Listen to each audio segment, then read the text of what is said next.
You know what? You know what? Hold on. Pause that for a second. Pause that for a second. Hang on.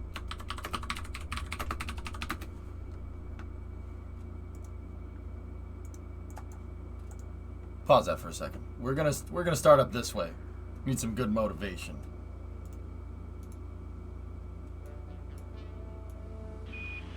Okay, the port restraint is out. Here comes the spin. Here it goes. Yeah, we see it down here, Bill. It's beautiful. There we go. Okay, Mike, we're at 52, coming back down 51 RPM. Roger, we copy. We gotta boost it. We gotta boost it. And Columbia, Houston, everyone down here is go for deploy with 2 minutes left over Hawaii. And so is everyone up here. Roger, we copy.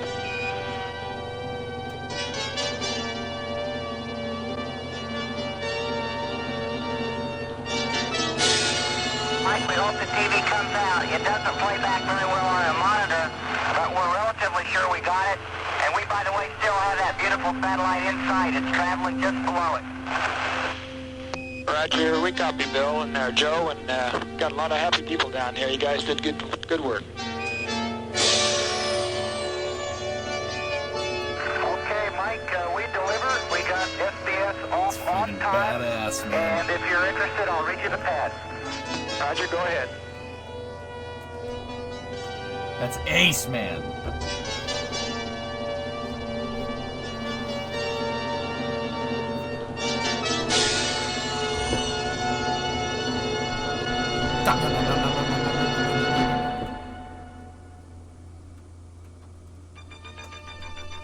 Here we go. Deliver the crew of Shuttle Mission 5 did. Only 8 hours into the first operational flight of the Space Shuttle program. We're doing a little bit of that Fifth today. flight of the orbiter Columbia. The first 4 missions were test flights to prove the space transportation system could provide access to low Earth orbit on a routine basis. Oh, Those look at that missions shot. laid the groundwork for the operational era. Shuttle Flight 5 was the beginning of that era. The primary purpose of the mission, to carry 2 communication satellites into orbit, deploy them from the payload bay, then return to Bell! Columbia, Houston, 30 seconds till LOS, and everything is still go down here for deploy. Roger, Brian, we copy that. Thank you very much. We're looking forward to having a good one.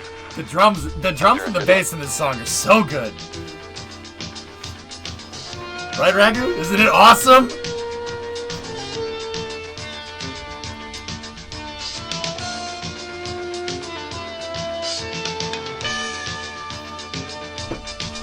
These early NASA promos are sweet, dude. Okay, Houston, this is Columbia. We are 2 for 2. We deliver. Right, Ragu? Dude, it is like that, isn't it?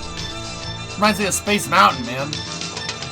Hey, Roy, are we down now? That was, are we on the ground? Absolutely. a flawless landing. Only minutes after sunrise at Edwards Air Force Base, California, ended Columbia's 5th mission. Looking slightly weathered, the orbiter had traveled over solid, 10.5 million miles in star 5 solid. flights, Yep. spent 24 days on orbit, and circled the Earth almost 400 times. Look at that It would bad now mother return to trucker. Kennedy Space Center, Florida, for refurbishment, to be launched again on Shuttle Flight 9. This whole video is sick, dude. I got another one. If we want to warm up like that. There's Opening New Frontiers, which is actually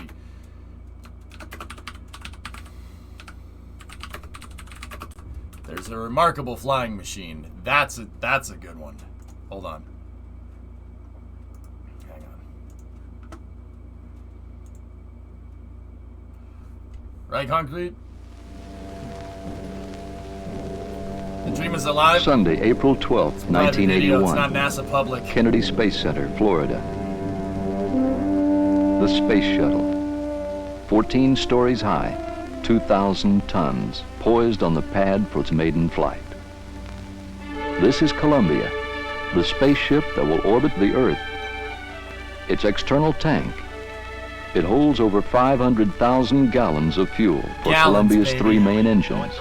Mufasa! And the solid rocket boosters, the largest ever used on any launch vehicle, Look at and how the first to shiny be it is. employed in a U.S. manned flight. Look at how shiny everything is, man. At liftoff, It all the looks so solid crisp. rocket boosters, together with the 3 main engines, will unleash more than 6.5 million pounds of thrust needed to Right, launch the MGB? world's I'm with first reusable spacecraft.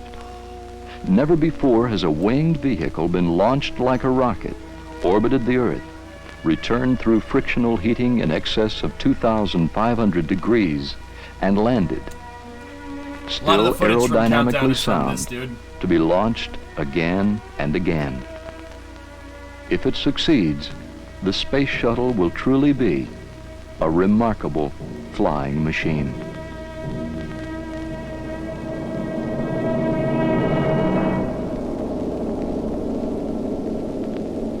Everything's so clean, dude. Look at Columbia. Look how clean she is. That's amazing. There are many other goals to be reached during the 54.5-hour mission that lies ahead. 144 test My hero objectives right are there. planned for the flight. These objectives could not be achieved without an astronaut crew. The commander, John Young. The pilot, Robert Crippen. Young has already been in space 4 times for a total of I like this 533 one, hours. Roger. This is one of my He favorites. is the most experienced astronaut flying today. That guy's my hero. Although Crippen has over 4,000 hours of jet See this guy? aircraft flying time, Real this life will be jet his right first there. time in space. John Young is the closest. The astronauts make their We'll way ever get to across the Gemini access Kermit in arm real life. toward the shuttle in the pre-dawn hours before launch. An American spaceship has never carried a human crew on its maiden voyage. At the Launch Control Center, 3 miles from the pad, final Hey, Flight steps Sim. are being completed in the countdown. Final preparations are also being made in the Mission Control Center in Houston, Green right where there. control of the flight will switch once Neil the Hutchinson, shuttle clears the famous flight tower. director. Okay, now your vent switch to open until the There has not been a manned launch from Kennedy Space Center since the Apollo-Soyuz test project in July of 1975. With this launch, Young and Crippen, launch controllers at the Cape, Right, and Jim? flight controllers in Houston will experience the most dynamic, fast-paced series even of notice launch me. events ever undertaken in the space program, all in less than 9 minutes. The most challenging ascent profile ever to be flown by a space vehicle. Photographers, film and television crews, plus newspaper and A magazine. lot of the shots from a remarkable flying machine in Hail, Columbia were used in Rush's Countdown video, which is about STS-1. In addition, approximately Dude, I stood right 600,000 there. spectators line the coastal area near the Kennedy Space Look Center, at the NASA causeway, man. arriving by every mode of transportation. That's so They have legit, come from dude. every state in the Union and many foreign countries.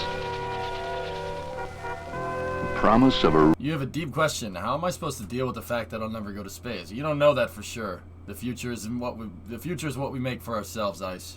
You don't know that for sure. Only idiots deal in absolutes, man. Stuff is more complicated than that. Jolien, yeah, that would be nice. How many shuttle documentaries are there? You think Starship will get as many documentaries? It already has, dude. National Geographic has already done documentaries on SpaceX and Falcon 9 and Starship, man. Only cis deal in absolutes. Yeah. Ice King, dude, you don't know that for sure, man. You don't know that for sure. And, bro, like, here's the thing, man. I want to see it. It's my goal. It's one of my driving forces. It's where I get my motivation from. I draw off that motivation. I draw off the motivation that I might not get to space someday, but I'm going to try as best as I can to do it. I don't know how. Do I have the answer to that question? No. If I did, I'd be a freaking billionaire, man. Because that means I can predict the future. You make your own story, dude. Nobody writes your story for you, okay? Firm believer in that, man. And I know this sounds like some Disney movie nonsense. I get it. But it's true. It's just hard. It's hard to convince your mind that you're in control of what you're doing. You know? That's a really tough thing to come to terms with. You know? You just... if you sit there and dwell on it, you're not gonna get anything done. I mean, look at 10 years. The last 10 years. Where were we in 2011? Constellation was canceled. The shuttle stopped flying. 10 years almost to the day. And Commercial Crew was a friggin' pipe dream at the time. SpaceX had never launched anything into space except for a boilerplate capsule. Being a spaceflight fan sucked. Launching into space seemed as distant a thing when I was growing up. 10 years, well, like when I was growing up 10 years ago. Launching into space seemed as distant of a thing 10 years ago as the moon would be to us right now. We made a lot of progress in the last 10 years. Who knows where we're going to be in the next 10? If spaceflight keeps going on this path, dude, I mean, you'll get there sooner or later. Guys, we already have civilian astronauts. That's already happened. Inspiration 4. And Inspiration 4, Haley, Cyan, and Chris are just regular people.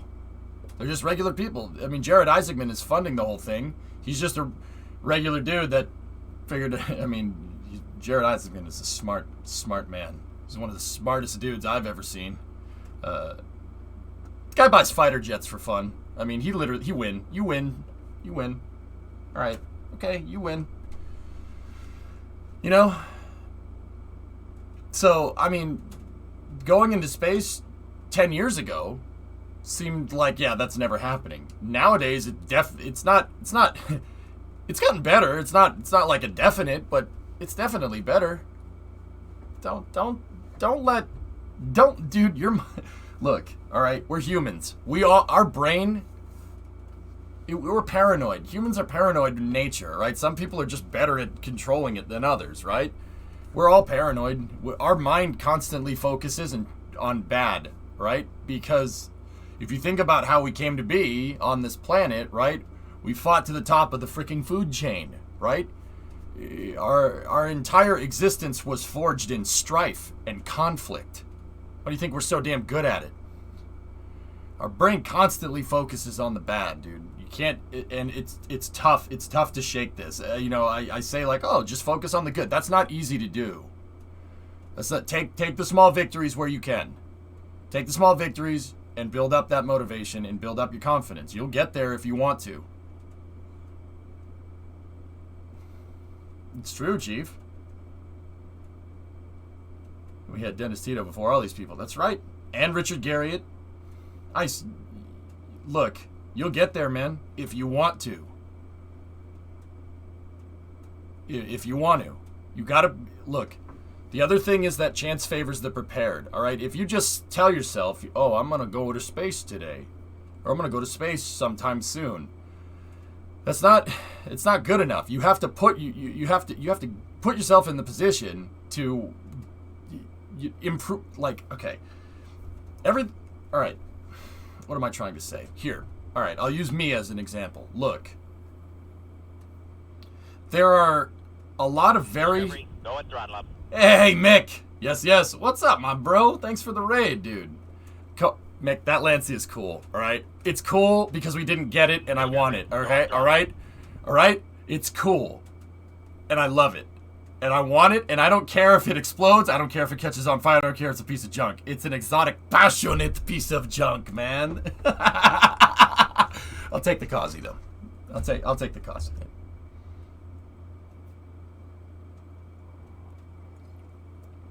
You guys know my buddy Mick. Works on all manner of exotics. Lancias now. You've added Lancias to your repertoire. Finely crafted. Hey, it's passionately crafted, okay? Anyway, going back to it, dude. You get, like, I'll use me as an example. There's a lot of things that had to come into line to get the stream, okay? Like, it's not like I just logged into Twitch one day and said, I want to be a successful streamer. No. You have to improve your odds. How do I improve my odds? Well, I love space, so that helps. 2, I love KSP. That really, really helps. And 3, I have a 3D art background, so I'm better than most at messing with the hierarchies in the game, so I can build stuff that other people can't. Those are 3 things right off the bat. So my education, my passion for what I do, and the third one is kind of just being there. There are 3 things right there to improve my odds of success. That's how you improve. That's how you get by in this world. That's how you do it. You don't blame other people for your problems. You improve your odds of success. And sometimes it's a losing battle. Sometimes you won't get anywhere. There are plenty of people that are probably way better than me at streaming that tried and failed. You know, because it wasn't the right time. I got on Twitch at the right time. It's just a sheer coincidence that I'm successful with streaming. I mean, don't get me wrong. Once the opportunity came knocking at my door, I invited in and served a dinner, you know what I mean? Some people don't answer the door. But chance favors the prepared, man. Straight up.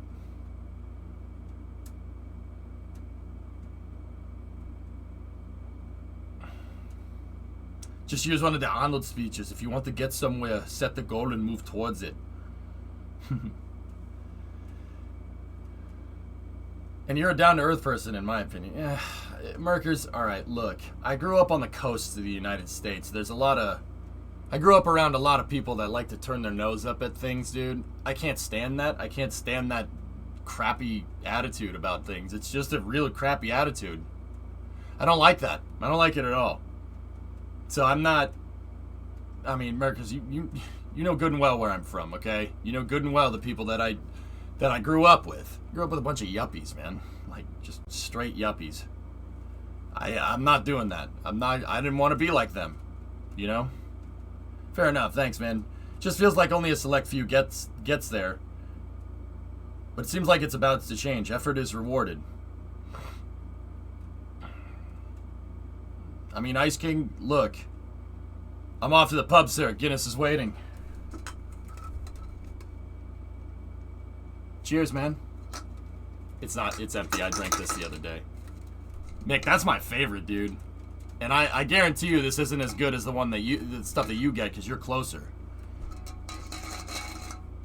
But yeah, I usually have a Guinness every Saturday, dude. Freaking my favorite. It's delicious. Not from the can, bro. That's what I mean. I don't have a damn keg, but it is nitrogenated, so that does make up with it. That does make up for it.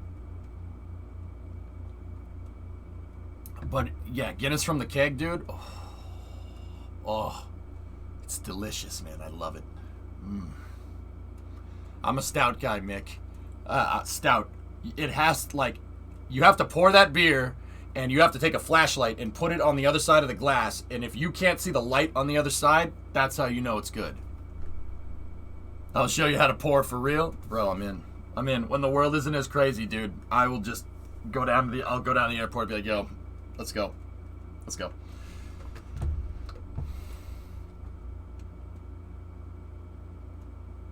Oh, that's cool. New KSP 2 video. Right on.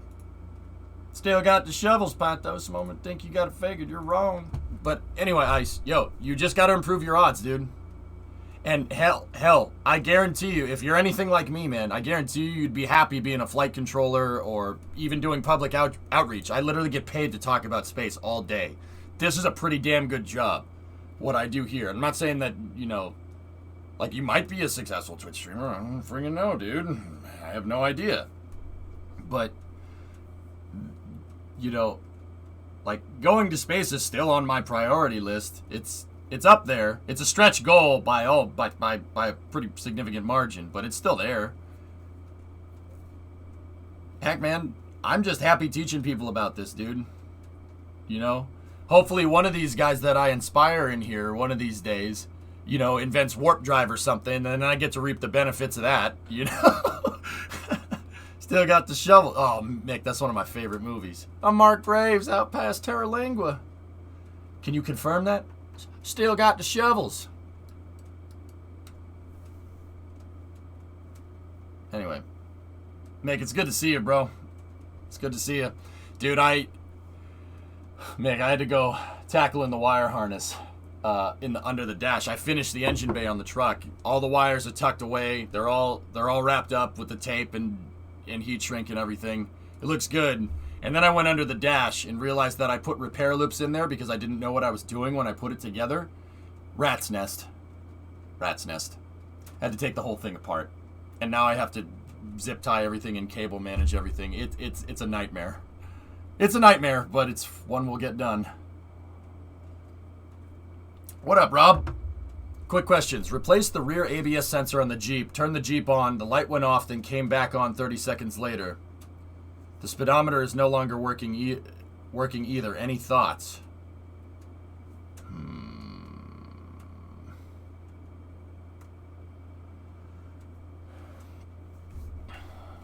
So you replaced the ABS sensor on the Jeep, turned the Jeep on, the light went off, and then came back on 30 seconds later. Yeah, Mick, I think so. So, okay, Rob, those sensors, the sensors like a speedo sensor or an ABS sensor, the speedo sensor uses a Hall effect, believe it or not. So it's usually pointed at like a hub, a wheel hub or something, and there's like what looks like gear teeth on it, right? And the gear teeth need to be close enough so the sensor picks up the metal moving, and it uses the Hall effect, like a Hall effect thruster, like the ion engines up in space, literally the same thing. I know, it's weird, right? If the sensor is too far away, yeah, you see if that sensor, the speedo sensor, has a shim, and check to make sure that the ABS sensor is shimmed correctly as well. On some cars you have to shim them, mix right. Yeah, or the reluctor is the gear teeth thing. Yeah, that could be, yeah, make sure that that's all clean as well. I mean, Rob, you're lucky. Mick's here. Mick's a way better mechanic than me. Speedo sensor. I'm not a car guy. Does that detect bathing suits? Speedometer sensor, MG. A lot of speedometer sensors they pick up on RPMs from a spinning part on the car. On new cars, it's usually the wheel hubs. Like, you have a speedometer sensor on, like, the front wheel. Not like the tire, not the rim, but inside of the hub, there's the reluctor, like what Mick is talking about, and then there's a sensor that picks up on the reluctor, and it uses the Hall effect. It uses Hall effect. Basically, when it hits, Mick, tell you if I'm explaining this wrong. Tell me. It spins and it picks up on it looks like gears almost. It's like a sensor pointing at a gear, and it picks up on the ridges on the reluctor, and that sends a signal to the computer, and the computer can interpolate that for speed. It takes the RPMs from the wheel hub. Okay, cool. I did get it right. All right, cool. It's actually really interesting. Older cars like my 59, it's a gear. It's a geared drive. So my speedometer on my truck has a cable that has a bevel gear in it, and I have to plug that into the back of the speedometer, and it's a straight, like, it's a spinny, there's an axle inside of this cable that spins, kind of like a bike cable almost, like handbrakes on a bicycle, but instead of like pulling and pushing through, it's spinning, and then that's connected on a gear that connects into the transmission. That's an older car. But Radcliffe, on your Liberty, it's the sensor. It's a sensor all day. All right, Mick. Have fun at the pub, man. Have one on me, please. Please, do it. Do it. I'll buy you around next time we're hanging out, okay? You have my word on that, and it's on the internet, so I can't take it back.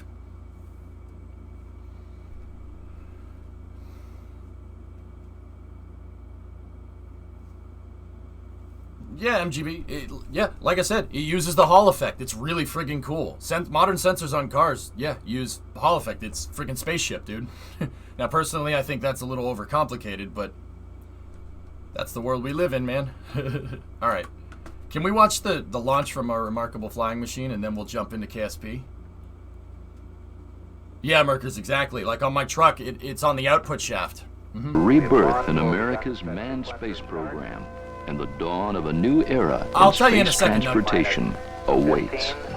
14, 13, I just want to watch this. T-minus 10, 9, 8, 7, 6, 5, 4. We've gone for main engine start. Something like that synthesis.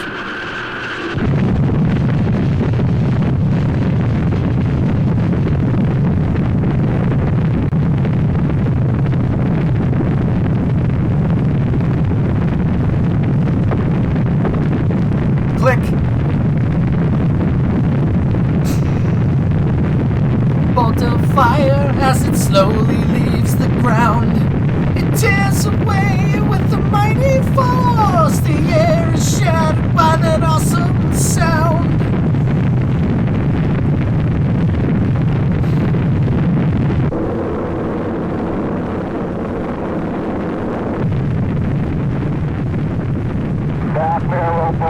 Go.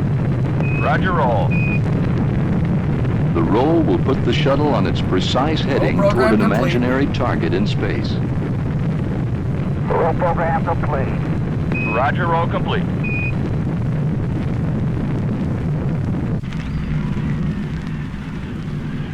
Oh yeah? Synthesis? You think so?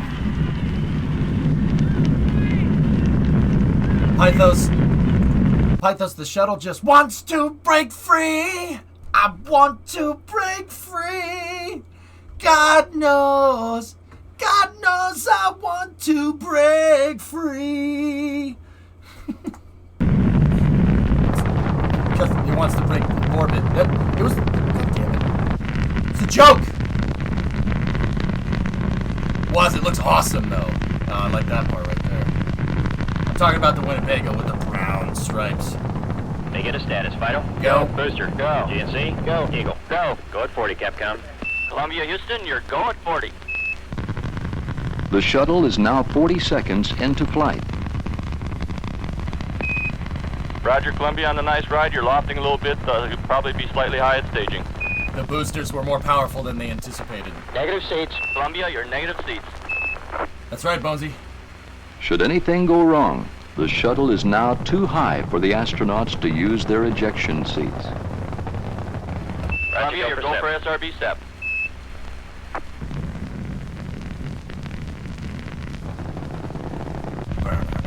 We see SRB step flight. Roger on a step. 103 converge flight. You know it's sneaky. Bet. Capcom, let's tell them all the calls are going to be a tad early because of the hot first stage. Columbia, you're looking a little hot. All your calls will be a little early. Okay. That looks good here. And that looks good here. I agree, Joe. Stand by, press to Miko. Columbia, stand by. Press to Miko. Mark it. Mark, press for Miko. Roger, press for Miko. I've watched The this shuttle too many can now times. continue Yeah. toward Miko. Main engine cutoff. Oh, I'm right there with you, Roblox. They like the VAP, Eagle. Ecom. Let's go, flight. Capcom, VAPs go. Stand by, negative return. Columbia, stand by for negative return. Mark it. Mark, negative return. And your evap is good. Outstanding. Here it is. We can confirm it. Sure is. We can confirm it. What a view. What a view. What a view. It is a pretty ballsy flight, Joe. When you think about what they're And single doing, engine man. rotor flight. And Columbia, your single engine rotor. When you think about, they'd never launched a shuttle before. They'd never tested the SRBs in conjunction with the main engines. And what year is this? April 12th, 1981, 8:30 in the morning. It was a Saturday, if I remember right. No, I wasn't alive. I'm remembering because I've read so much about this damn mission. It actually is the same day that Yuri Gagarin's first flight was, 20 years prior. Yuri Gagarin's first flight was basically him in a freaking bathysphere, right, with a seat. And that's about it. We went from that to this in 20 years, which is pretty nuts. And I get it, one of those is Soviet, one of them is American, but still. It was a Sunday. Thank you. Link to this video. Our remarkable flying machine is the best, man. No one liked that you launched the same day. Well, funny story, Kem. It's scrubbed. It was supposed to launch on April 11th. Yeah, it's scrubbed. Oops. It was supposed to launch on Saturday. They scrubbed the launch. There was something with a has-gas sensor, if I'm remembering right. I've read tons about this damn mission. Sorry, man. But every April 12th, Cam, I mention Yuri first. And then I mention the shuttle second. Okay?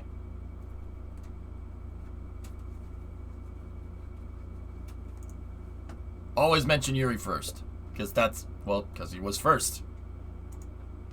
Call it fair, man. You know Columbia can land safely at the Naval Air Station in Rota, Spain, even if 2 of the 3 main engines should fail.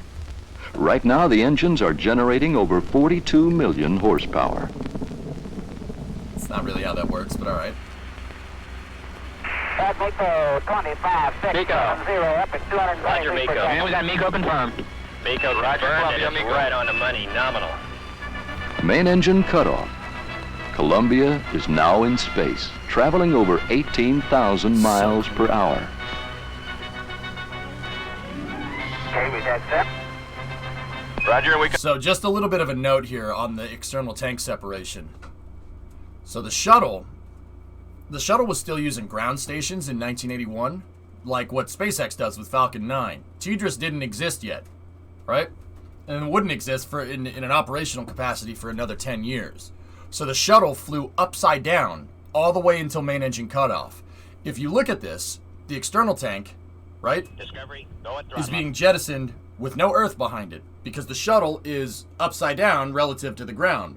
So it's separating the tank like this, and then it kept going, right, with the ohms thrusters. So this is some of the, this footage is not, I suppose it's not rare, it's just interesting because if you look up, like, if you go and look up external tank shuttle, or just STS, I guess, and you look at all the pictures that you see of the external tank in space, the Earth is always behind it. Because later in the shuttle program, the shuttle had the tracking data and relay system. So those are satellites in geostationary orbit.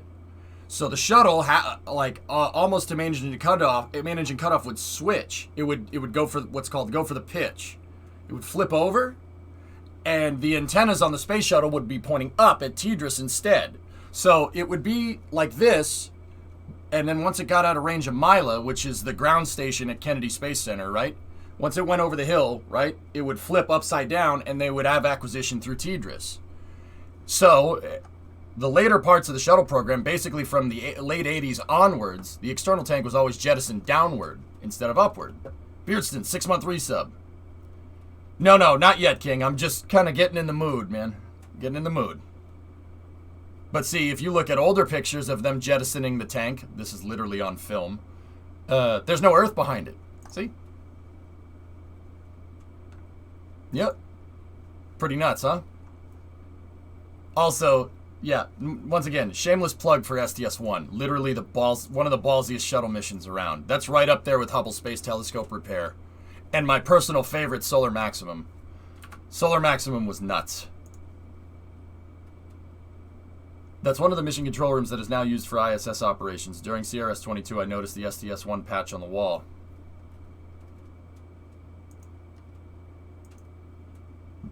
Dude,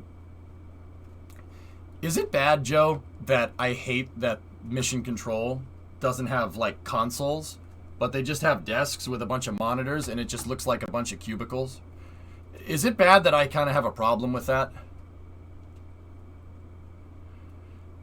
Can we, like, take the flat screen monitors and, like, put them in an old console? Like that? Can we, is that doable? Like, can we put the monitors in the console? And could you elaborate on Solar Maximum? I don't, but I do miss it. At least they preserved one. Yeah, that's true. True story. The Solar Maximum? Alright, well, we could watch all of A Remarkable Flying Machine, but it's 30 minutes long, so we won't. But it is NASA public. It's public resource, so you can watch it. I can watch it on stream. It's no big deal. The Solar Max repair mission is STS-41C. Here.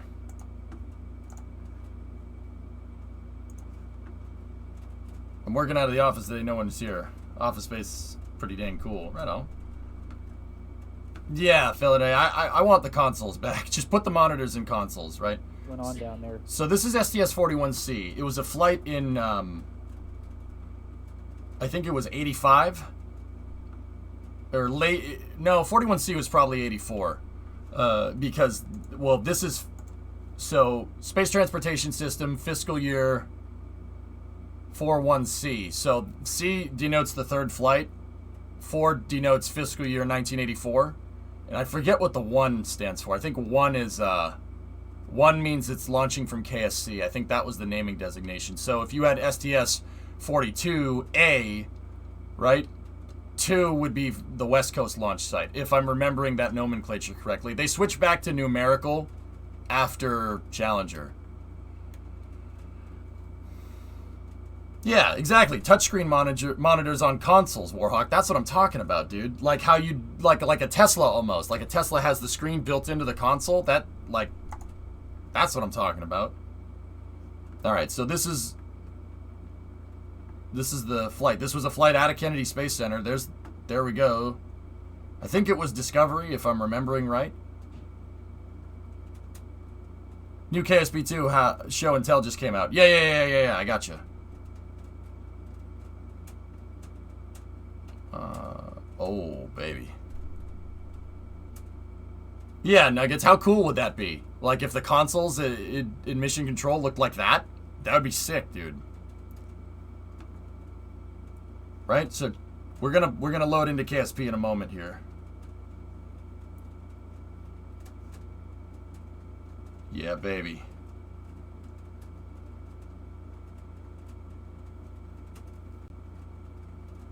Looks real good.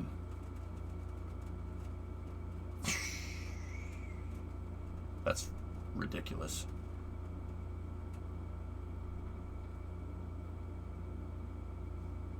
It's nuts. It's nuts that the boosters never tumbled. I don't know what we're looking at here. This is the tank breaking up just south of Hawaii. And Oh. It's low light TV, so you get some blooming in it, but you can also see the rather large pieces of the tank and how much it's broken up. And they were trying to measure the footprint of those pieces as they came into the ocean to see how big the dispersion was on them. Oh, I never knew that they used 41C to test tank dispersion. So, with the external tank on the shuttles, they would jettison them, right? And then they'd open up the tanks and vent them. They'd vent any residual gases inside of the external tank. And because both of the openings for the external tank were at the back, when they'd vent and safe the tank, they'd flip it end over end. They flip the thing end over end, so when it hit reentry, it's tumbling. And if you're tumbling through reentry, it's less likely for a big piece to come down and survive. That was the way that they made sure that the external tank completely broke up. And that's exactly what you're seeing right there. So that's all bits and pieces of the big tank we carry.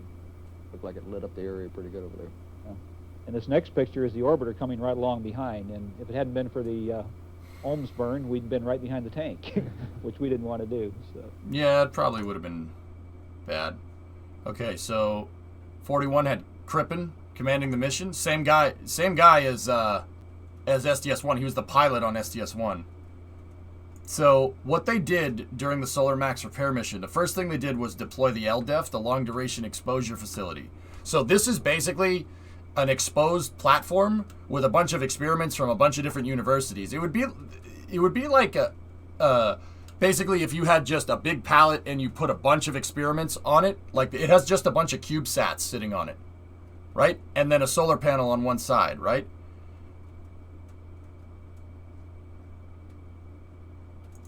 And they deployed the LDEF, right? And it has, see, all these the checkerboards, right? Those are all different experiments from a bunch of universities and a bunch of different countries. And the Long Duration Exposure Facility is a satellite. It stayed up there for 2 years. They brought it back in 1988. Well, no, not 2 years. They brought it back in 88. They put it up there in 84. So it was supposed to stay up there not very long, but it ended up staying up there during Challenger, so they didn't get it back into the late 80s. So Kibo before Kibo. Basically, yep. That's right, Lol Dog. Where's the Science Junior? Oh, there's plenty of science on that.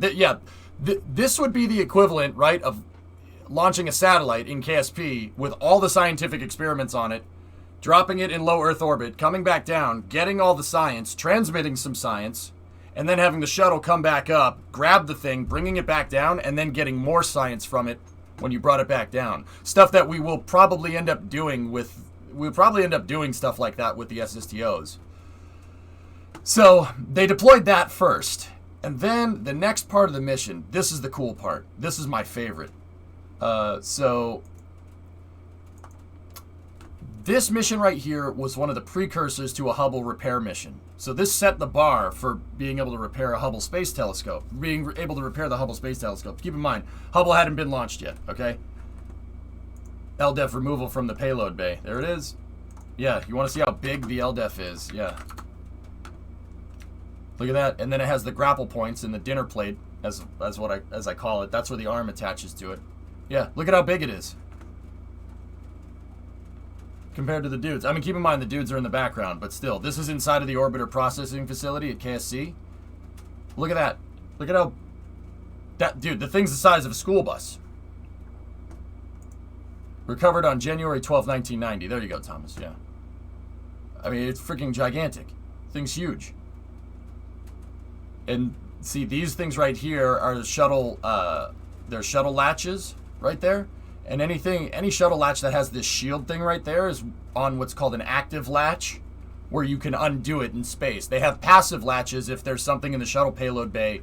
If there's something in the shuttle payload bay that they want to remove from the payload bay, they would install an active latch. Or they can install a passive latch, so if, like, the airlock that the shuttle flew with till basically the end of its tenure, right? The airlock to dock to the ISS, that was on passive latches that wouldn't be able to deploy. And the cool thing about the shuttle's payload bay is that there's basically a bunch of... the payload bay is a Lego kit. You can set where you want the latches to be. And you can set what type of latch that you want depending on the mission. The payload bay is basically a reconfigurable fairing. You can do a bunch of different things with it. Space Lab would have been on a passive latch. And they can configure the payload bay, Nug. They can take active latches out and put passive latches in. The other thing is that the shuttle payload bay basically has a bunch of, well, the space equivalent of outlets. There's a bunch of power outlets on it. So if you needed a powered payload, right, like LDEF needed to be powered, right? Because it's its own satellite. Of course it needed its own power supply. But it needed to go on internal power, and it needed to, they didn't just shut it off on the way up, right? The computers on board need to be on. So they, the shuttle's payload bay basically has a bunch of plugs in it. So you can plug in stuff. There's like, they're all along the sides, and then the latches can be taken off or put back on. And Discovery, go and throttle. Heck, the shuttle actually at the back has an umbilical near the back of the payload bay that connects to the shuttle's consumables. So the shuttle actually had an extended duration orbiter pallet called the EDO, and the EDO could attach to the back of the payload bay, and it had more oxygen. It had more consumables on it. You see there's its peg right there. And at the back of the payload bay, you could plug it in. There's an umbilical somewhere in the payload bay. It's usually under a flap or something. They don't expose the plugs to the vacuum. They close them, right? Because, yeah, that's probably not good. You wouldn't want to do that. The EDO has extended consumables and battery power and fuel cells, so the shuttle could stay up there for longer periods of time. And they would install a passive latch in the back of the payload bay, right? And plug this thing in. The shuttle's payload bay is insane. It is ridiculous in its own regard. Everybody knows that. Of course I do, sir. Shaw gifted a sub to Pavisi.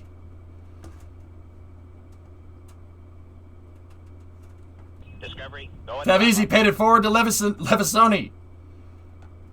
Couldn't you also plug in more ohms propellant? I don't think so, Pigzig, but I don't know that one for sure. Yeah, the shuttle's payload bay is like a configurable container ship. You can just, as long as you have the active and passive latch pegs, you can put whatever you want in it. So here's a picture of a shuttle orbiter. I'm pretty sure this is Columbia.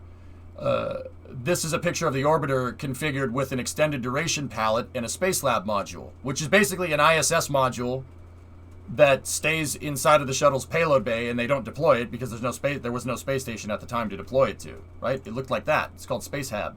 Space Hab and Spacelab, dude. And then on top of that, the shuttle had a pallet system.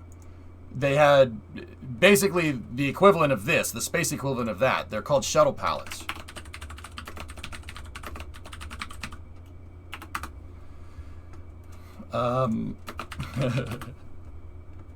The shuttle pallets are U-shaped. They look like a cradle, and you can put whatever you want in it. I gotta find a picture one. There we go. There they are. See? So you could mount a satellite launcher to one if you wanted to, or you could mount different experiments. See this thing right here? This U-shaped thing? That's a shuttle pallet. And you could basically these pallets are like little mini satellites. They don't deploy, but they plug it into the orbiter's power, and then anyone could plug their scientific equipment into the pallet, right? Think about the shuttle working exactly like Rocket Lab's Photon upper stage.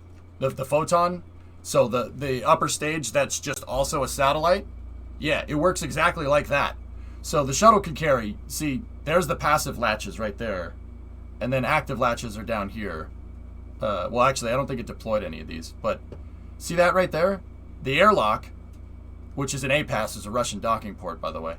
Those are on passive latches, and the entire payload bay is configurable. You can move the latches back. You can take them out. You can put them on. I'm telling you, thing's a friggin' Lego kit. The shuttle also could carry 2 robotic arms. You have the capability of carrying 2 arms on either side of the payload bay. Were any space habs reconfigured as station modules? No. The closest thing we got was the MPLM. The multi-purpose logistics module, which is how the shuttle resupplied the station. So the shuttle would carry this inside of its payload bay, and it's basically... It's not exactly the same, but see how, if you look at Northrop Grumman's Cygnus capsule? Cygnus capsule is just a big tin can with a service module attached to the back, right? That's just an SM. A service module like you'd see on a pod. Same thing. But it has a big tin can. Take the service module part off and just put that in the shuttle's payload bay. Shuttle would dock to the ISS, and then the ISS remote manipulator system or the shuttle's Canada arm could pull this thing out, and then it has a common berthing mechanism on the front, a CBM, and they could plug it into the station. And that's how they resupplied. That's how the shuttle resupplied everything. And also, here's a pallet right there. There's a pallet with those are the real passive locks. See them right there? That's a passive lock. That's an active lock. See the difference?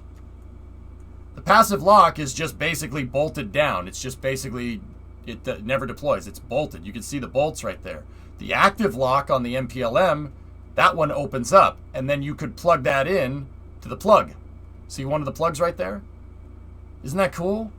I mean, and then you can slide these back and forth. There's a lip on the inside of the shuttle's payload bay where you could just move the locks back and forth, and then you could plug them in at different spots. So it doesn't matter the configuration. Your face is a passive lock. I mean, thank you. And then the shuttle also had 4 cameras at each end of the payload bay. There's one right there. There's another one right there. This camera's actually looking at where this picture was taken from. If I had to guess, this picture is...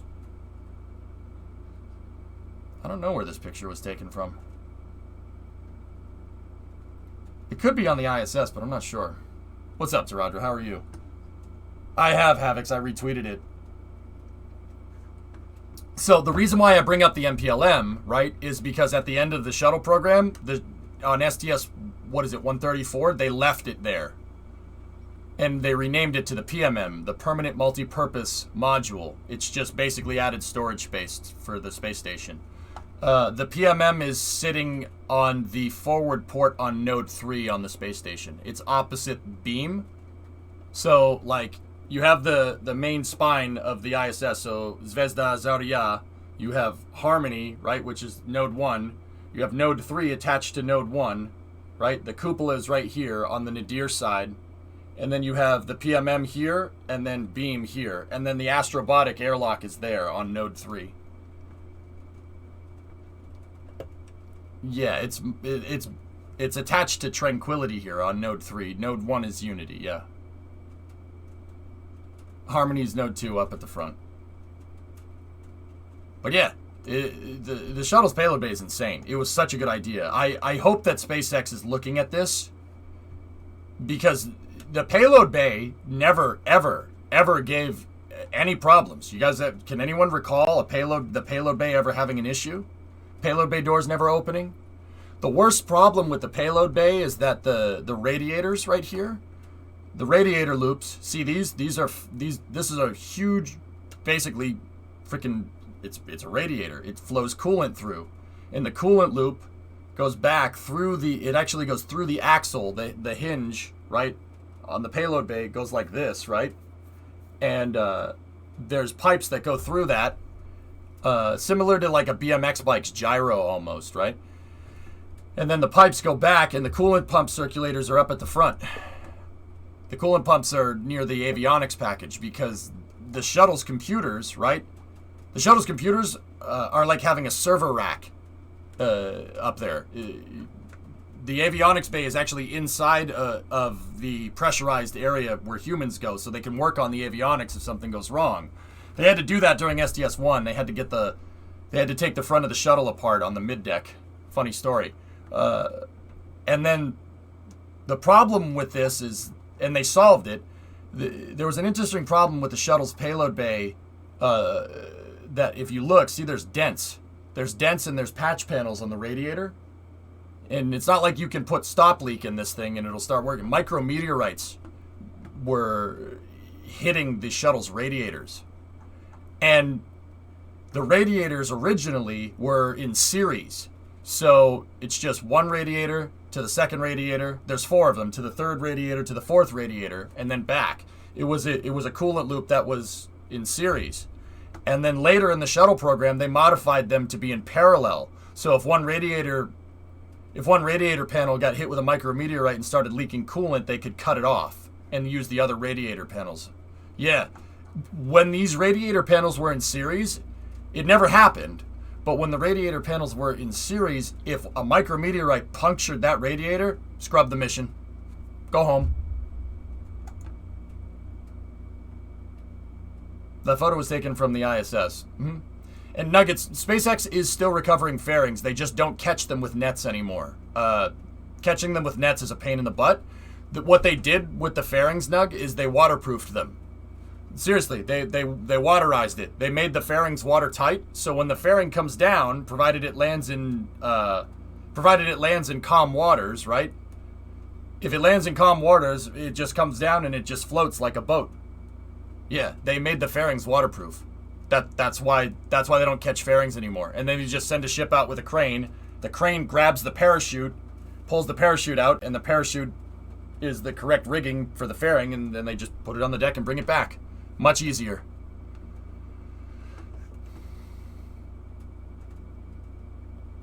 Yeah, Cor, that footage should not have been posted, but yeah, I've seen it. You see how quickly the fairing snapped off? You see how delicate that fairing actually is?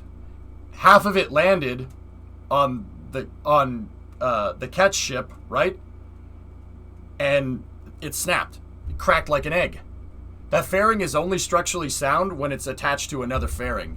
Otherwise, it's about as structurally rigid as, like, tinfoil.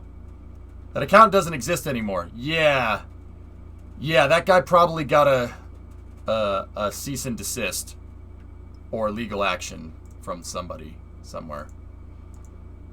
But anyway, after the LDEF deployed, this is my favorite part. Look at this. Watch this part here. This is why I like Solar Maximum. So the shuttle, after it deployed the LDEF on STS-41C, it went and found the Solar Max satellite. Solar Max satellite had a problem. I think it was a problem with its solar panels or something. So watch this. This is one of the ballsiest things I've ever seen anyone do in space.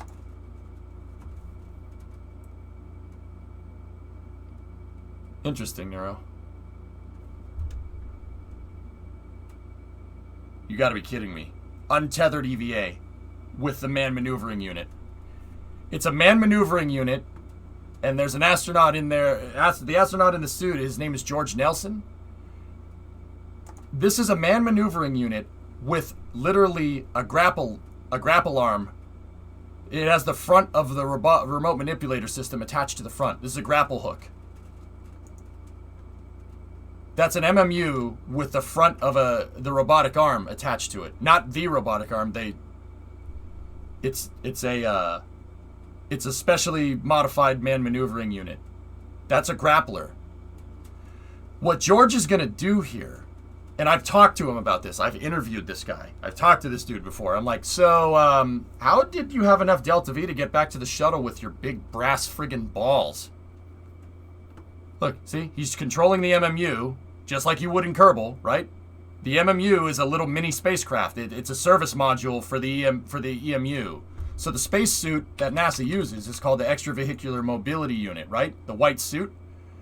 And the white suit has life support on it. It is a spaceship, right?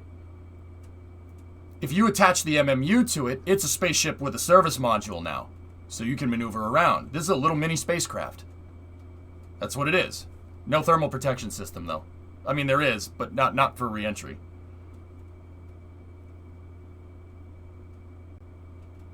So he literally went out with the MMU, untethered EVA, and wrestled this satellite croc hunter style. No, we don't wrestle crocodiles here, mate. We wrestle 10-ton satellites, mate. Look at that. That's why this is my favorite shuttle mission. That's ridiculous. You know how dangerous that actually is? So, watch this. He bonks the satellite. He couldn't get the grappler lined up. It's difficult, right? So he bonked the satellite. And in Kerbal, you can, unless you have persistent rotation, if you bonk the satellite and it starts spinning, you can just time warp and it'll stop spinning, right? No, he bonked the satellite. See, the grappler didn't go. The grapple thing on the suit didn't work. He bonked it and then he said, no, back up. Yeah, that's right, Badger. He did. So he ended up getting at it a second time, right? And what he basically did was basically just grab the satellite and get the thing close enough to the space shuttle. And then he got it kind of coming towards the space shuttle, and then Bob Crippen, the pilot of the space shuttle, maneuvered the space shuttle over with the robotic arm out. He used the shuttle's RCS in low Z control. Or not low Z. It was just using the maneuvering thrusters with the robotic arm out. Now, if anybody has ever made a robotic arm in KSP, you know that if you're doing maneuvers with the arm, it's going to do this, right? Guy did maneuvers with the arm out, and George actually ended up backing off. He ended up backing off because it's way too freaking dangerous. But NASA decided that they wanted to test it. So he ended up backing off, and then they grappled it with the arm. This is how they figured out the right way to service satellites. 41C is the precursor to every other satellite maintenance mission. STS, 27? Where they fix a satellite. All the Hubble repair missions. This was the mission where NASA learned how to do all that stuff. Also, yeah, in one of the lockers, this also carried honeybees in space. They wanted to see, this was a student experiment, actually. A kid entered a contest to do an experiment in space, and they wanted to see if honeybees could honeybee in space. They can. They make beehives just like they should.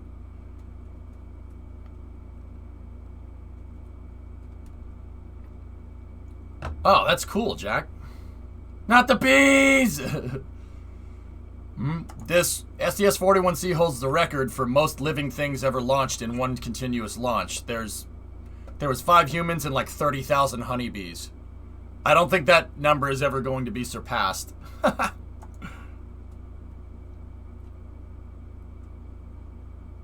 Pretty gnarly experiment, huh?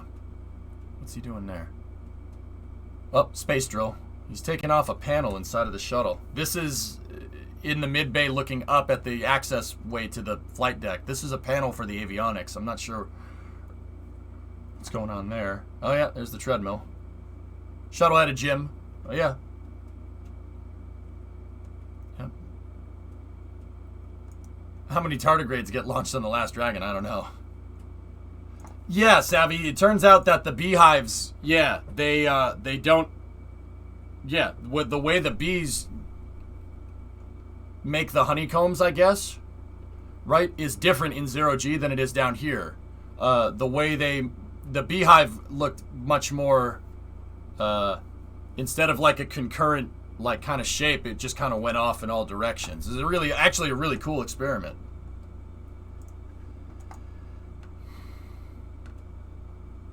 Thinking about recreating Skylab in KSP, I might be wrong, but it looks like the third stage is part of the station. Is that right? The third stage is the station, Reagan. There's no third stage. So, with Skylab,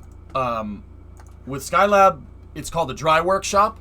A dry workshop is when you take a stage and you don't ever put fuel in it, but you hollow it out and make it into a space station. Dry workshops and wet workshops were a concept that Von Braun came up with. Yep. A wet workshop would be a fuel tank that has all the fuel drained out of it, and when all the fuel is drained out of it, you can go inside and use that interior volume as a space station. That's what I want them to do with SLS. I want them to take the SLS core stage and make it into a space station, but that'll never happen. The shuttle could have done that with its external tanks too. But going back to Skylab, Skylab is an S4B. It's a Saturn V upper stage. It has the engine taken off. Right? So there's no engine. There's no J2, right? And the liquid oxygen tank down the bottom is used for waste storage, right? I think it was waste and water, if I'm remembering. No, it may have been water. I don't know. And then the hydrogen tank inside of the S4B is habitable volume. And then where the lunar lander would be on a regular Saturn V, they took that off, right? And they put an airlock and a docking module instead.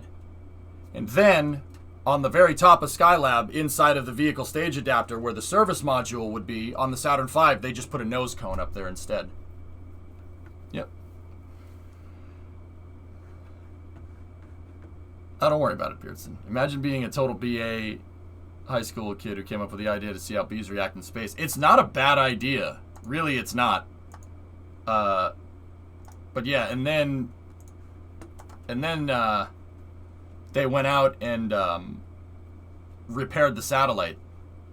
See, you see the U-shaped piece right there? That's a satellite dispenser that they could put in the shuttle. There's the locking system over there, just like I told you.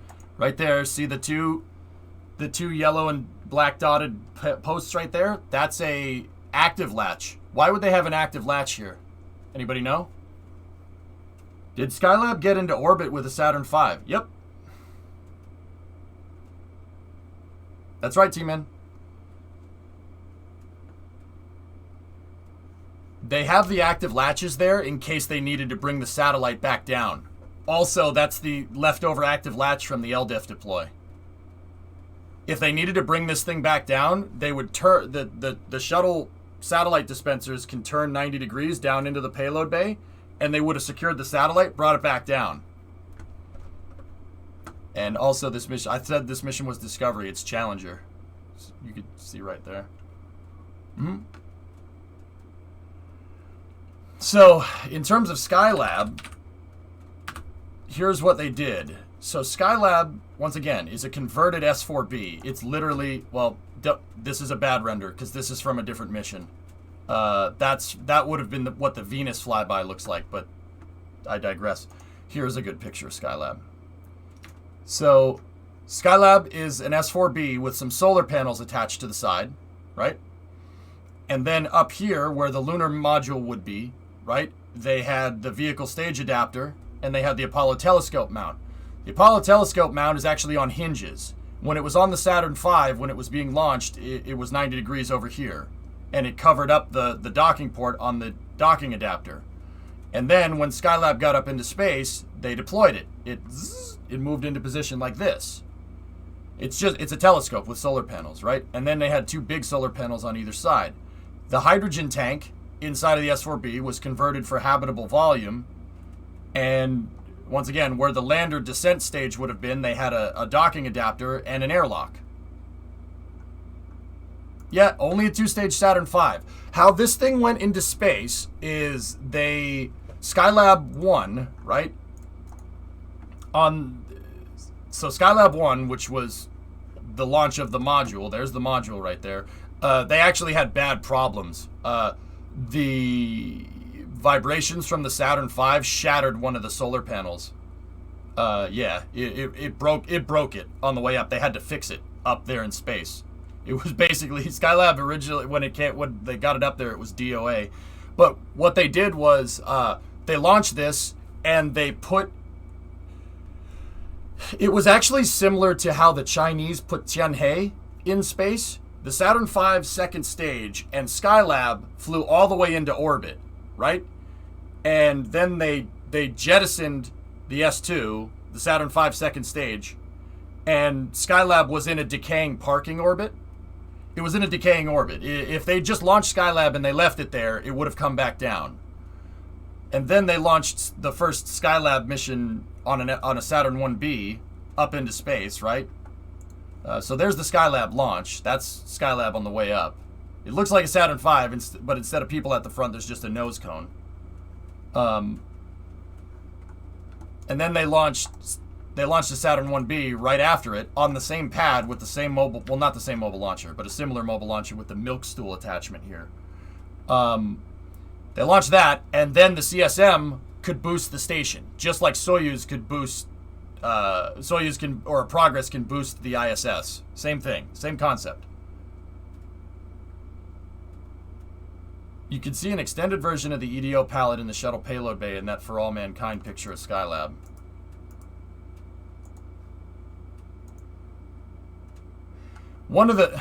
That's actually pretty cool. One of the early shuttle missions had the shuttle launched on time. Shuttle was supposed to launch in 1979, but underfunding basically made it so they couldn't develop the tiles well enough, or at least the adhesives for the tiles. So the tiles started falling off.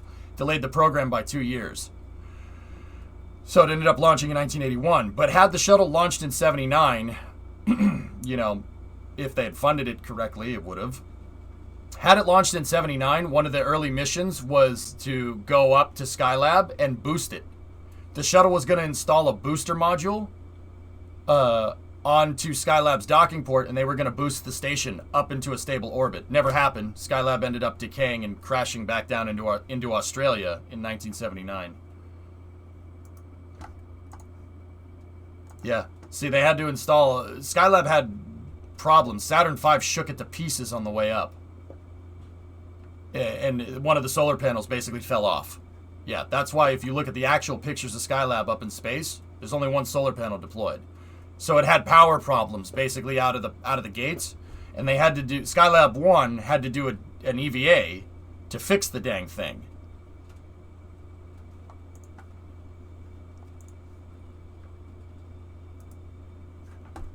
Here's the boost module. Yep, there it is. Boost module basically would have had an Apollo CSM docking port at the front and a bunch of thrusters attached to the side. Yep. And they would have been able to boost it.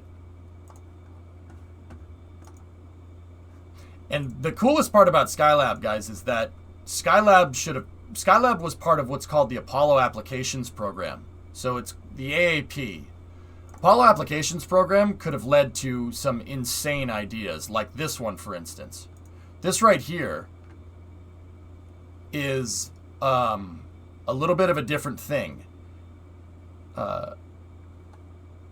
This says it's a preliminary version of what became known as Skylab, all right? So this thing, a lot of people don't know that the Apollo program was not supposed to go to Mars after they went to the moon. Where von Braun and everybody else wanted to go after was Venus. They wanted to explore Venus instead. One of the the missions that they had planned for the Apollo applications program, and this ended up morphing into Skylab, right? Was taking an S4B, right? Putting solar panels on it. This is a live stage. That's not a wet workshop, all right? It says orbital workshop in this, but keep in mind, I know where this render comes from. See how this looks a little bit different than the Skylab module? It looks like there's a space station module attached to the front. Keyword. What they would have done is converted the S4B. So this is a live S4B right here.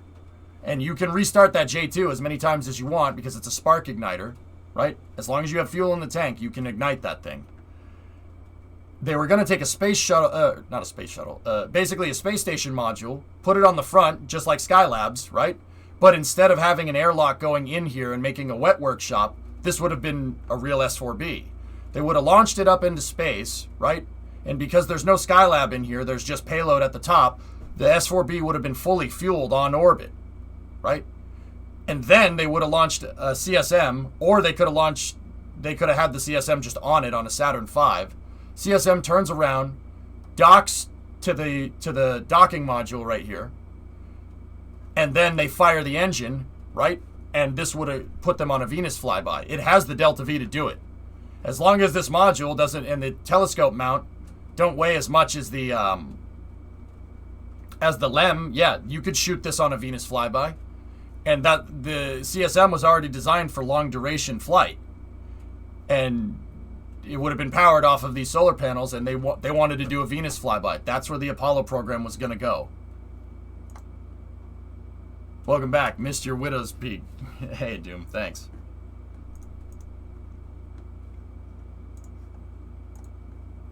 Would they just angle the engine to account for the offset mass from the telescope mount? You could do that. So, Phil, the Venus flyby Apollo mission never really got off the ground. So some of these renders have the Apollo telescope mount, but I'm pretty dang sure they would not have had that. The Apollo telescope mount is too heavy. It would have just been this. See the docking adapter and the airlock module? It would have just been that, and then this would have been a real S4B with fuel in it. And that would have put them on a Venus flyby, and they would have put them on a trajectory where they did a flyby of Venus, and they grav-assisted off of Venus and came back to Earth in a resonant orbit. So all you need to do is just do a precise insertion, and then the Apollo CSM could adjust for precise Venus flyby insertion. Yeah, it's not... I'm not going to say that it's not that crazy of a mission, but, I mean, it's ballsy. It's a long-duration mission. Those guys would have been gone a pretty long time. But, yeah, that's what they wanted to do. That's where they were going to go with that. That project of the Venus flyby mission from under the Apollo applications program ended up morphing into Skylab because the budget got cut. Yeah, the shuttle boost mission. I just talked about that, T-Man. The messed up part is I think we got buyer's remorse with the Saturn V. The more I read about this and the more I understand it, I'm pretty dang sure that, you know, everybody says, oh, Apollo was unsustainable. Apollo was unsustainable. Apollo was unsustainable. I don't think so. I really don't. I've read about supply lines, long lead items, etc., etc.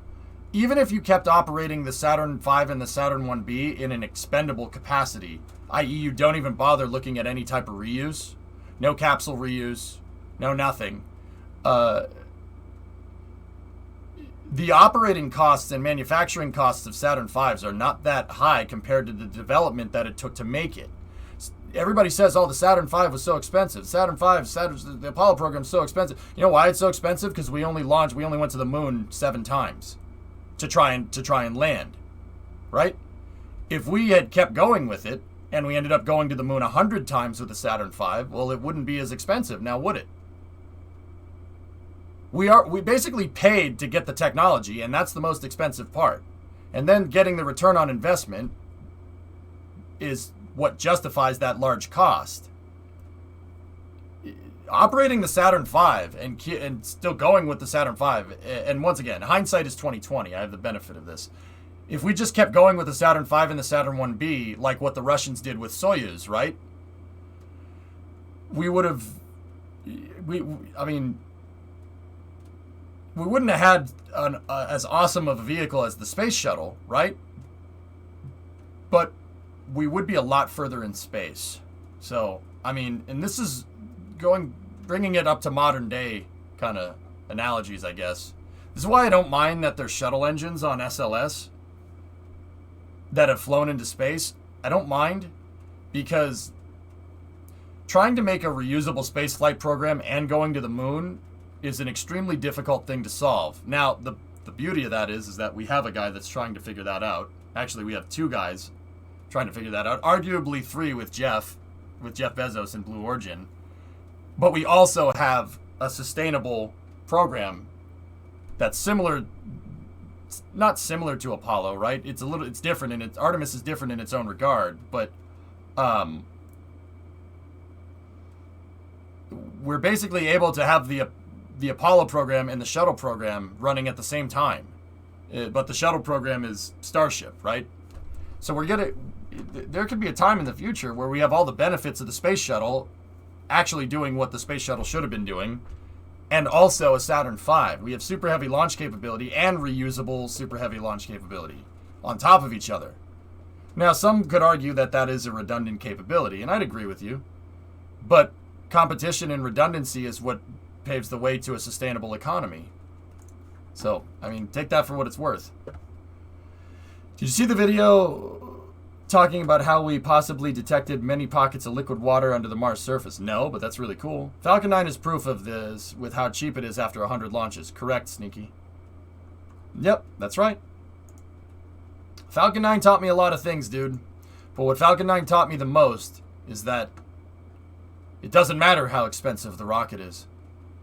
It doesn't matter how expensive development is.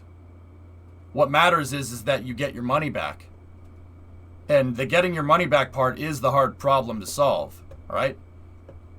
If I had enough funding right now and hired the right people, we could bring the X-33 back, right? I could go to Lockheed and be like, yo, let's make the X-33 as a small sat launcher and, you disrupt the small sat market. But would we get a return on investment? Would we get an ROI on it? I don't know. Have to fly it a lot to do that. Let's just be happy that Jeff Hu didn't lobby his B4 onto the SLS core stage. Havocs, they never bothered to do that. Blue Origin actually tried to lobby to get a new Glen upper stage put on top of SLS instead of the ICPS. And I actually agree with them on that. Yeah, having a new Glen upper stage on top of SLS would basically solve a lot of problems with the SLS program. NASA shot it down in 2017. Yeah, buying in bulk, Nero. It makes sense. Frickin' KSP time. That's right. Let's do this, dudes. That was a good primer for KSP. I want to try to launch this SSTO 2 times with 2 different payloads, reusing the same SSTO and the pad today. That's our mission. Here's the new KSP show and tell. All right.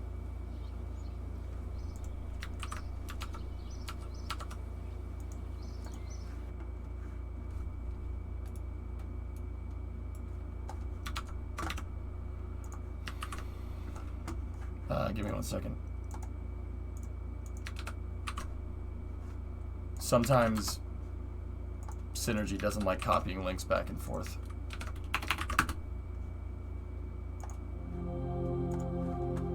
What do we got? What's that, Forge?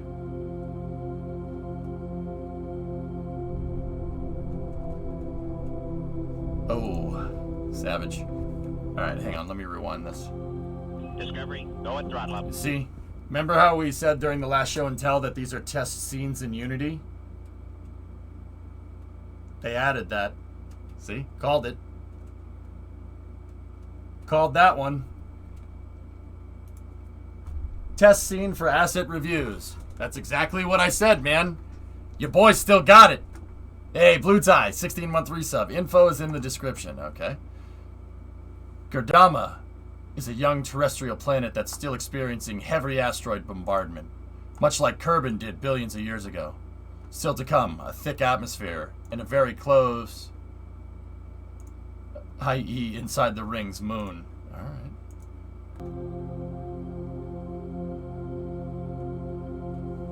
Great segue. Thanks.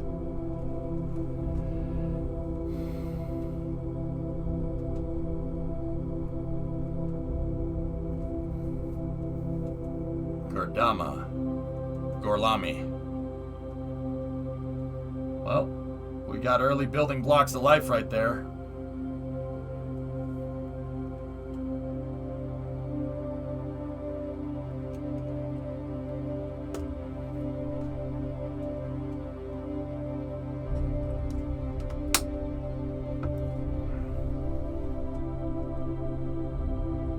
Man, that's a lot of oceans.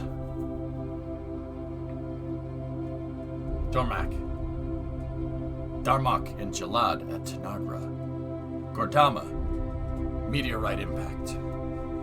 Gordama, oceans wide. Pretty cool. God, look at my suggested. Am I a nerd or what? Ugh. Why is that in there? Oh, we watched that the other day. God dang it. Look at the terrain scatterer, man. It's so much better than it is in KSP 1. Unbelievable. EJ, his arms wide. Destin is awesome, Blue Tie. Really cool. You know what I like about Destin? And this really shows the mark of somebody that's not there just to be a know-it-all, but somebody that's there to genuinely learn. He straight up in his carburetor video, he straight up admitted that he knows nothing about carburetors. And I could tell. Like, I know, like, I'm not trying to be like, well, I know more than him. I deal a lot with carburetors more because I like old cars, all right? So I knew how a carburetor worked already, but I could tell that Destin was hyped on it in the video. He was, like, it was so cool to see it. And some of the terminology he wasn't getting correct. And in any other day, like, if somebody was on there, like, yes, I know everything about carbs. The vapor is being subtracted. Like, if they weren't using the right terminology, I'd be like, hey, you know... Just like what you guys do to me, if I misspeak or if I get something wrong, right? I'm not afraid to just be like, all right, fine. It's just, you know, semantics gets me from time to time, right? But, you know, it's about learning the right thing, and it's about understanding stuff correctly, right? So, what's psyched me up about that carb video is that it really shows that he didn't really know too much about carburetors, but he was super willing to learn, and it was cool watching him hang out with his dad. That really made me happy. Hope you guys are staying dry up there on the upside. At least you get a break from the heat. Yeah, it's cool today, Rarest.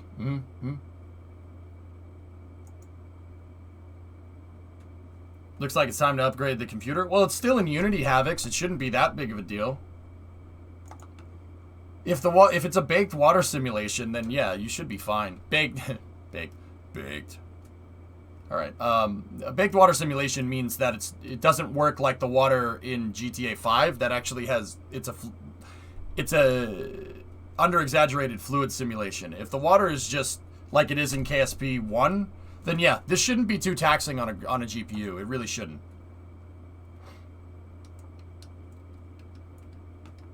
Yeah, this is Gordama. Gorlami. I wonder what these guys are, these hotspots. Gonna have to go find out eventually.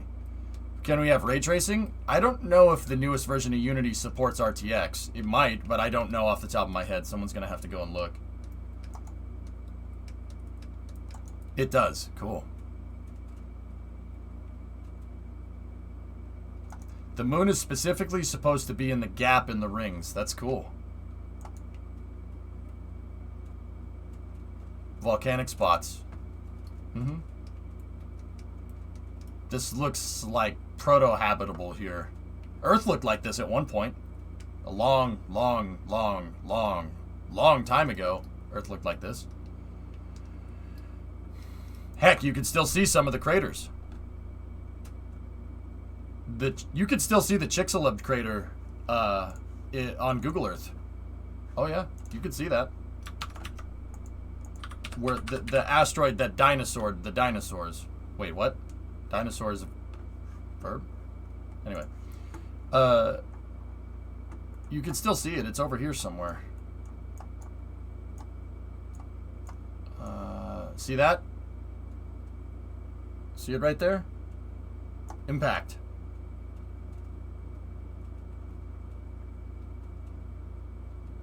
That right there. That's not tectonic plate activity. That's literally the rim of a crater.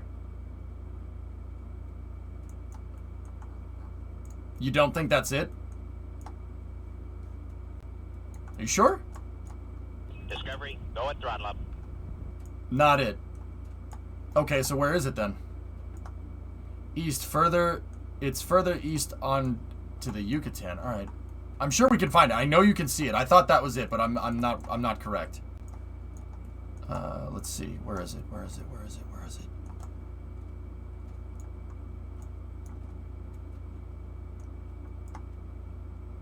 I see something right there, but that doesn't look like that's right. Let me see. Oh, okay, so it's up here somewhere. Oh yeah. Hang on. Oh, there's no photogrammetry down here. There it is. Right there, right? See it?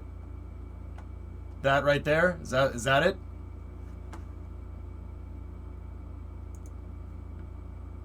Yep. You can kind of see the ridge in the hills right there. See that? There we go. Yeah, so if I'm remembering right, this thing didn't impact. It exploded in the atmosphere, right? It exploded at a very low altitude. It burst. If I'm remembering correctly. I could be wrong.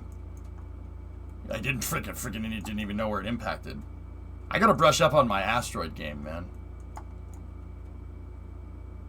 Yeah, you could definitely see it right there.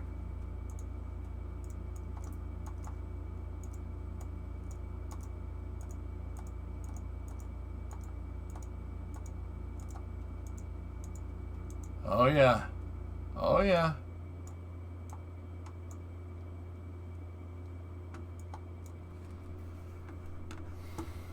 There was a sub in there from Pavisi. Wait, Pavisi, did you gift another sub? Thanks, Pavi. I appreciate that. You didn't need to do that. Yeah, okay, I see it.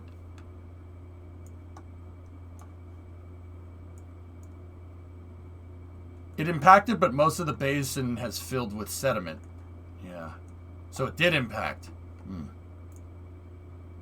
I mean, if one of these... I mean, heck, you saw what Tunguska did. Tunguska's... gnarly big explosion. Weak dinos get killed by space rock. I know it's a joke, rocket science, but the funny thing is that they got killed by rapid climate change.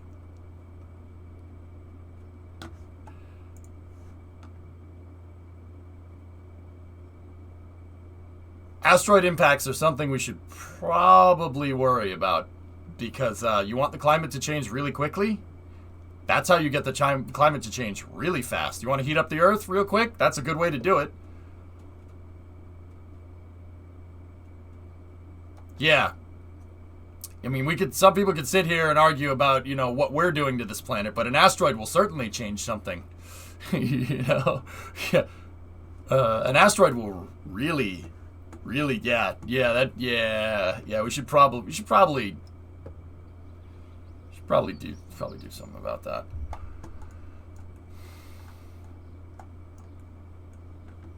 All right. And that's why B612 exists, to be honest with you. All right, so let's load this up. I got to do time warps here, so we're going to year 4, day 138. An asteroid would ruin my day. Dinosaurs use too many disposable straws. Well, yeah, of course. How is a T-Rex going to drink from a cup of water? He can't use his arms. It's hard to be a lizard. It's hard to be a lizard. Tiny arms, itchy gizzard. It's hard to be a lizard. That's from Bo Burnham. What dinosaur would you want as a pet? A velociraptor, obviously.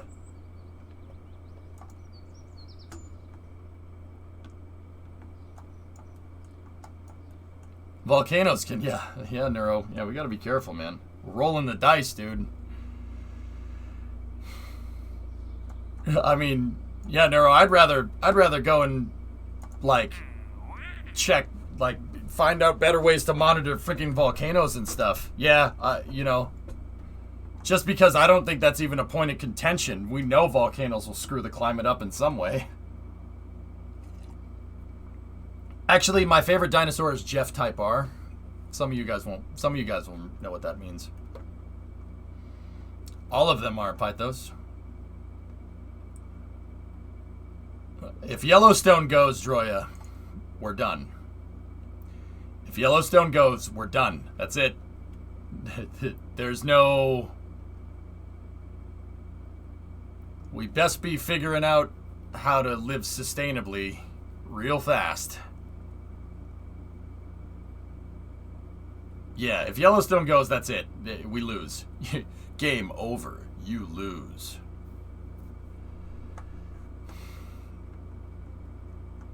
The tweet I just linked is all the planetary numbers. Let me take a look. Useful chart for NASA's Launch Services Program. Oh, yeah. We can check that out for Space News, sure. Hey, Pavi, there you are. Wrong. Try again. The heck do you want that? It's junk. Huh? Just get rid of Yellowstone. Why don't we just take Yellowstone and put it over there? That's right, Chief, yeah. Jeff Type Rs are not junk. Jeff Type Rs were useful. What would Yellowstone do to the economy? Yes. Yellowstone would accidentally the economy and most of civilization.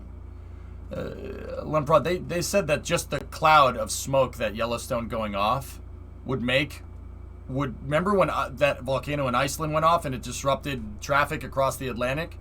It would be that times like 100 at least. Yeah. It would be, the cloud would be so thick and so dense it'd blot out the sun. Crops don't grow. Crops don't grow, no rain. It evaporates all the water. Yeah, if that thing goes, we're dead. Humanity loses. There's no retry. Yellowstone will do the opposite of stonks. It would disrupt it so like okay, so Yellowstone, if it erupts, all right, here you go. You want to know economy? Do you think prices are going up because of COVID and stuff and shortages, whatever? Yellowstone, if it goes off, Yellowstone isn't exactly on farmland, but it's right next to a good amount of farmland. And, you know, I know everybody calls, like, the Midwest flyover states and stuff, but if Yellowstone goes off and the winds are going in the correct direction, all those crops in the center of the country that feed everyone,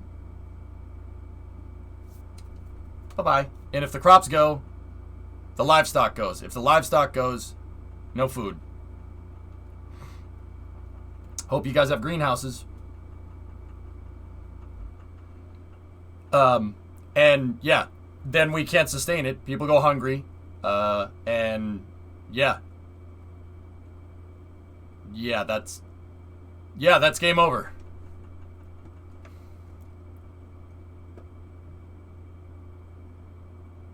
If it's one thing that I've learned about humans and human history, humans don't like famine. Famine makes people upset.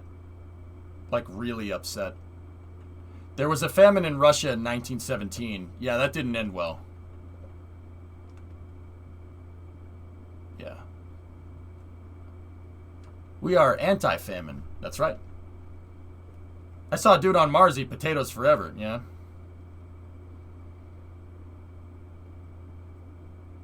It does, Droya. Mm-hmm. Yeah, pretty much worst. Yeah, I mean, it's not even. Yeah, it's not even dependent on freaking winds. But the winds do blow west to east in that part of the country. It would be fast for us in Colorado. Yeah, the epicenter. Check this out, man. You want to see something scary? And I'm not trying to fearmonger anything. It's, you know, I don't fear what I understand. I understand the problem with this. Yeah. Yeah, that would be bad.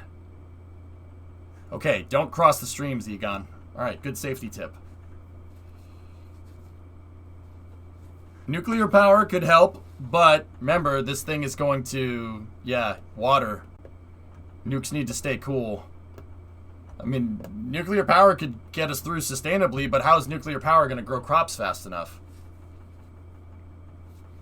The thickness of the ash. Yeah, you guys would be buried under 1,000, or geez, 1 meter of ash. Boca Chica's safe. Yeah. Yeah. Yeah. This would pretty much kill anybody that's inside of in here. Yeah. In this area right here. Not here or here so much, but right here. Yeah, not ideal. Not to mention that sometimes volcanoes shoot out stuff. Okay, you want to hear a cool physics thing? Sometimes volcanoes erupt so hard that bits of debris are spewed into space. That's the velocity and the energy that a certain volcanic eruption can hit with. It can launch fragments of rock into orbit. We all know how much energy that takes.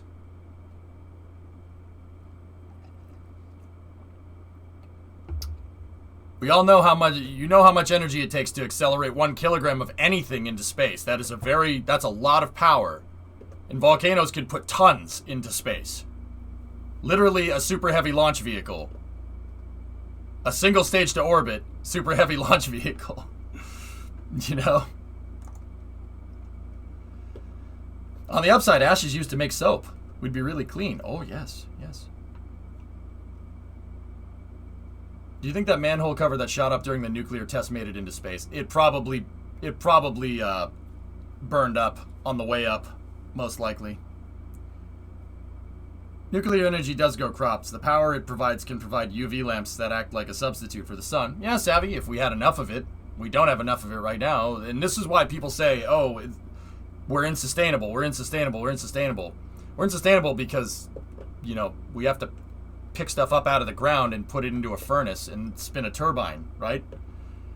I mean, nuclear does the same thing, but the energy density of nuclear is, I mean, Savvy, you know this. The energy density of nuclear is way higher than anything else. It's freaking basically cheating. Can a manhole cover just vaporize? Well, it didn't vaporize. Ionize would be the right way to say it. Yeah. If it's going fast enough, hitting the atmosphere would bite, yeah, it'll just melt it. You can have re-entry heating on the way up. Falcon 9 has shock heating on the way up. You just don't really see it. It's not enough to... Plasma only accumulates very little on the very front of the fairing on Falcon 9. That's why they have thermal protection up at the front of the fairing nowadays. That and for re-entry.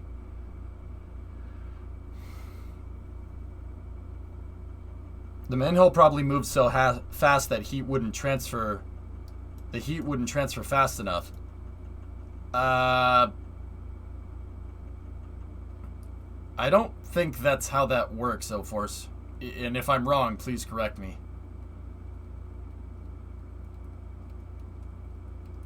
If the volcano on Mars goes, it will help Mars. There's no tectonic activity on Mars, T-Men. Mars is dead. Mars as a planet is like a car with a dead battery. Now, there are many ways theorized of how to jumpstart that dead battery, but yeah, we won't really know until we get people out there. Or there's a big alien device slightly underground that, you know, you can put your hand on like this and it'll give people air. It'll terraform Mars, yeah. That's a good movie. Good book, too.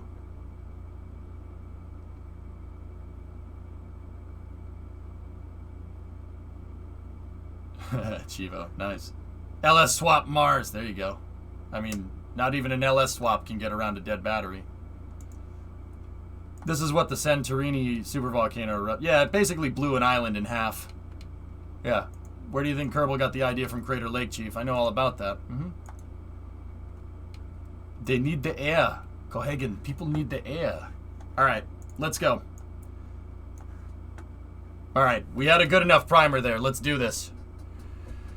So, attach a new part to a satellite on orbit. That's a new contract right there. We need to rescue Jenny out of orbit. That's a high rep mission, but I'm not sure I want to do that. Build a new surface outpost on Minmus. Have a facility supporting 5 Kerbals. Have 2 pilots on the outpost. The outpost must be on motorized wheels. Maintain stability for 10 seconds. That's a pretty good pay, but I don't know how the heck we're going to do that with... I don't know how the heck we're going to do that with just the small SSTO operational.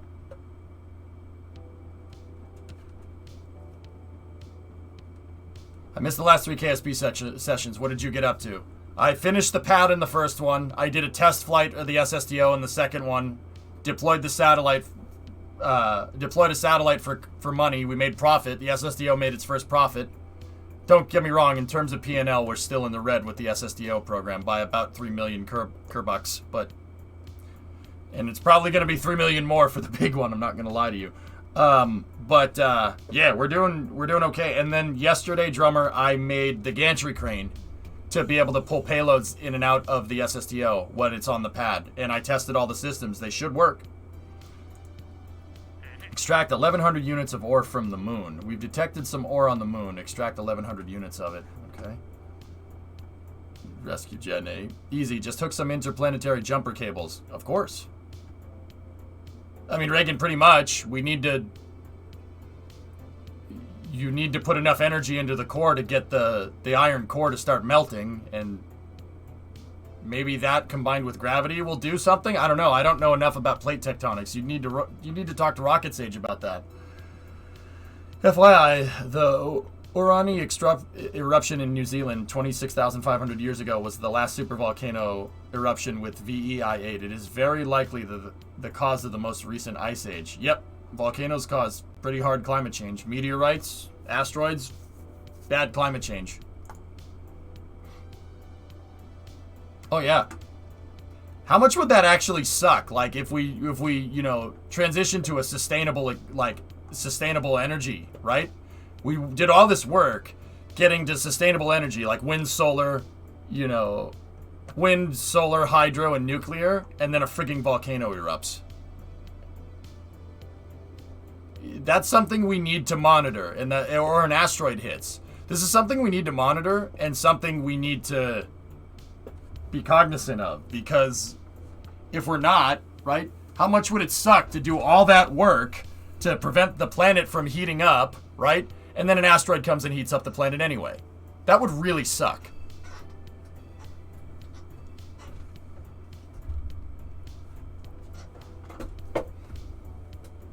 Wait, you mean spewing hot toxic stuff into the air is bad for the environment? Something like that. Detect 2 comets with a Sentinel telescope. We have another Explore the Moon contract. It's not a reason to not do it, though. Oh, I never said that it was. No, Squid. That's not what I'm saying. No, we should definitely do that.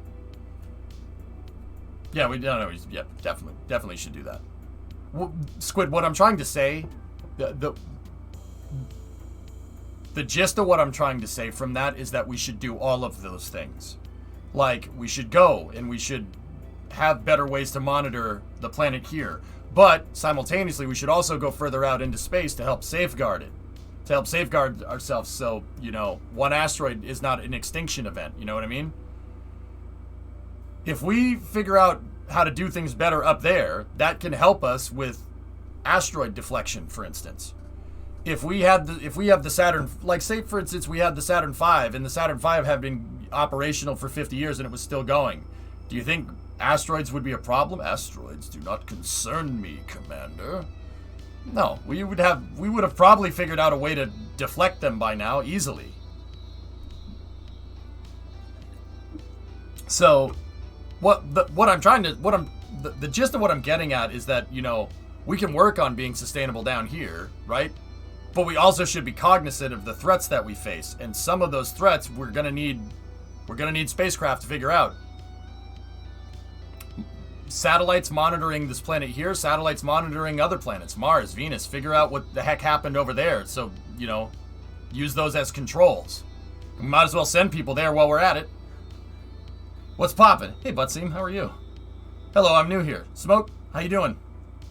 I'm EJ. I'm a space nutcase. I love space, and I build very, very advanced vehicles in Kerbal because I'm a loser and a nerd of the highest caliber. I also have a mustache. Hi. Not that that counts for anything. I don't know. Is that a Museum of Flight cup? Nope.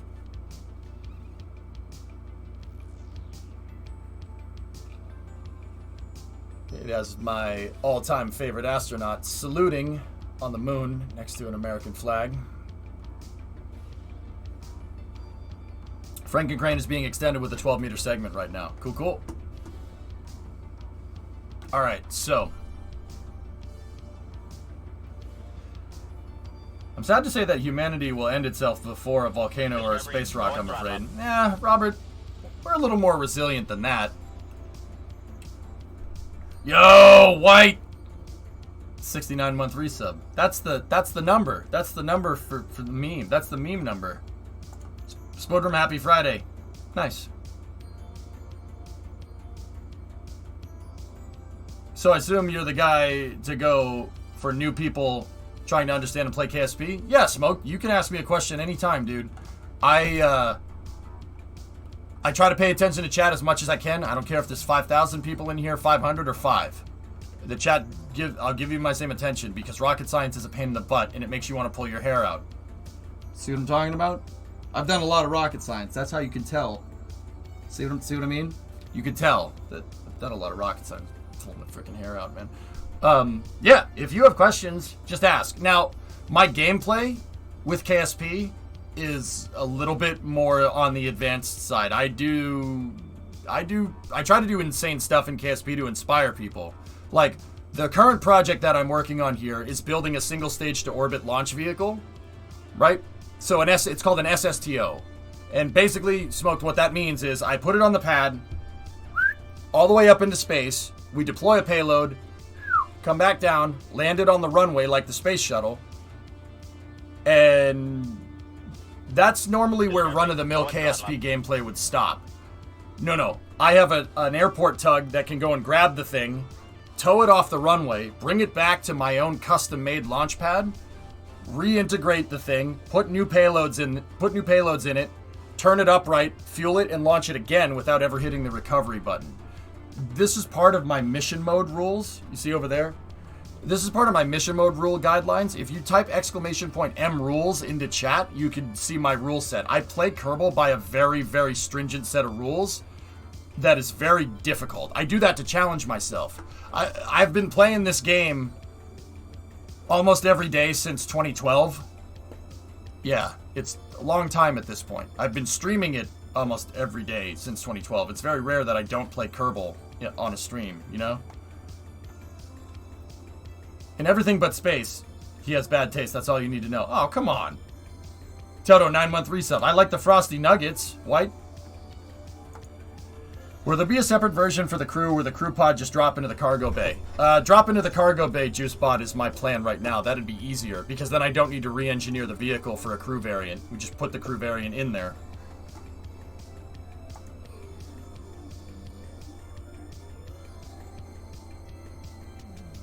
Your whistling is confusing your dog. No need to stop or anything, just thought you'd want to know.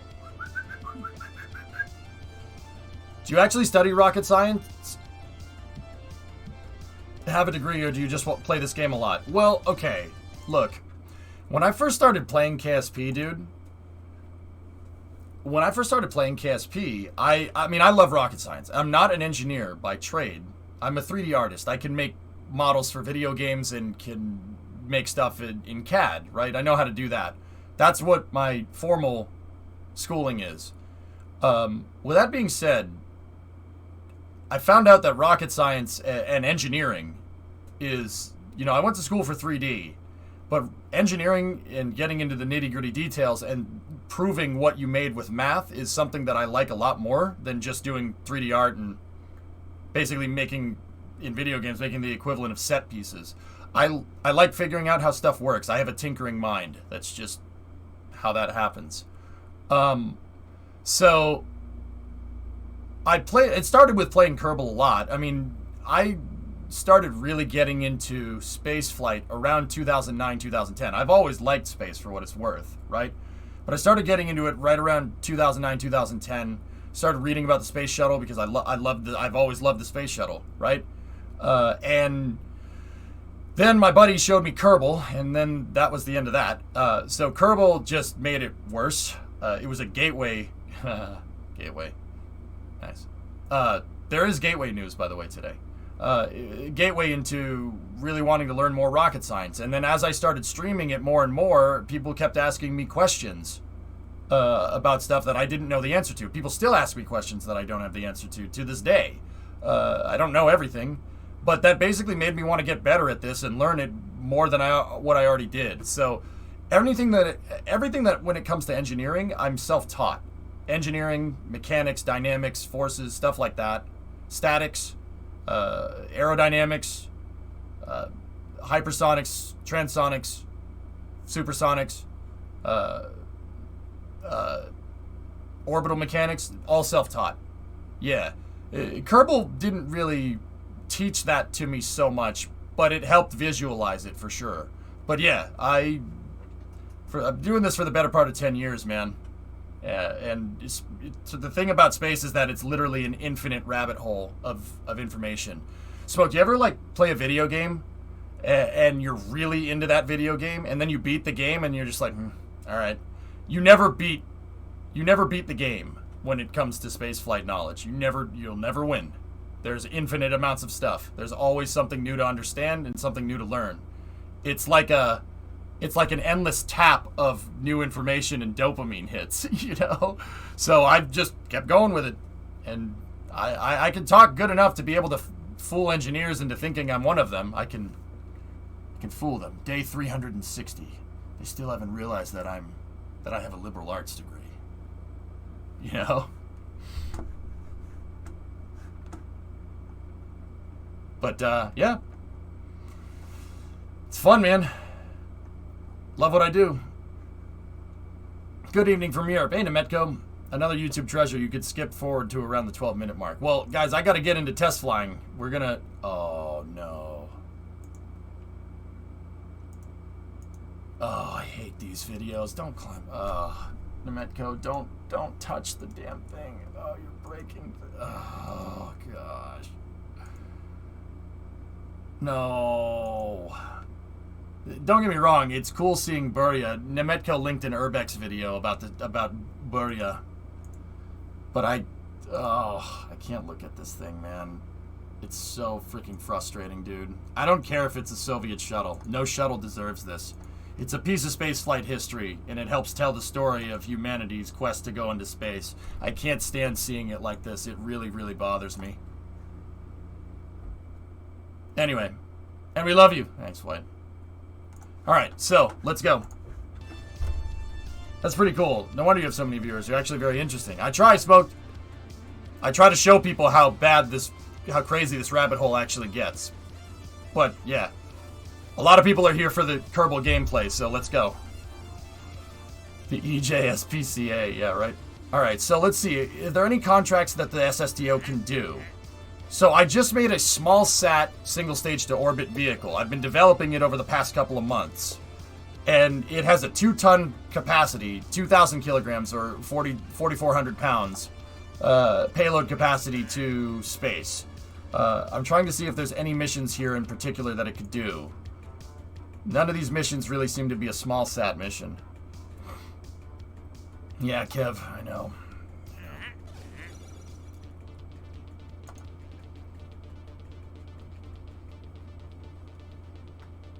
Sure, bomb. Build a new surface outpost on Minmus.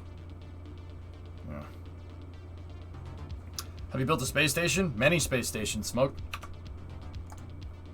Oh, see? Oh, yeah. Smoked, I have 15,000 hours in KSP. I've done almost anything and everything you can think of. What I really end up enjoying the most is not just building the space stations, but building the launch pads to launch vehicles. Like I said, reusable launch pads, man.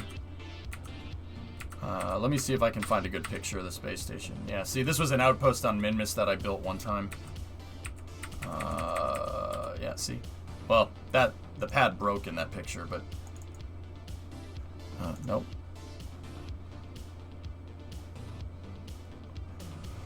I like building the infrastructure to make stuff fly.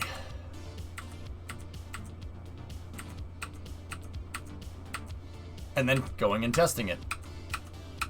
That was a great stream. No, I've never built a submarine. To be totally honest, what's that, Apatoxin? Nice. And Medco, I hate it. I hate it. I can't. I know it's cool, but yeah, freaking. Oh yeah, that was before we had hydraulics in the game. I needed to actuate it somehow. Let me see if I can find a picture of the biggest station I built. There it is. Oh no, that's not one of the biggest stations I built. That's the second biggest.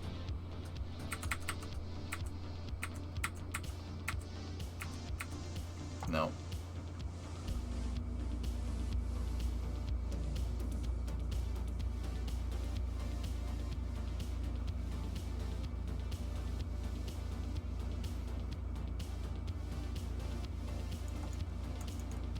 Oh yeah, there was that.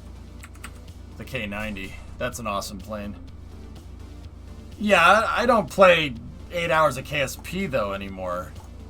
We will today, but what would you say is your greatest accomplishment in this game?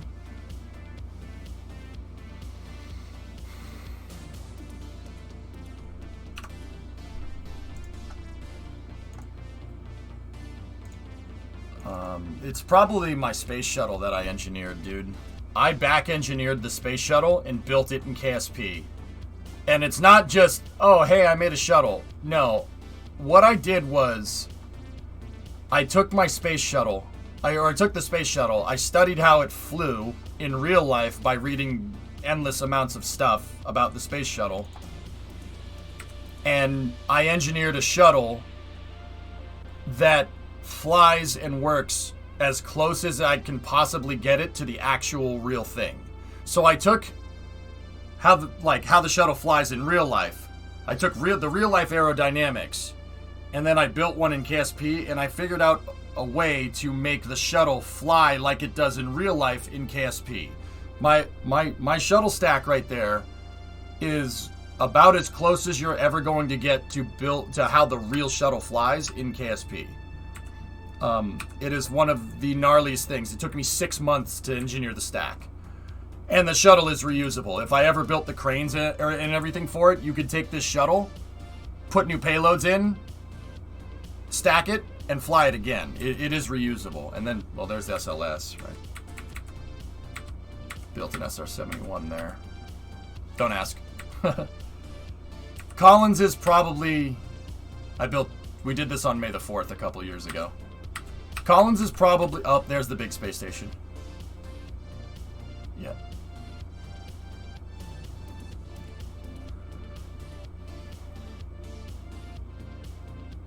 My greatest engineering feat is that shuttle. The shuttle is insanely difficult to make, especially in KSP, because you don't have some of the parts that they have in real life. Would I like to see that? Well, the SSTO is still pretty dang cool, so it's almost as cool. But we need to find a good mission here. Let's see. I'm going to get back to it, Smoked, okay?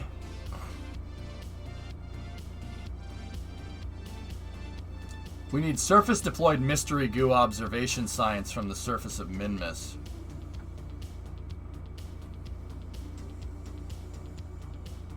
Set up an extended duration goo experiment on Minmus and gather some data for us. We'd like you to gather data on the subject on Minmus. We want you to send us science data from the surface of Minmus. Yeah, Black Raptor. 2 tons to Minmus. We have a Sentinel mission here. I already have a Sentinel contract to launch the Sentinel telescope. We'll probably end up doing that with the big SSTO because of the orbit that it needs to go into. Collect 11 of the 50% of the surface deployed seismic sensor science on the moon. Well, we'll resume that later. New orbital station here. We can still do this mission for on-orbit ops if we want to take the processing lab and put it out at the moon. Science data from the surface of Minmus. We could do that mission. I could achieve that one right now. But see, once again, we don't really have...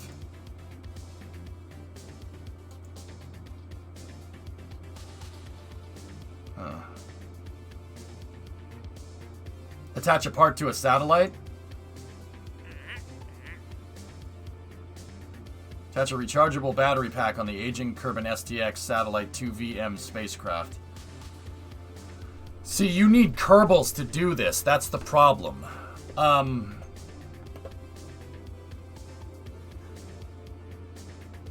Anyway, White, how are you? Yeah, I broke a wing off on the shuttle on ascent, and I went up and fixed it before construction was in the game.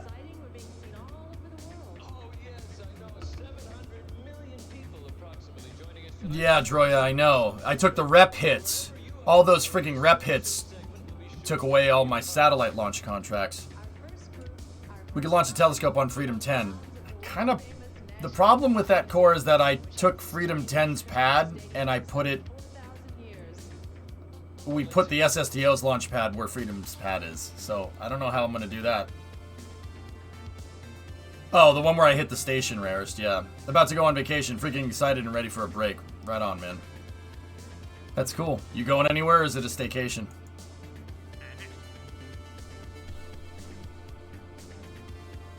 Yeah, see, none of this is any good. Alright, so what I'm going to do...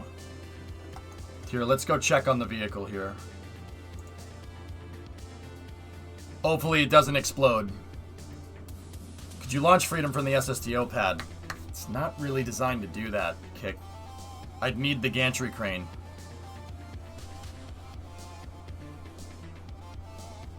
RV in the mountains. No cell phones or computers. Good man. Yep. So, check it out. Prototype 9 is sitting here. This thing already flew into space, deployed a satellite, and then I took the payload dispenser out. We took the payload dispenser out with our new gantry crane here. Check it out. I basically took Freedom's crane, the Freedom 10 integration crane, and I extended it, and we didn't give it as much reach. We gave it more reach this way than this way. And I can pick up payloads from the transfer aisle right here and put them in to the SSTO. We can reload it. And then the crane is on landing gear, and a Kerbal can push the crane out here, right? And then the sides of the pad are tracks. That's the tracks for the crane. Hey, Swishio. Yep. Smoke, when I say I build out all the GSE, I mean it. I build the entire pad. My SSTO is based off of the Lockheed X-33. And there's basically just a bunch of fuel tanks in here. And the reason why it has some of it is panels and some of it is wings is because with the X-33, with this vehicle, I put different building materials in different areas to get it to fly like the real one. How do I know how the real one flew? The real X-33 never actually flew. It was a concept. Well, I know how the real one flies from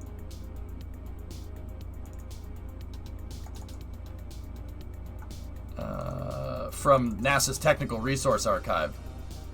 I raid the NTRS archive. We gotta find the aerodynamic uncertainty. It's this one, I think. Nope. Flight operations. Ah, here we go. The aerodynamic uncertainty model. This was based off of NASA wind tunnel testing for the X-33, which is what this is based off of. And it shows in graph form basically how the thing is going to fly compared to other vehicles. So there's the X-24A, 24B, HL-10, M2F2, M2F3. That's us. M2F1, and then the space shuttle. And they plot. Basically, this plots how the thing flies at certain altitudes and stuff. That's what this thing shows. Shows the re-entry trajectory, how fast you should be going. And what I do is I take this and I scale it in KSP. I try to figure out how to do this in KSP. Was one actually made. A prototype was 90% done, and then they canned the program because the launch market crashed.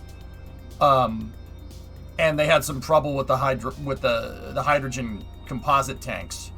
So they scrapped the program when the prototype was like 90% done, and then I think Lockheed scrapped the prototype after that.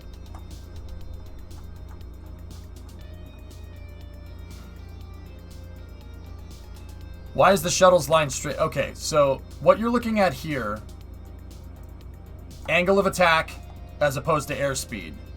So the shuttle, during re-entry, from Mach 20 to Mach 10, maintained a 40-degree angle of attack. And then, under Mach 10, the angle of attack went down, and it kept going down all the way to subsonic. And at subsonic, it's coming in at a 10-degree angle of attack. And then it would do the runway flare and land. This shows AOA comparatively to Mach speed.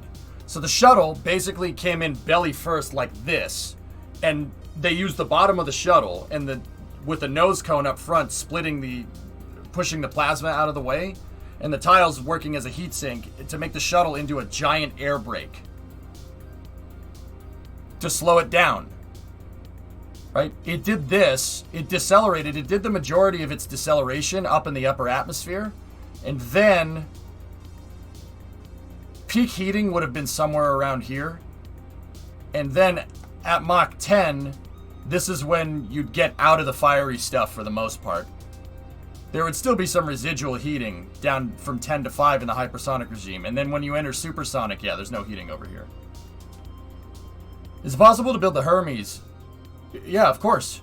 With mods, you can get the motors that the Hermes has. So yeah, sure, why not?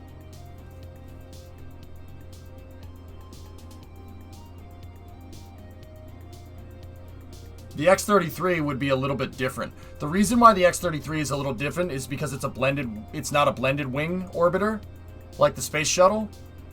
It is a straight lifting body, so it wouldn't have been able to do this. The reason why the shuttle could do this, why that's a straight line and angle of attack, is because the shuttle has wings on it. The X-33 does not have wings. The X-33's body is the wing. The fuselage of the spacecraft is the wing. And there's all these different aerodynamic uncertainties and stuff. I basically read this, and you get a good idea to how this thing actually should fly. And then I tried to make it do that. I tried to make Kerbal do that.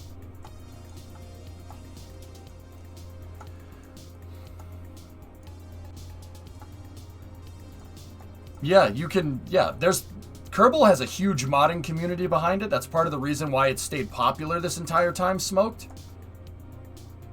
So, yeah, it's still pretty dang popular, man. And the modding, dude, you can get any type of mod that you want. There's all kinds of stuff. Alright, so, this thing looks okay. All the hydraulics the hinges are locked out, so that's good. We need to figure out a payload for this thing. I'd say that the tests today, I guess, let's build the crew capsule for it, dudes. There's no good profitable missions from it right now, but it doesn't mean that there won't be later. Doesn't the open node on the back of that Mark II part cause drag issues? There's no open node there, bum. It's attached to the fairing. The back fairing plate. The Mark II fuselages are attached on interstage attachment nodes. So the game thinks that that Mark II fuselage has something behind it. So no. The drag that it would create gets transmitted to that back fairing plate because of how Kerbal calculates aerodynamics. And yes, that does create drag. Not as much, but it does create drag. Now, with that being said, I want it to create drag. Lifting body re-entry vehicles are supposed to make drag. They're supposed to not fly very well, right? This thing really is designed to fly well up there in the hypersonic regime. Once you get to transonic, it starts getting a little shaky. And the real X-33 does that, and so does ours, which means I'm on the right track. And then, when it gets down here to land on the runway, it should just barely have enough to flare and touch down. And that's it. Hey, Vasi, what's going on? Will this SSTO have a kick stage built for payloads? I could. Let's do it. Let's get the stranded Kerbals. Okay, well, Swishio, if we're going to do that, and we'll test rendezvous and proximity operations, right? If we're going to do that with the SSTO, I need to do at least one mission first to test that the thing has enough Delta V with the crew tank that we designed. So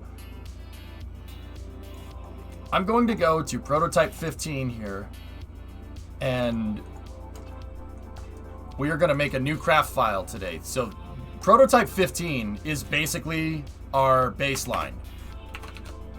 This is our block 1. This is block 1. So this is the most updated version of it that we know works. 7, Discovery, go and throttle up. 9, 21. We don't need this. So I like leaving notes. So this is LV5, LV-5A, baseline configuration. Or block 1 baseline configuration. Hey, Act for Impact, 9-month resub. Thanks for streaming. My pleasure. Yeah, Squid, they don't fly very well. Yeah. Having the back of your airplane be, or thing that flies, be flat like this, yeah, not very good at flying. So, block 1, I'm not going to have the jet truck attached to it. We don't need that.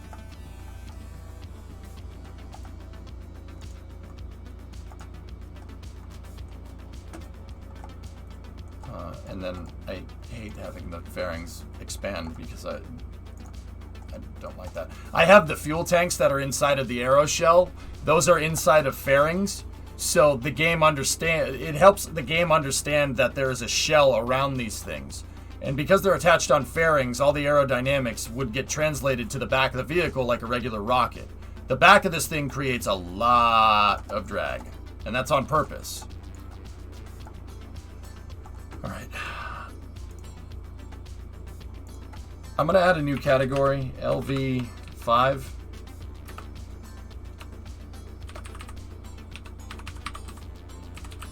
Well, somebody was telling me go mess with sub-assemblies, so I will.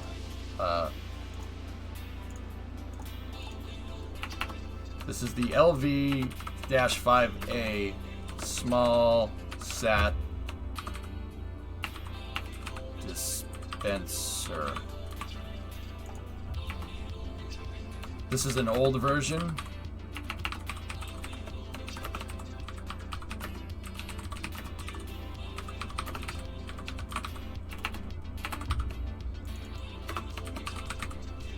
We use this dispenser to launch the satellite, and the launch mechanism for the dispenser works just fine. It's just that these panels weren't shimmed to the bay correctly. So I just, once again, leaving myself some notes. Now, this is our block 1 configuration for this thing. We need to... Wasn't Freedom 10 Launch Vehicle 3? What was LV4? Launch Vehicle 4 was a concept. It was a concept launch vehicle that I came up with. And had we not chosen the SSTO QQ, I probably would have implemented it. That's LV4. LV4 is like... mini SLS, I guess, if you want to call it anything. It's not Ariane 5, but not SLS either. It's like a rocket that has... It would be like an SLS that's the size of, Falcon Heavy, or an SLS that's the size of, New Glenn. I would have used the crane to make this thing, and we would have had a launch adapter and everything. Airy SLS. Yeah, actually, this would have been more synonymous in function with Energia M. So the medium variant Energia, which is... So the original Energia launch vehicle has an 8.4 meter core stage with 4 liquid fuel boosters on the sides, right? The engines in the center core stage on Energia are 4 RD-0120s. A Hydrolox motor that's kind of synonymous in function with an RS-68, or an RS-25E on SLS would probably be the closest variant. And then you have 4 liquid fuel boosters with RD-170s out back. Energia M was half of that. It was a smaller variant.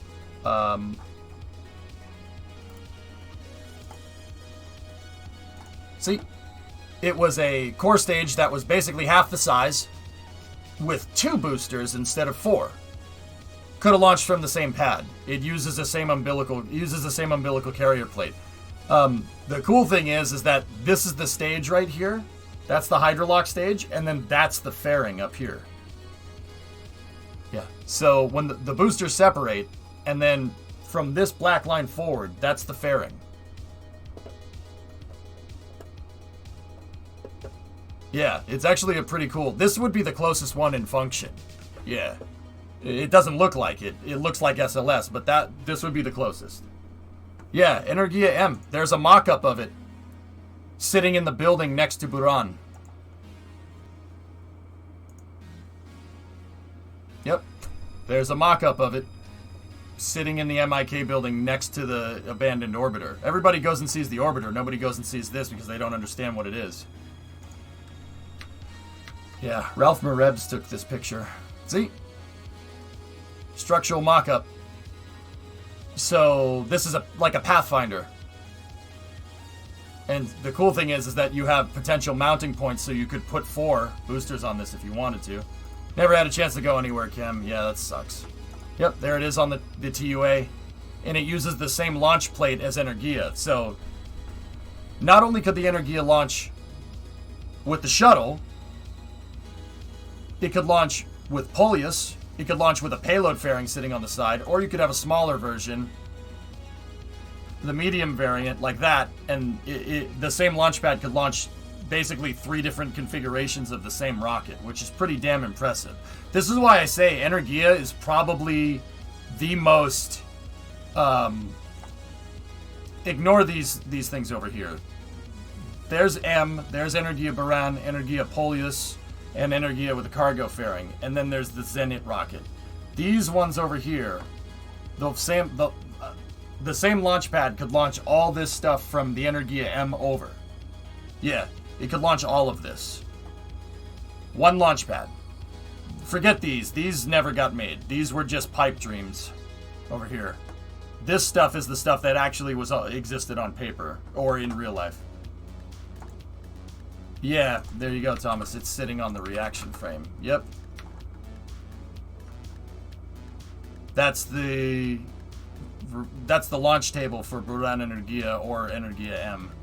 I'm not sure if that's a real one, though, Thomas. Do you know? Do you know when launch was planned for it? The USSR collapsed and canceled the entire program. Energia M was originally slated to fly sometime in the mid-90s.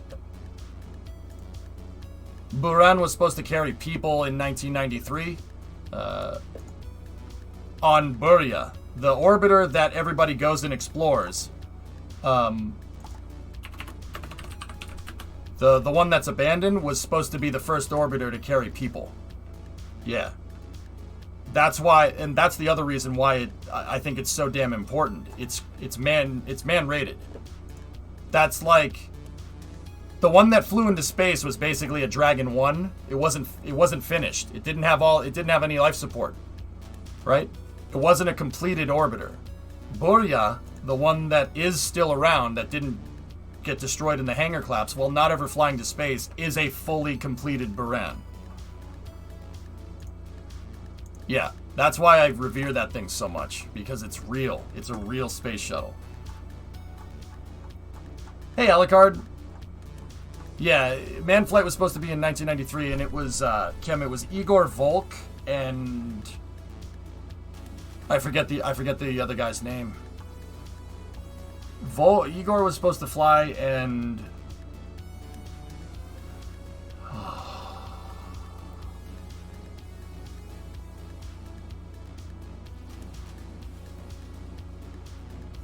I forget who was his co-pilot. It's the same guys that messed with the,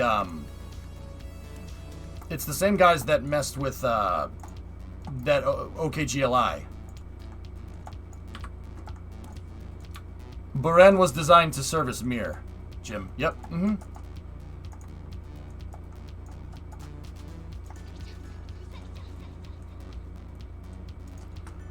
Jim, you know what's funny? The docking port module that was engineered for Buran used an APAS, an androgynous peripheral attachment system. APAS 65, if I'm remembering correctly. After the Soviet Union collapsed, They literally ended up taking that design and putting it in the American space shuttle because the designs were similar, right? The shuttle, the American space shuttle, flew its entire career using a Russian docking port and a Russian docking adapter.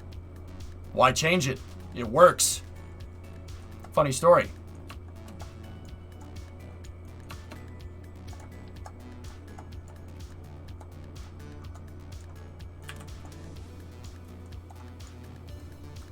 Yeah, Licard, if it ain't broke, don't fix it. Alright, anyway. Let's go in here like this, and we're at 44.5. Let me adjust these. 44.5.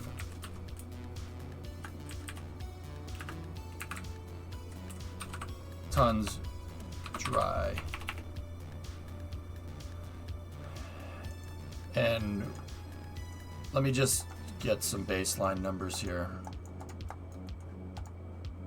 I gotta fill up all the tanks so I can get the right calculations here. We have to be very careful with payload mass here, guys. The reason why we have to be careful with payload mass is because this thing has a very... SSDOs generally have what's called a very poor mass fraction, meaning that the more vehicle you take up into space with you, the less payload you can take up into space with you. Because I'm basically... Because it's an SSDO, I'm taking the entire vehicle up into space with me every time. So instead of staging it and getting rid of some of it and using an upper stage, I take the entire thing into space. You have a very... The further you go into space, the lesser making an SSDO pays off. That's why most SSDOs and reusable orbiter vehicles, right, are only designed to go to low Earth orbit. Because it doesn't make sense making them go any further. It's a diminishing return at that point. So I have to be very careful with this. And the reason why I have to be careful is because if we exceed payload mass here, payload mass as tested was with this, 2.25. I used one of these fuel tanks here as my mass simulator during testing. And because I'm using that, I have a 250 kilogram safety margin. I would rate this thing's payload capacity at about 2,000 kilograms, not anymore. So we have to be very, very careful of payload mass here, especially with all the stuff that we make for it. No Booster 3 testing today. The road closure was canceled. Blew my knee out earlier. Thanks for making my ice bath pleasantly distracting. There you go. If you had a substantial amount of money, would you rather start a company or start preserving old historical spaceships? Start a launch company, make money off that launch company, hopefully, and then preserve spacecraft after that.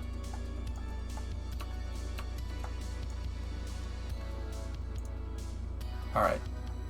So... Did I get all the tanks filled up? I have a feeling I may have missed one.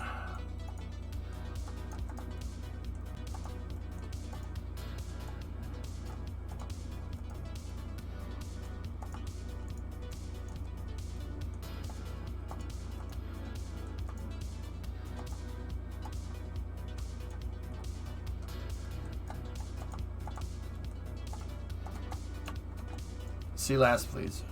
Okay. The other cosmonaut was Alexander Ivanchenko. Cool. Thanks, man.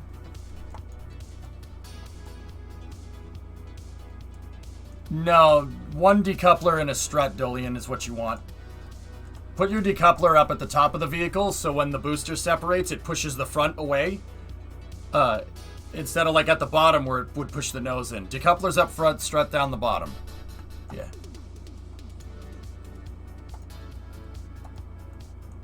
$36. Oh, I know what's going on. Our Delta V numbers are weird because we uprated the shuttle engines. Alright,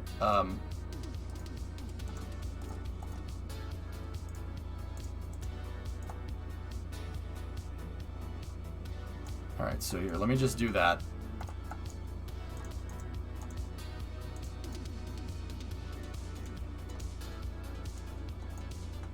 Yeah, there we go. There's the true number. All right, so we are at max capacity. Yeah, okay.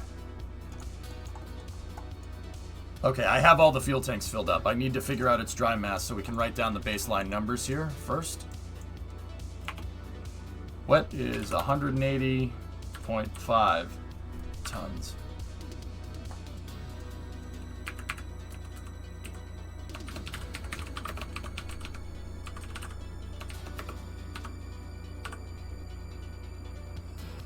Okay. So, we can't go over 182.5. So, I'm going to design the crew module for this now. And we basically have to make sure that we do not exceed 2 tons or else, yep, they're going on a nice long suborbital hop.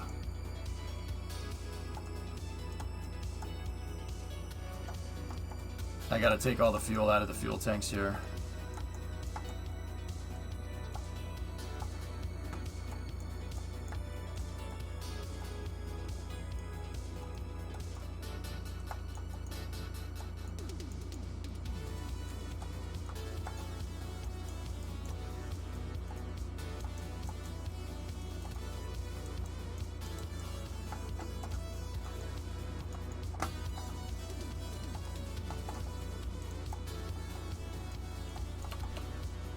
Alright.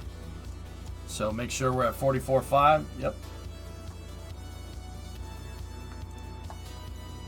And then just for continuity down the road, make sure that these are back up here.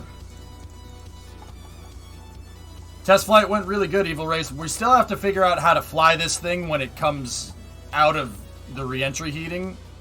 In transonic and supersonic, it does not fly very well. But the funny thing is that the real one didn't either. So it's a matter of configuring the control surfaces correctly. Like setting the right authority limiters here so I have, you know, yaw, pitch, and roll authority, right? It's a matter of just getting that correct. And that's just going to come with test flying. But either way, the reason I know I said that same thing with Dart in the past. The thing is that with this thing is stable through hypersonic, so I can get it near KSC pretty much every time. Yeah. Not pretty much. I can get it near KSC every time. And we didn't have any plasma blackout, so I fixed the communications issues, right? So the comm issues are fixed, and then the part of the regime where we're getting into aerodynamic instability is just something that I'll have to figure out from flying it, dude, because I don't have a wind tunnel. Save it and deploy it to make sure it's fuel empty? No. Dry mass.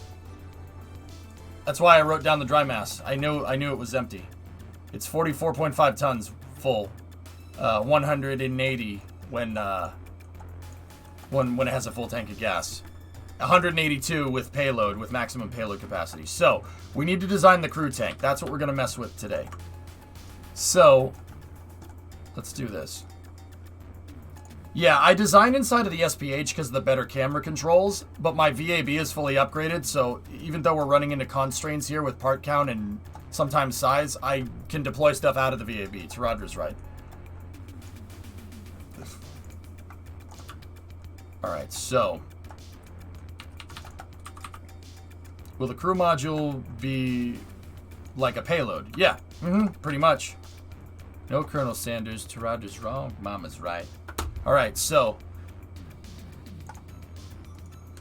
that's, we have 20 kilograms there for that docking port, and then this thing, I want to move 3 Kerbals, so that's 910 kilograms, so plus 910.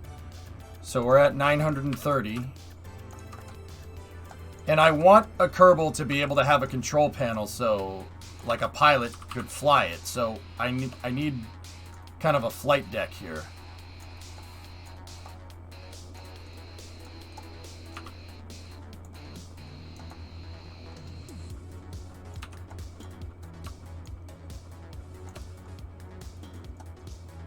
That won't work.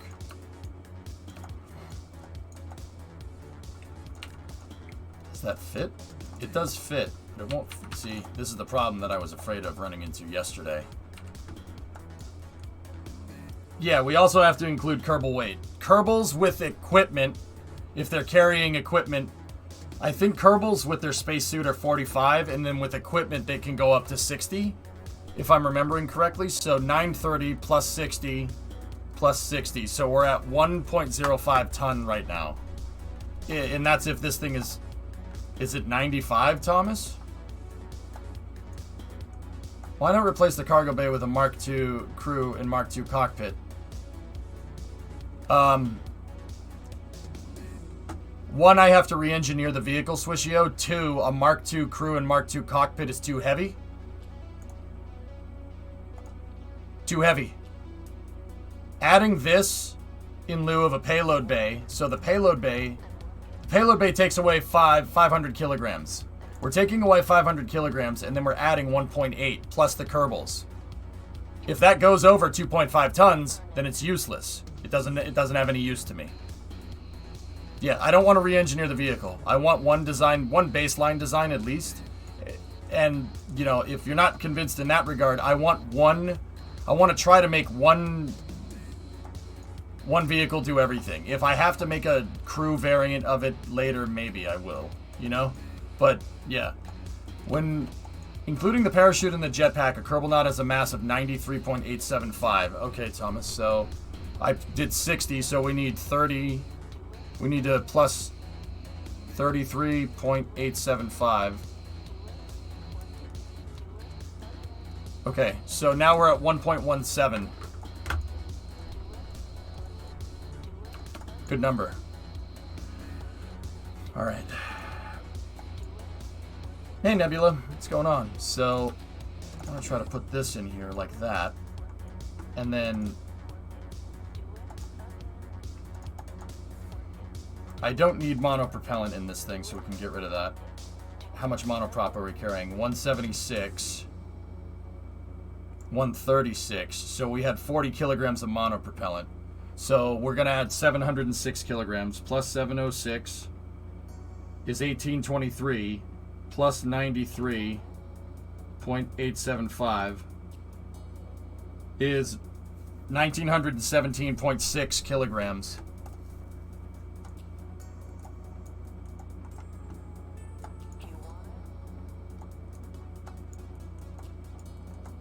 Just add bigger rocket, that'll give you more weight.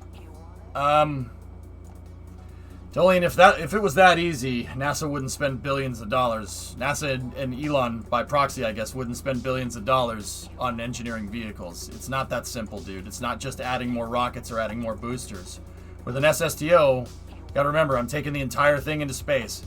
If I add a bigger rocket engine, that's just a bigger rocket engine that I have to lug all the way up into space.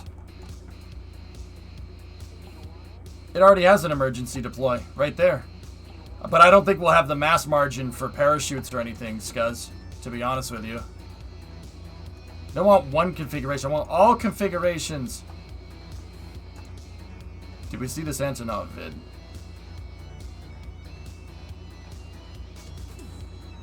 No, but that's pretty cool. We can look at that for Space News. One shoot might be good. I'll say it again. I do not have the...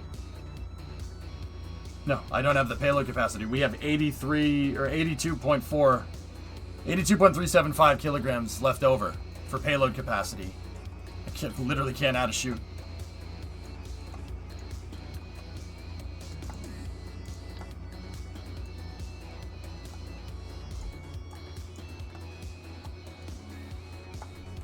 I don't want to shoot. I don't want to do it. I want to make sure that this thing can get back. But see, now here's the thing. Kerbals need a way to get in. So I need to have the Mark I command pod door open. Like Kerbals need to have a way to ingress into the vehicle, right? And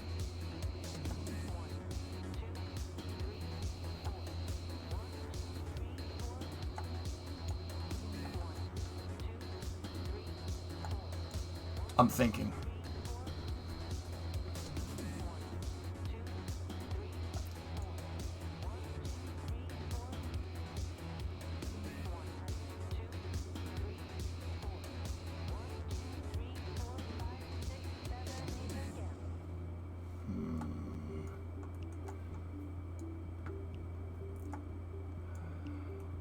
Okay, I got an idea. So I can't put the docking port up here. And docking ports are 20 kilograms, so plus 20 means we're at 1937. I can't put a docking port up here. The reason why I can't put a docking port up here is because of that. So the docking port has to be down a little ways. It has to be here. Right? This would be a docking port to be able to dock to the station. Can't have that.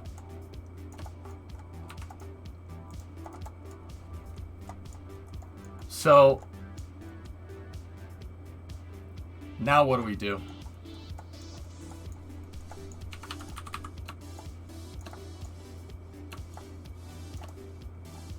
Let's at least try to preserve the window there in some way.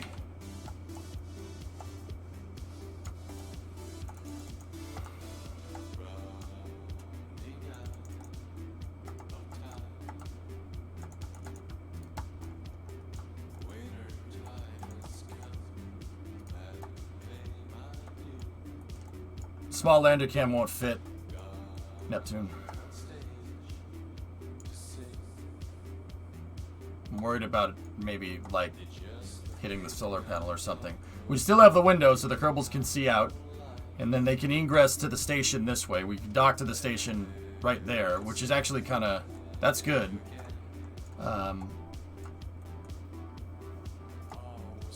Should reposition the solar panel to the side. What are we at? 1937, 625.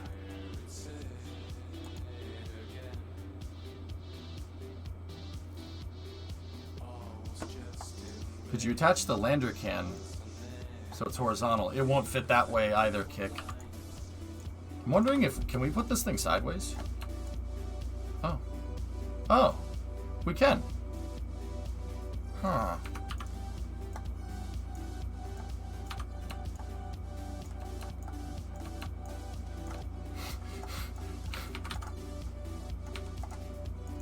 Oh, no. No, we can't. Oh, well. Almost cool.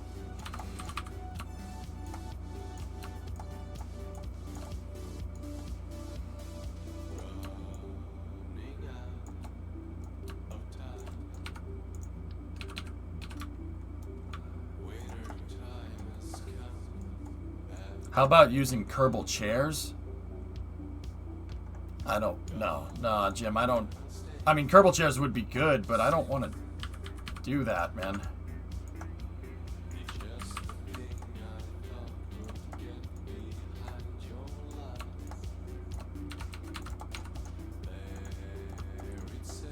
Wait, why does this fit all of a sudden?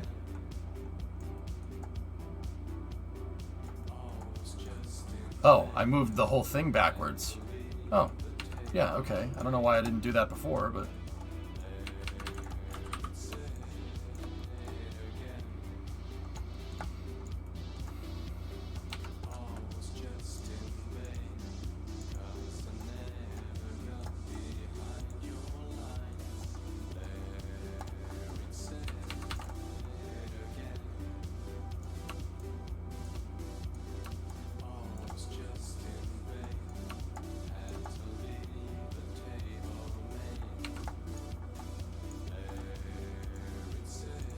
Alright, so we're at 1937, 625 on the crew tank. Can you take the sides off of the lander can? Yeah, you can, dudes, but I don't... It's only got capacity for 2 Kerbals, and I do not think it fits.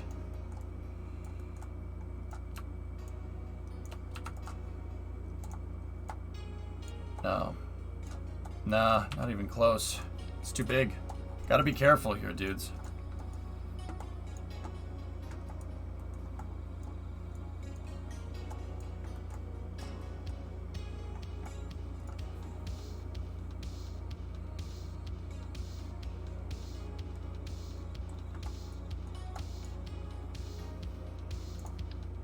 No. Is it clipping in the back now? Nope. No? What if you rotate the Mark II lander can about 30 degrees? Why do you guys want the Mark II lander can? I'm confused. I can fit 3 Kerbals in the same Discovery, space go of the throttle Mark II lander can and use up less space and have more payload capacity for other things. Why are we... I'm confused. Why are we doing that? Pomegranates can't fit. Tried that already. They're too big. I wish. That would have been very useful if they could fit, but they don't. They don't fit in a Mark II bay. See? Too thick, boy.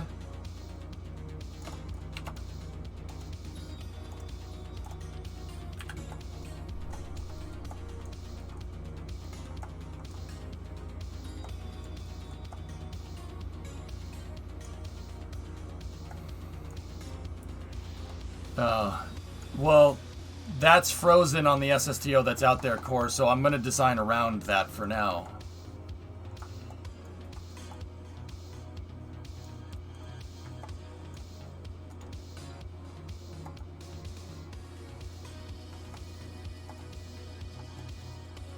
Well, Bomb, what we can do, right? What I can do is we can have the payload bay doors open, right? And then we can have a vehicle that drives up. And the vehicle that drives up could have, like... I mean, keep in mind, this thing will be in the vertical position. It would be like this, right? When it's on the pad, we can have a vehicle that drives up, and that vehicle could have, like this. And we could use that as the white room for it. So the Kerbals... So the vehicle drives up, it docks to the SSTO, right? Kerbals get in here, and then we just transfer them into those positions. Now, the problem is that... Well, not a problem, but a thing that we wouldn't be able to do in this regard is we can't EVA when the thing's up by itself. There's no airlock. We couldn't do it. And that's, I think, why Core is saying, you know, don't, like, move that docking port forward so they can get out the hatch.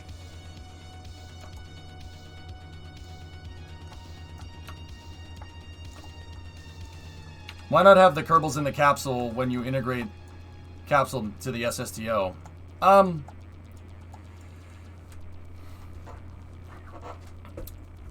Swishio, how they do it in real life and something that I like doing is, and this is kind of a risk thing, I don't want the Kerbals in the vehicle when we're turning it upright.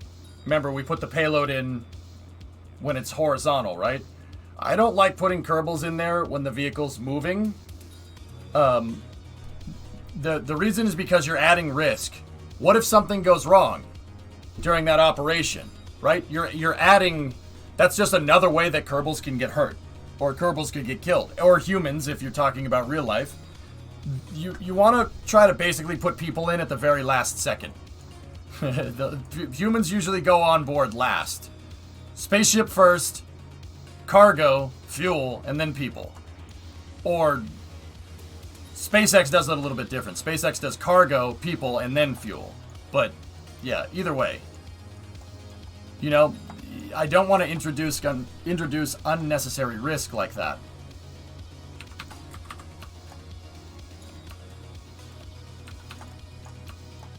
How far can we move this thing forward? We can get away with that. Now, could we get away with this? Please. Damn it. Why not the Mark II cockpit at the front? Because it's too heavy. It's too heavy, it'll screw up my mass balance, and I don't feel like engineering a new... Well, not I don't feel like. I don't need to engineer a new vehicle. This is a much simpler solution.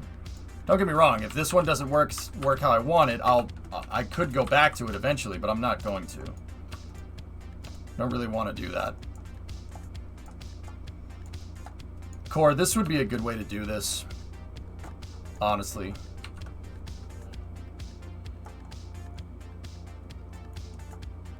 Having an escape system where you open the... I don't have the mass for that, Wiser. How about we just design the vehicle to get back to the runway? Yeah, much easier.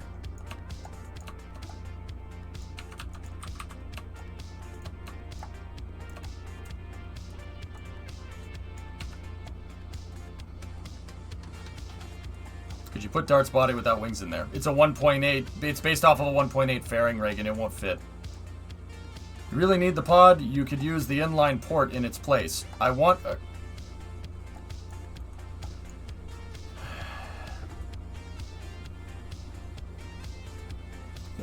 How else am I going to fit 3 Kerbals in here, Louisa?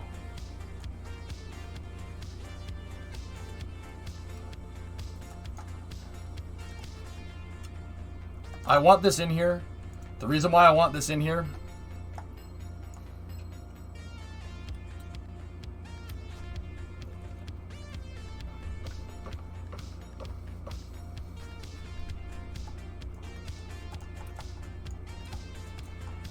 I want this in here, and the reason why I want that there is because I want Kerbal to have flight controls, right? I think that's a good redundancy, giving the Kerbals a flight deck and not just having them ride as passengers, just in case there's some kind of weird plasma blackout that I don't anticipate.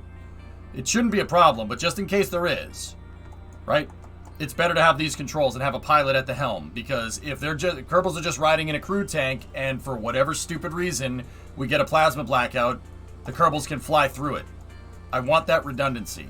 Also, there's nothing else that's going to fit in here that's payload that is that payload size short of that could pull a Kerbal and have them pilot from it. So I don't want to do that.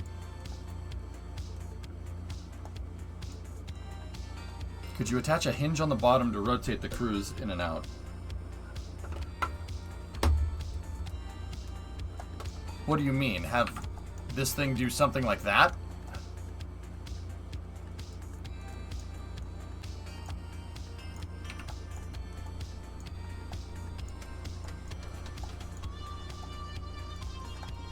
Place the port above the crew tank and lower the module inside the bay a bit.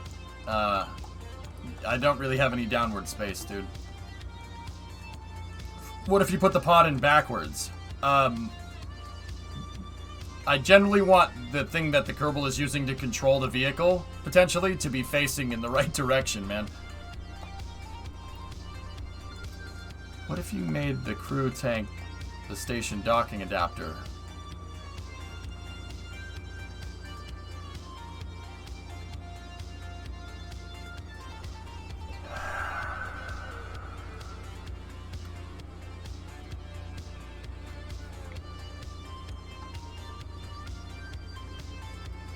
Yeah, that means my docking system to the station, Sneaky, has a robotic in its way. I generally don't like doing that.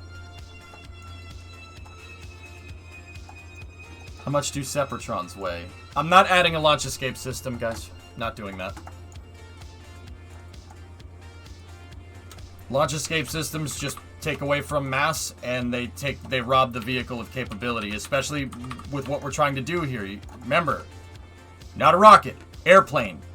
That's what we're trying to do. We're trying to do something similar with these SSTOs that Elon Musk is trying to do with Starship. It has to be quick. This is why a 737 doesn't have parachutes or ejector seats, for instance. Or why a 747 or pick your airliner of choice. None of them have parachutes or ejector seats. And I know someone's going to be like, well, actually, there's this one time. You know what I'm talking about.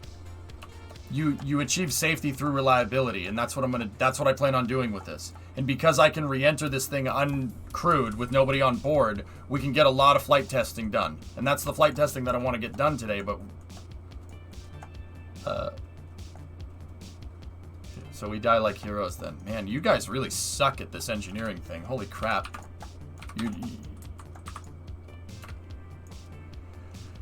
Wow.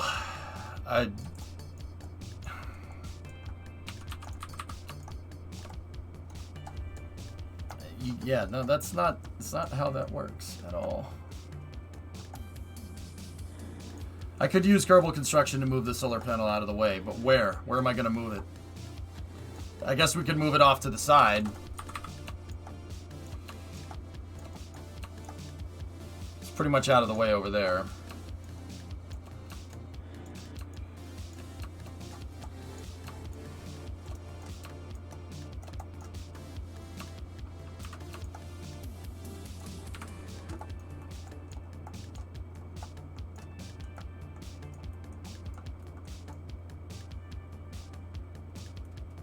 The shuttle had ejector seats in it, broken oiler, for the first 4 test flights. SR-71 ejection seats, if you want to know. And they were useless after 40 seconds. Yeah. So then when the shuttle was flying on its test flights, if something went wrong in the first 40 seconds, you could eject. After that, you're going too fast. You're going too fast and you're going way too high. Then it is in the way of cargo payloads. Yeah. I'm just going to put it back to where it was and we'll design around it. Maybe we'll use some of the newer solar panels in here eventually. See, that thing is 5 kilograms. Maybe when we unlock... Oh yeah, I don't have the newer solar panels because I rolled back.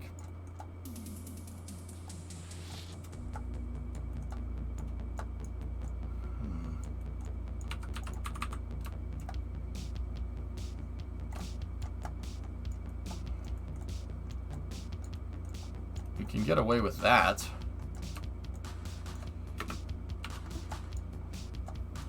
No launch escape system, Kim. Waste of we don't have the payload mass margins to do it, dude. I'm not going to. I mean, you guys, it's funny because the same people that are saying, oh, you need a launch escape system are the same people in the same breath that are saying I should add a Mark II cockpit. How are we going to eject that if this is part of the vehicle? This is what I mean. You guys got to put, at least, you got to give me some critical thought, just a little bit of critical thinking. And you guys are shooting from the hip. That's not a good way to do this. Yeah, 2 tons, Drake. And I'm with that docking port, this crew tank, that crew tank, and that docking port with 3 Kerbals that are kitted out with the EVA pack and a parachute, we're at 1937 kilograms. So I have, what, 72? Or not 72, 68. Do they need parachutes? No, not necessarily. But the reason why I'm taking the parachutes into account is because I'm overestimating a little bit, and also I always forget to take their parachutes off when I put them in the vehicle. Always forget to do it. So it's better to take it into account because sometimes I forget that the Kerbals just come equipped with the parachute. Looks good, ship it. Yeah. I mean, I'm pretty sure this will work. This is a hatch obstructed, though. Let's see. Actually, in our engineer's log here.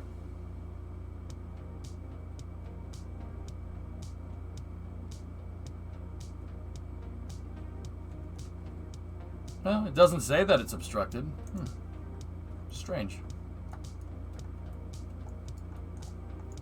Yeah, Dolian, I know. I should, but I always forget to because that's their default configuration. But yeah, I mean, if I could just remember to remind myself to do that, then yeah, it's good. That's kind of a rule that I have about making things idiot-proof. If I engineer things to be idiot-proof, I can basically launch something and focus on running the stream and launching it at the same time if it's easier to use, right?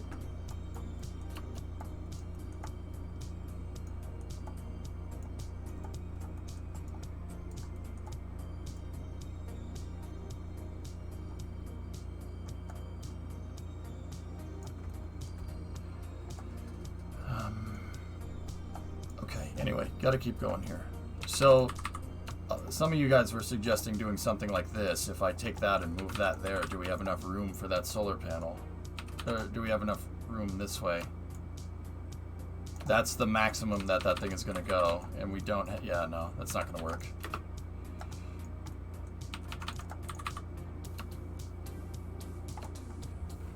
We can always make the docking port rotatable.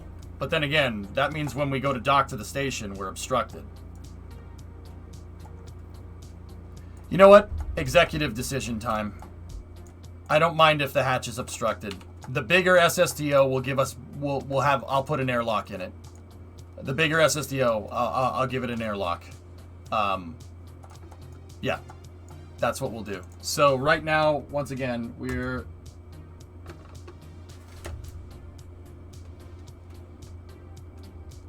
We're at 1937, 625. So we have...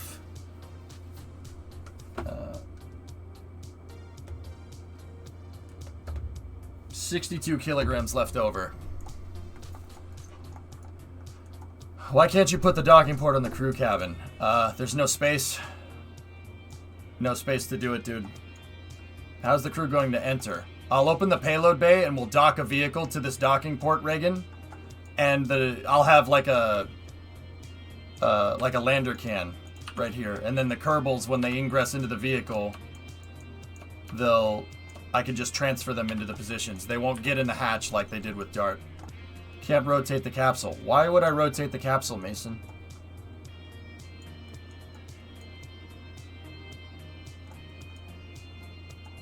Is it going to be able to dock to the station with this port? Yes. Yep. How much are struts? Rotate capsule. Well, why do you want me to... I'm confused. First of all, what axis do you want me to rotate this on and why?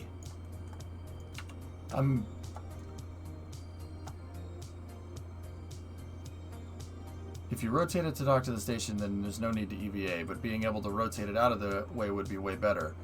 But that puts a robotic piece on the hierarchy between the SSTO and the station. Why would we do that? That's going to rob... That's going to make the station a wobbly mess. Why would I want that? Yeah, Halo, these are the ports that I have up on the station. And we don't really have the mass to run a bigger port. So, yeah, I think this is good.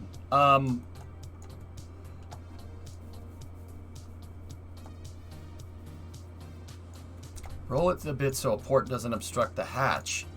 No, this is the flight deck. When they went to make the space shuttle, they said, they didn't say, we should do this with the shuttle flight deck because of hatch obstruction with the ISS. No, that's the flight deck. I'm not doing that. No, I'm pretty dead set on this design, guys. I think we should mess with this. It's not, like I said, it's not anything particularly special. But let me see. How much are the struts? 50 kilograms. So I have enough to run one strut.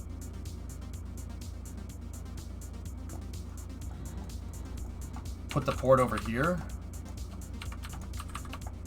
Not docking on the center line of the vehicle makes it difficult, Halo. That makes docking operations a little bit more complicated. Guys, the other one, the bigger SSTO. Look, I have a scaled up version of this SSTO in the works. It's basically what we're going to work on when this thing gets operational. Here it is. It is literally a gigantic version of this. All the triangles, all the wings are in the exact same spot. The fairings and the fuel tanks all in the exact same spot. This one's going to have a gigantic payload bay. I'll put my crew in here. And heck, we might have the mass margin left over. I haven't checked. We might have the mass margin left over to put a shuttle cockpit right here. See what I'm talking about? 2 tons, Jim, is the payload max capacity. Discovery, go at throttle up. Move the entire module forward and place the port on the back. Hey, Bench, what's going on? So, don't worry about putting... If this one doesn't have an airlock, so be it. It's not like the thing has Delta V to go anywhere but the space station. And that's kind of just how it ended up. So, basically, if I put this crew tank in there, it won't really be used for anything but going to the space station. So... I mean, yes, having an airlock and being able to EVA does offer us the capability of being able to do other things with it, but we don't, even if we did, we don't have any Delta V margins. This thing only has about 100 meters a second of on-orbit propellant for maneuvering and stuff. I don't want to do that way. That 100 meters a second is designed to basically get to the space station, and that's it. Yeah, this is the big one. We got to make a launch pad for this eventually.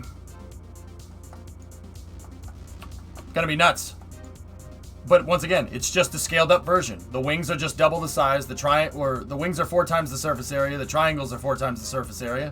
Should just be able to mimic the craft file basically completely. And if I figure out how the small one flies better, that Kerbal should scale realistically. If I build this literally as an exact copy, just at 4 times the size, it should work just fine. Kerbal's aerodynamics, I mean, aerodynamics in real life tend to scale fairly accurately. So, yeah, we're good. I know the crew tank isn't special, and I know, like, oh, dude, we should add more to it. There should be more things. We should put more stuff on it. And I kind of agree, but there's really not much more we can put on there, you know? Before I waste an hour, can a smaller docking port dock to a bigger one? Nope. Like, I'd like to... It would be nice to be able to put saddlebag tanks here to give us a little more Delta V. But I'm not sure how much more that's going to get us. And how much do one of these tanks weigh? That's 300 kilograms. So if we added 2 of them, right?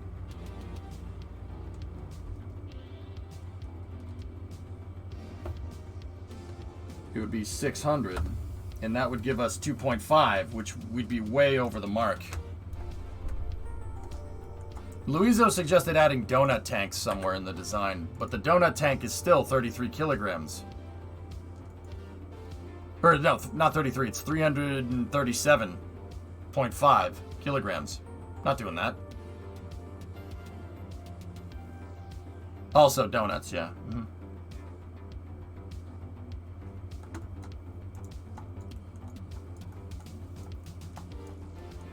Yeah, Core, it's not worth it. We're more efficient not lugging that tank all the way up into space.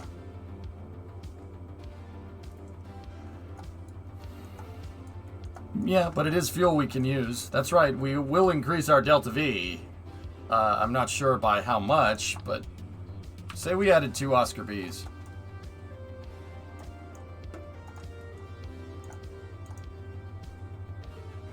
$27 meters a second.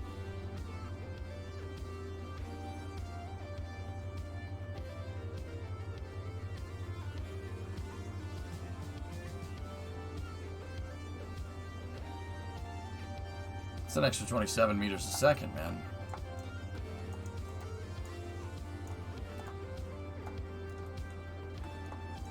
And extra RCS fuel for the way down, you're right.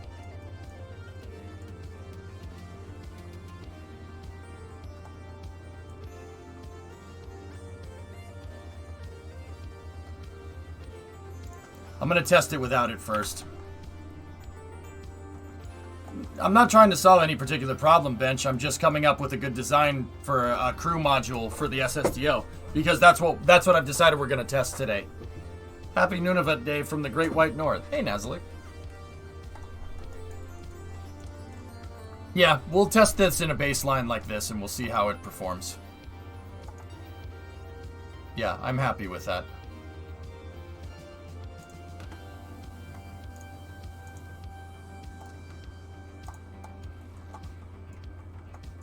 We're going to try to launch this twice.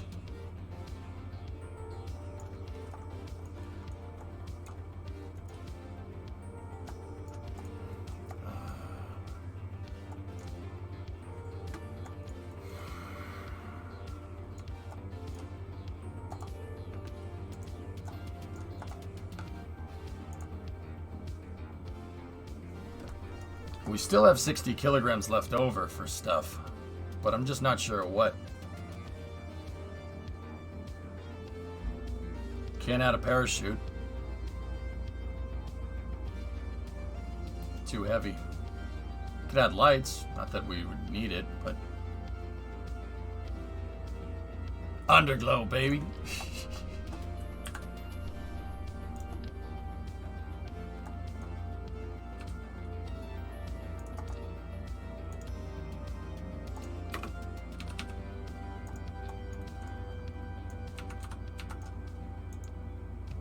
So these are... How much do these flags weigh? 1.25? 1 kilogram. Okay, so we have 60 kilos left over if I use these.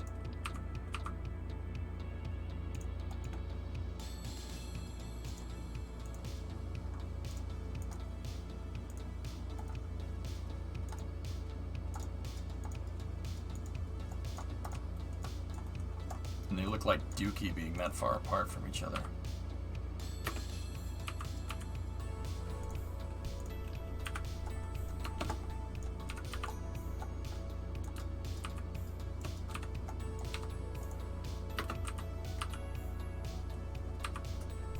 Give me the flat flags. How much are flat flags? 3 kilograms. Yeah.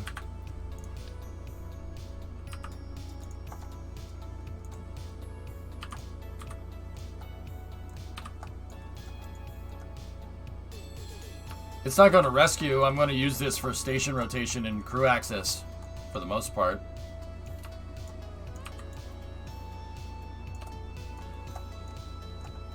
You know what? Just a single digit should be fine. I can't see myself having more than a handful of these, so let's just...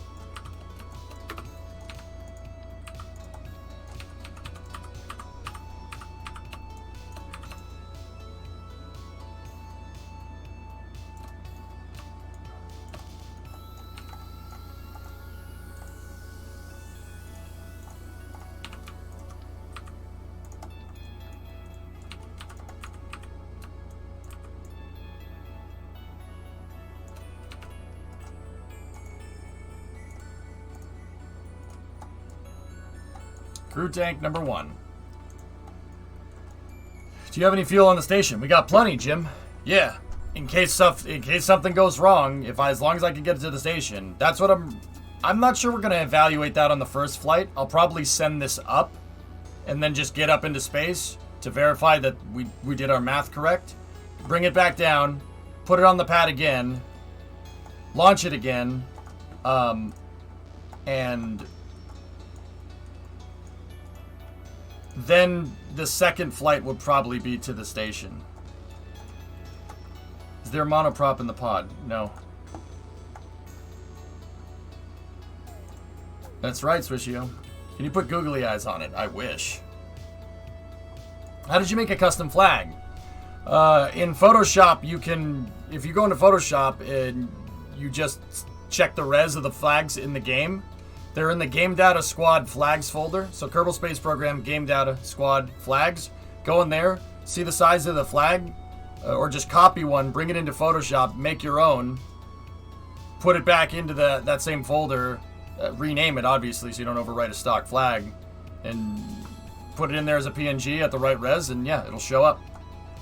I'm good, Jackery. How are you? Are you going to be live on Sunday for the Virgin flight? I don't know. Maybe, Omega. No, chat has a lot of questions about this thing today, Steiner, but I'm getting to it. It looks like we're going to end up doing both launches on the other side of Space News, but it's alright. That's fine.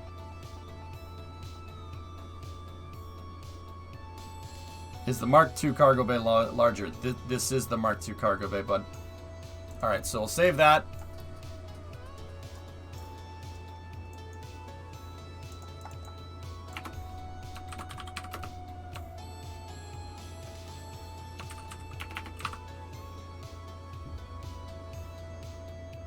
Save this as crew pod.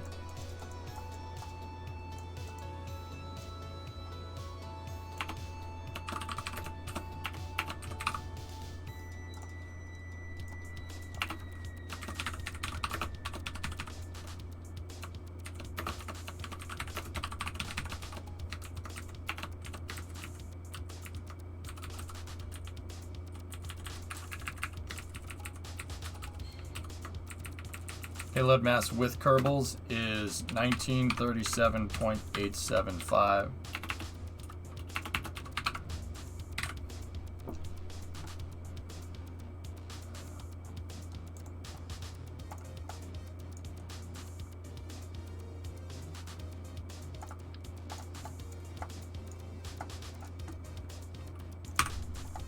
Okay, there's our crew pod. I know it's not anything special, but okay, now I need to make an adapter bracket for the crane here.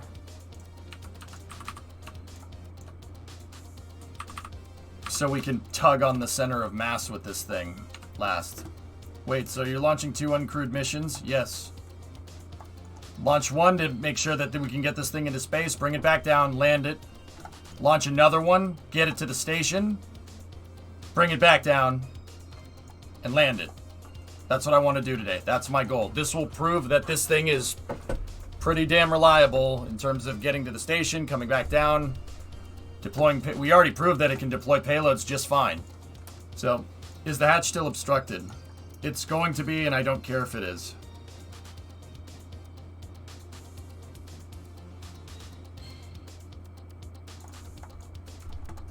Yeah, I don't mind if it is. That's no problem.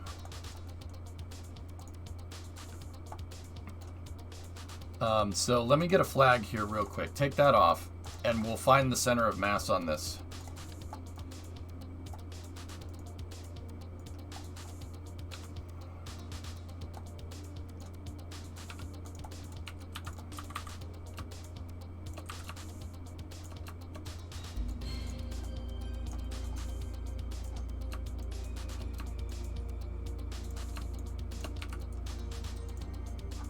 I also have checkerboard designs that I can mark center of mass with things. There we go. So center of mass is basically right next to the 1. Both of them will be uncrewed, yes.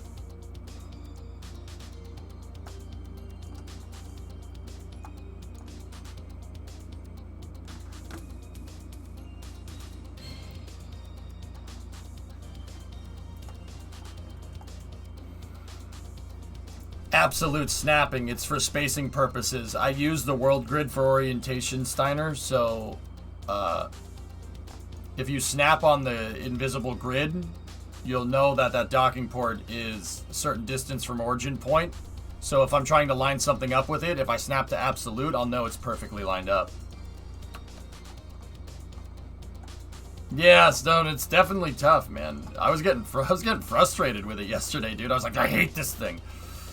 All right.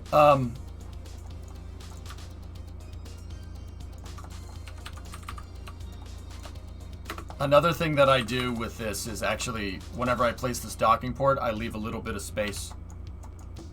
I always snap it to absolute because the absolute attachment point is different than docking, and it always, when the thing, I leave a little bit of space in there because when the thing docks, the docking port's going to be down here. So I know for a fact if I snap this thing and I leave that distance, we have a little bit of a gap in there. Whatever I make, as long as I design it to be clearanced correctly, when we go to dock, will be, well, it'll clearance just fine, actually. How do you turn on grid snap? C. You have to hit 2, open up a part like this, hit, and then hit F, absolute, and then make sure you're on toggle snap. So C, and then F, switch it to absolute, and you'll go.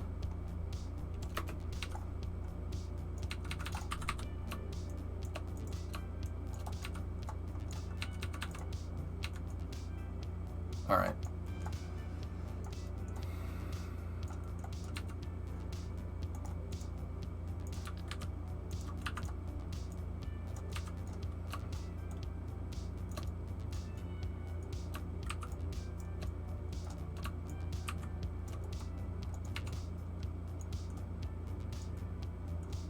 Actually, the clearance thing I got backwards there just a second ago, guys. I always do it this way to give it a little design around tolerances, I suppose.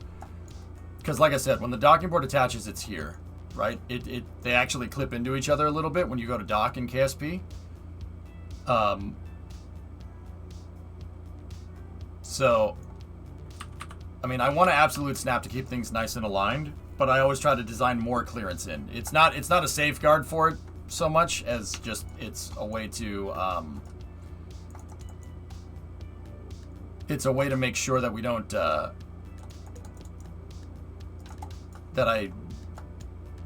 it forces you to basically design for more room, for more room than what you think you need. I guess that's the right way to say that. Mind sharing your thoughts on the Blue Origin Virgin thing today? I don't know. Honestly, I don't know. What do you want me to say?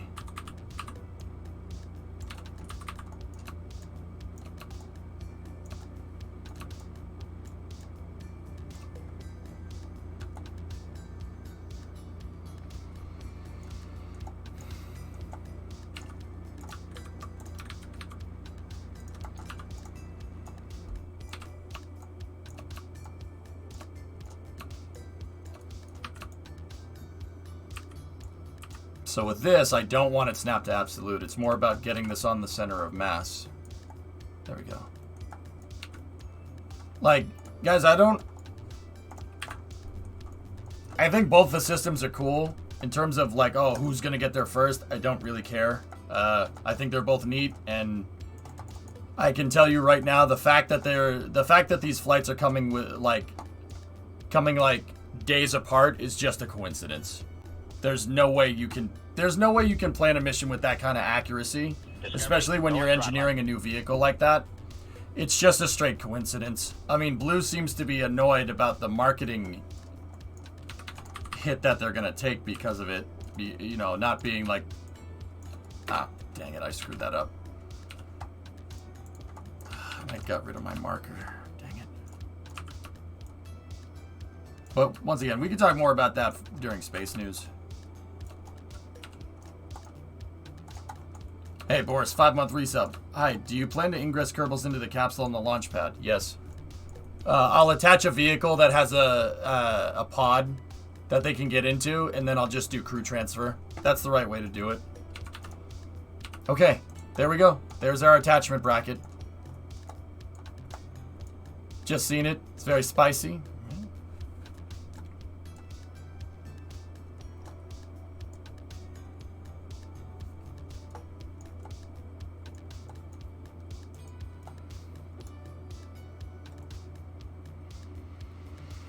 That's pretty much it.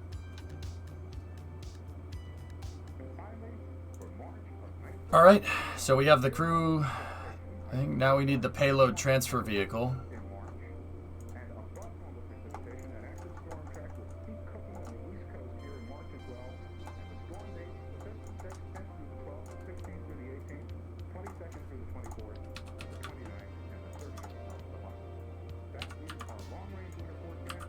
Well, I noticed a little bit of a design problem with that.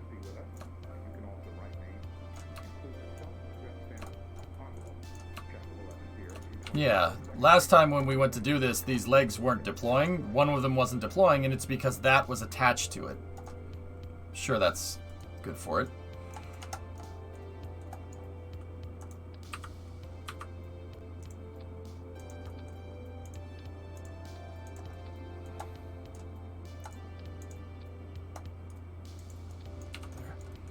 So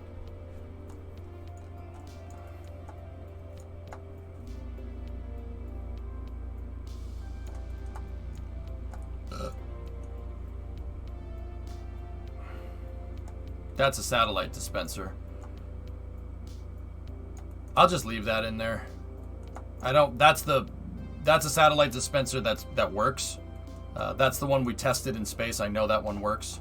So now what we do is with the payload transfer vehicle, I just go and get the crew pod. We merge the crew pod. We reroute the crew pod down here like this.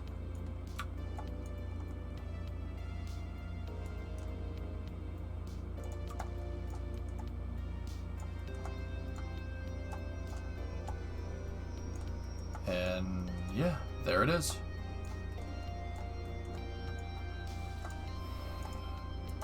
That's kind of annoying, but I don't really care. This thing can drive with the payload bay doors open. It doesn't really bother me.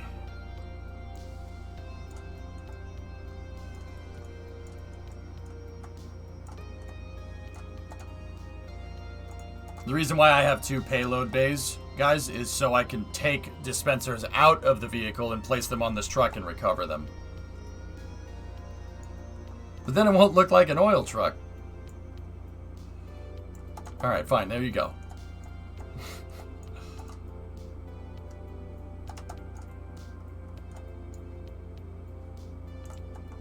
Okay. So this thing is checked out, ready to go.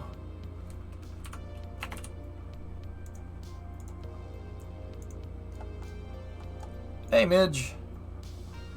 So now, before we go and put the payload in, I need to make sure that we have enough fuel. So what I'm going to do is... we need to grab the fuel truck.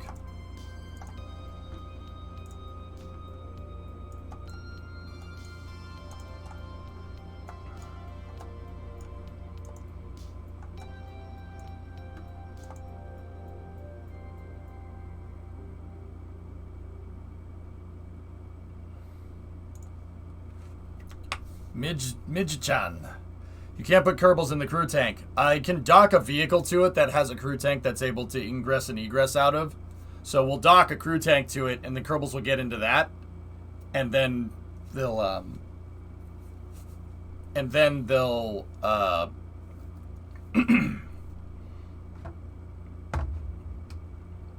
words. And they'll be able to get in that way.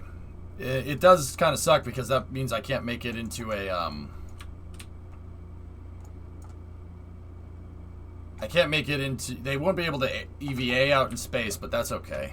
That's not a problem.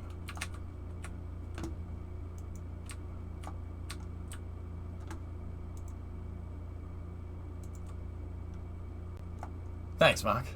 You like that? Have you re-entered and landed this thing without doing acrobatics? No? I have to dial in the control surfaces and figure out the right authority limiters so the SAS understands what I'm trying to do when I come out of re-entry. But I'm not launching crew on it right now, Drummer, either. I don't have a crew ingress vehicle made.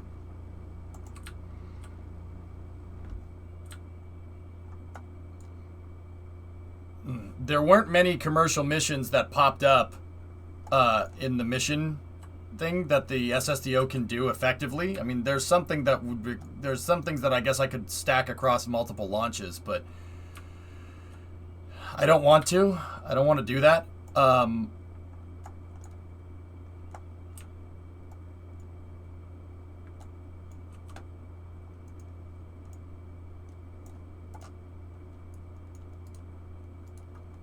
So I decided that today we'll test the crew capability. The Kerbals that are up at the station have been up there for a pretty long time. They want to see their families.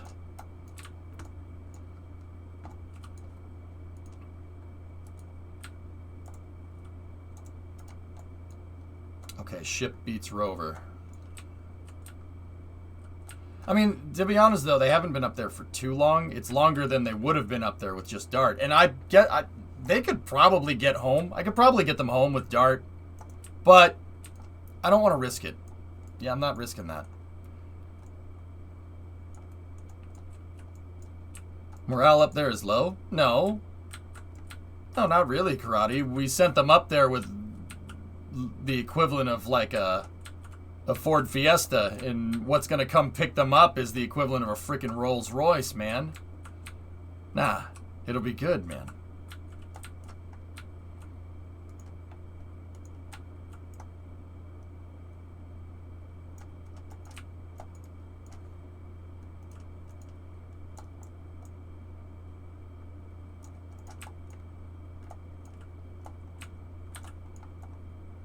Okay. I gotta be careful here. I've never docked a fueling truck to the pad before with the SSTO attached. We should be absolutely sure. What's this set to? This should be set to ship. It is set to ship. Okay, perfect.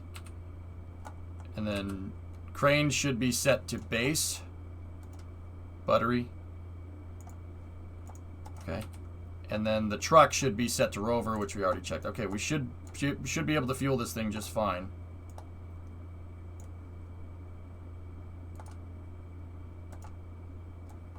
Yep. Okay.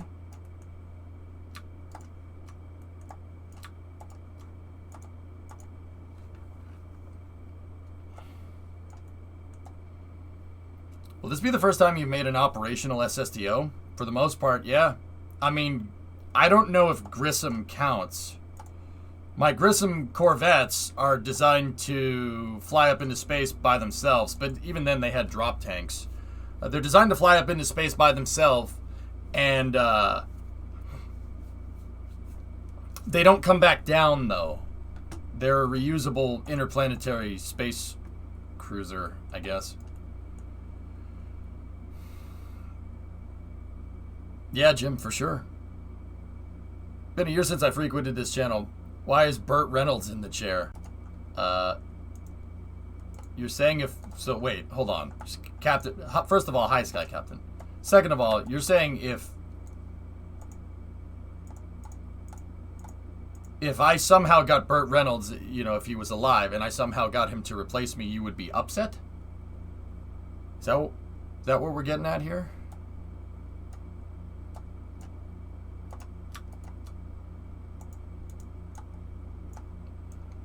Discovery, go at throttle up.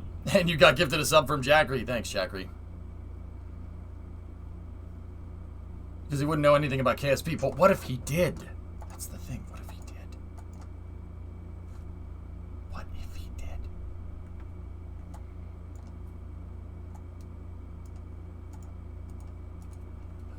Alright, hang on. I need to figure out maximum fuel capacity. So 1440 times 3.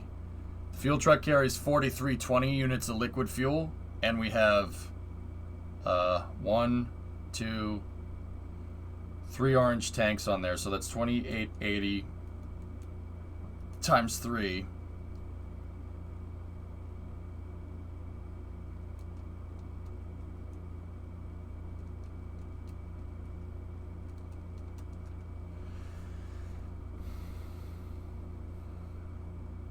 The SSTO needs it needs about 12,000 units of liquid fuel, and we have on board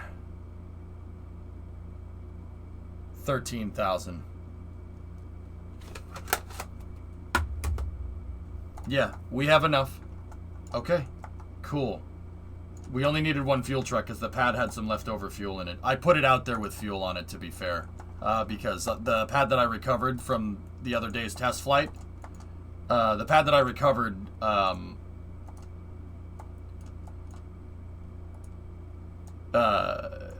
needed to be able to place the crane on it, so I had to recover that and put a new one down. But I put it down with the same amount of fuel that I put in the other pad, so we wouldn't have to do more of these and we could get right to test flying it.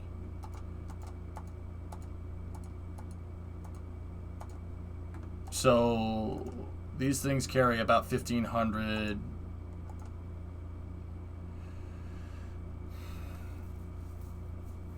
So this is like well, these are about 4,000 a pop, and it needs 12. So we need 3 fuel trucks for the most part. 4 if we want to be safe to fuel up the SSTO. I might redo the tanks to put a bigger tank on, so I don't have to refuel them as much. But is Glebless dead? What? Why would Glebless be dead? She's right there. I'm confused. That's right, Honorby.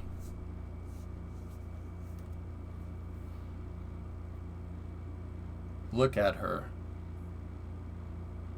She's focused on the mission, as you should be. When was the last time Sky Captain was here? Over a year, easily.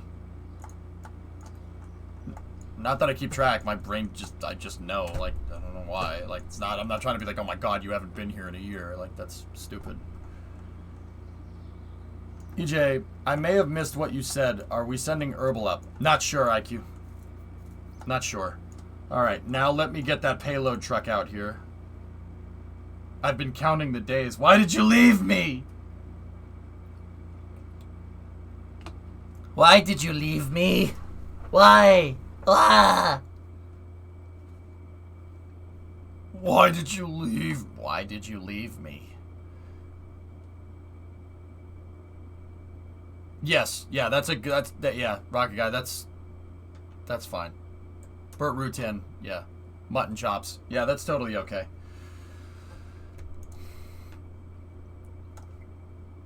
Alright, payload transfer vehicle. Let's get Glebless in there, into the command seat.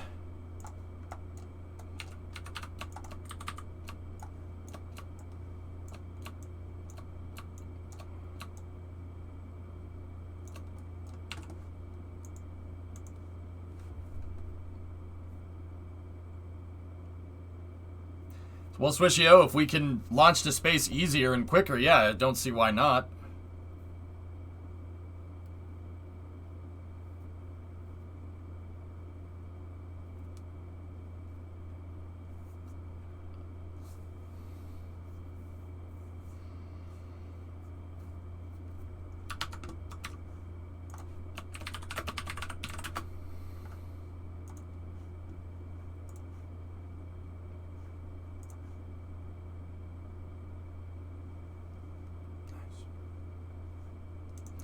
He does have the chops, doesn't he?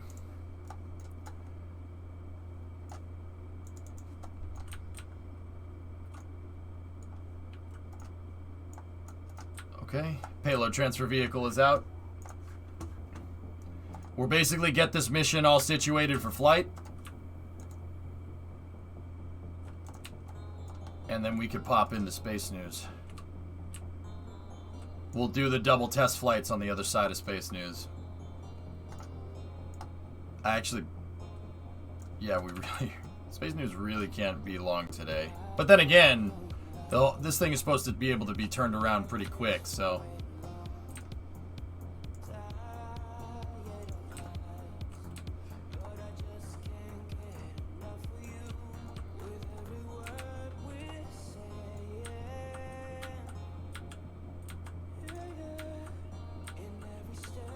Alright, Atlanta.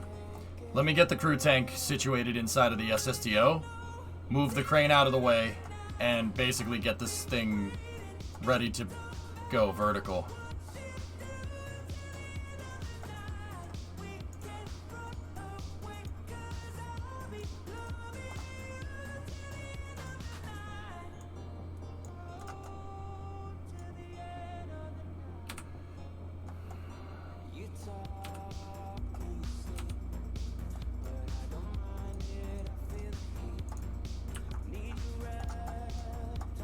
Hey Tree, what's going on?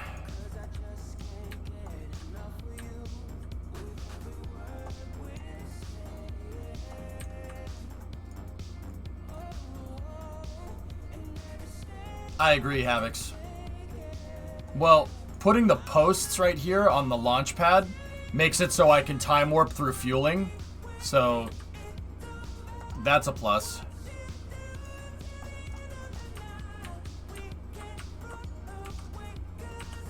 Yeah, Smoked. It's a hangar. Hangar and integration bay. And it rolls over the pad. You'll see. Here, watch. Smoked, I do a segment during the afternoon called Space News where we talk about what's going on with real spacecraft. And there is a lot to talk about today, but on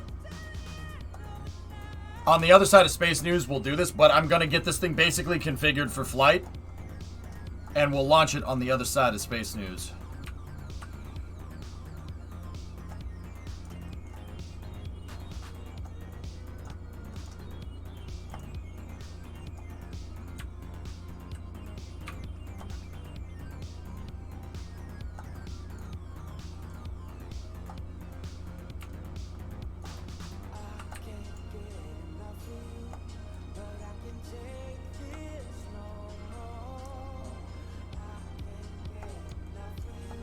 The only real news is the Blue Origin Virgin Galactic drama.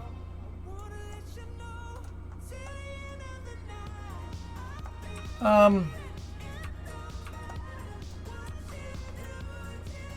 mean, the gateway PPE and Halo module were basically finalized by Northrop Grumman. That's pretty good news. That's right, Smoke. I told you. Dude, I don't play Kerbal. I experience it. No, I hate that crap. No, I really, really don't play like other people. I make the challenges difficult on purpose.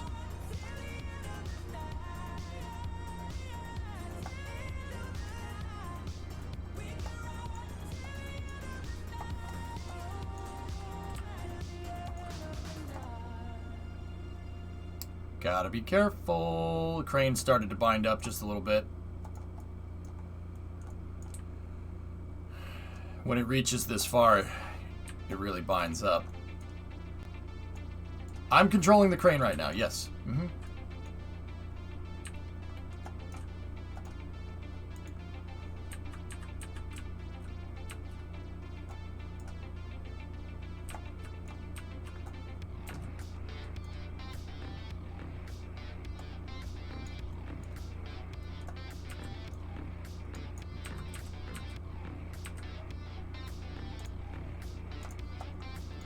Okay, this is critical here.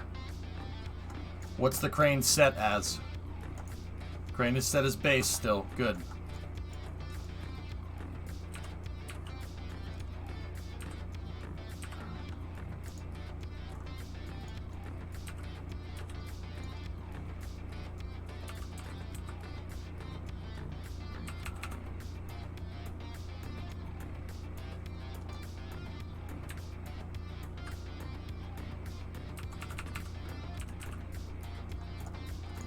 We need to make sure that heading alignment number reads above 80. It needs to be close to 90. Right now it's at 89.2.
I don't have the mass to do it, Woodbite. And since we can test this in an unmanned capacity, there's really no point in doing that. Unlike Dart, I can just basically verify that it works by flying it a lot, which is exactly what I'm gonna do. All right, 89.2 should be okay. Let's go for it.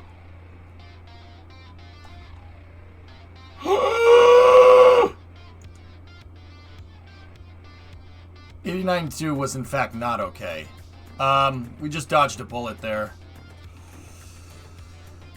Oh, God.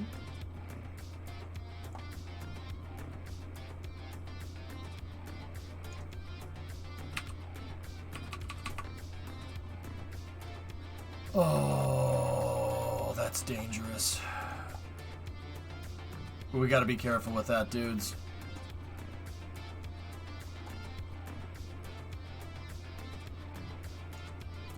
I don't know why this thing... That doesn't make sense. That doesn't make sense. It was too... I didn't get the counterweight right, but it's okay. We're attached, so it's not a problem. So let's decouple. We can't have it do that.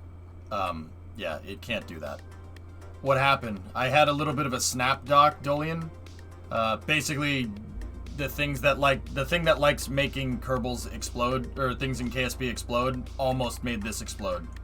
My safeguarding systems in the design prevented it from exploding, and I know that sounds like I'm making it more complicated than it is. I build the pads. Every time I build my own launch pad, I only build it... The only parts that are touching the ground are parts that have very high collision tolerance. So girder segments, fuselage panels... They're some of the strongest parts in the game. So if we do have a Kraken strike, the pad absorbs it.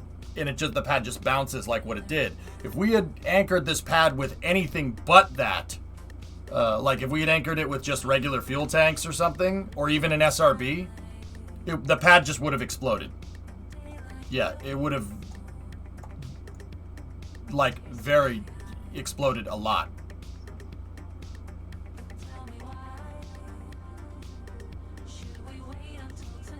So, yeah, that's why, like, if you look, it's all on stilts. My fuel tanks are on stilts, and the base plate of the pad has these liquid fuel fuselages, which have 50 meters a second impact tolerance. They're really strong for whatever reason. But yeah, we really have to make sure that that's aligned. Yeah, I have to work on my alignment bracket with that thing. And I have to make sure that it reads 89.9 when we go to dock it, or else it's going to tilt the entire pad. Because the crew tank was like this, it was tilted forward.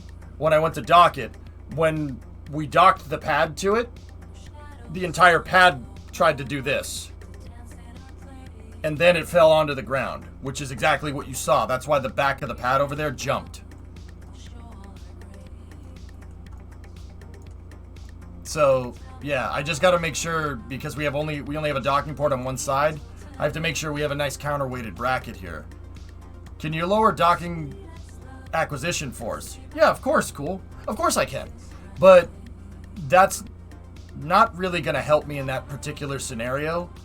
I need to make sure that my payload is perfectly straight and my SSTO is perfectly straight, so when we go to attach them, the pad doesn't bounce around. Hey, Greer, 19-month resub. Cool. All right, so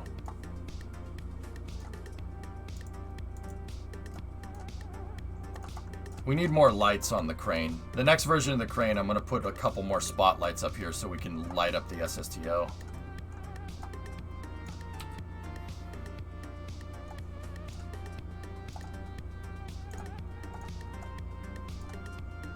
Okay, so the first prototype crew tank is in place.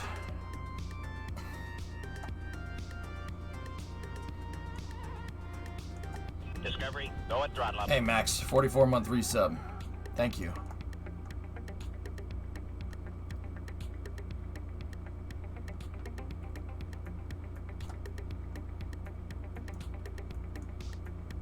Did we load it down with any dummy weight?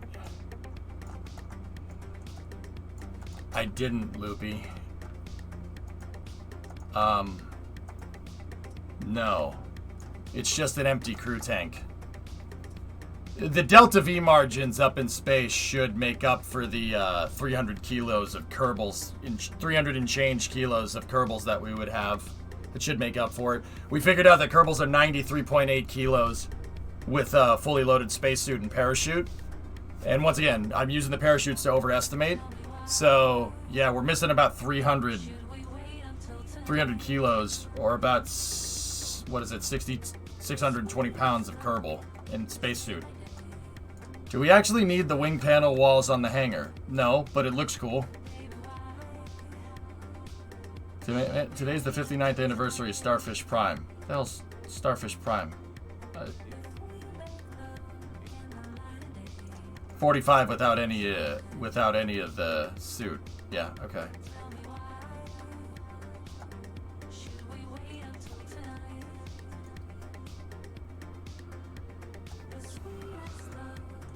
More light.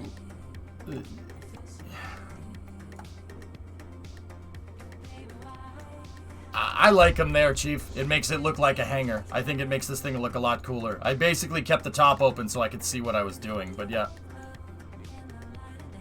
Oh, test shot Starfish. Yeah. Space nuclear. Yeah, okay. I knew. Yeah, this has been getting me there for a second. But yeah, cool.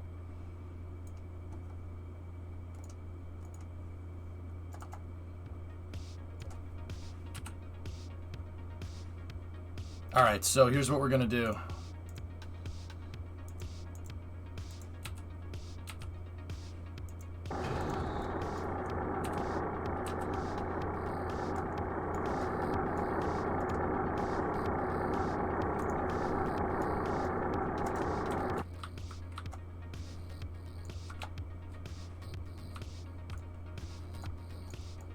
No, Loopy, it was just the crew tank.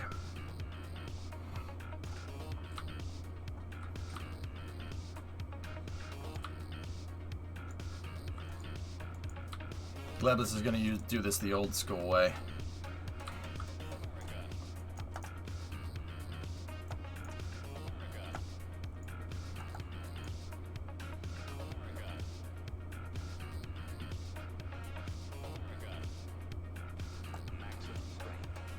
Never skip head day.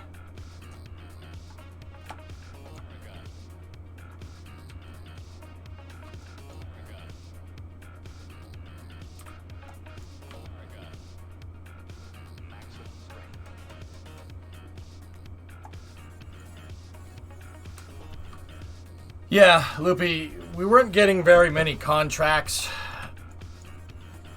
I cycled the contracts because of time warp. Because of the 8-day time warp, we weren't getting many contracts that this thing could do effectively. So I just, you know, the new satellite bus is on my priority list of things to do, but it's not pressing. Well, no, that's not the right way to say it. It's not as, like, either one is, like, I could do either one. Like, we could have done the crew tank or the sat bus, and I chose to do the crew tank. Like, it didn't really matter what order we did it in, right?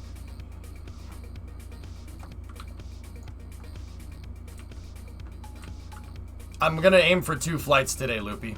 I want to get this thing up there, right? I want it up there, come back down with the crew module, make sure the crew module works correctly. And keep in mind, I didn't put dummy weight. Maybe on the second test flight, I'll put dummy weight on that thing and we'll see what it does.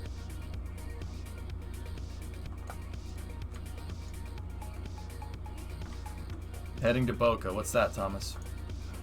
Whoa. So the first one, Loopy, we'll just make sure that the crew tank works, right? And then on the second one, we can, on the second one, I'll put dummy weight in and we'll send it to the station.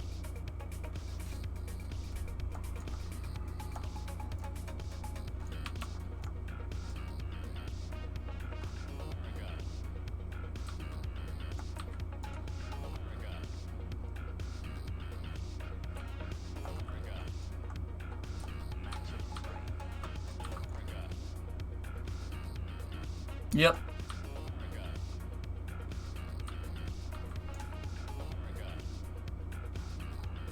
Service gantry is almost out of the way here.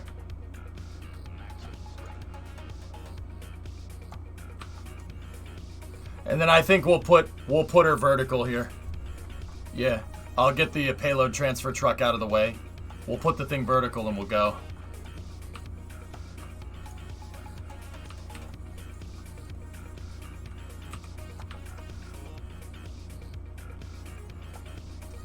How are we going to get crew out on landing? I haven't figured that part out yet. I can't design a crew egress vehicle if I don't design a crew pod for them to get in and out of first, so it makes more sense in my mind to test that. Oh.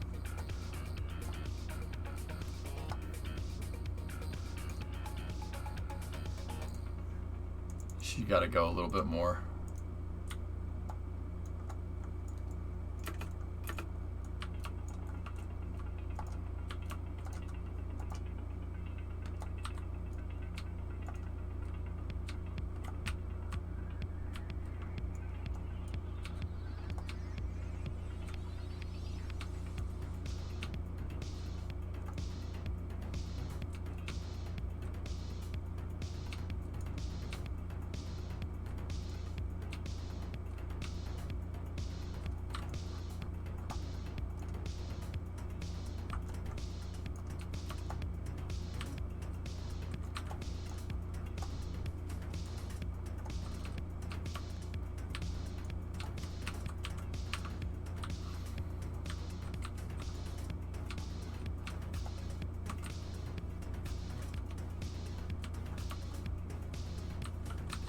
That's fine.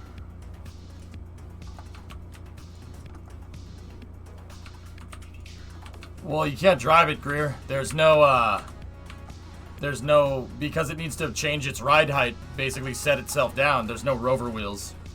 I could put rover wheels on hydraulics, but I tested that a long time ago with a different vehicle that used a similar operating principle. Doesn't work. They drift. They drift out of position.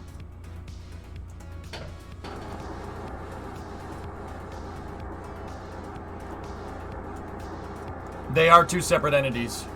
Yeah, easier to make it work that way. And it also helps with optimization.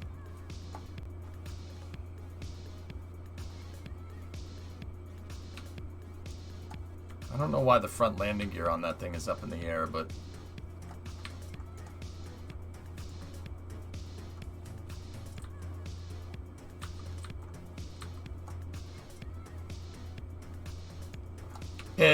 Loopy, my guess is that I had a snap dock.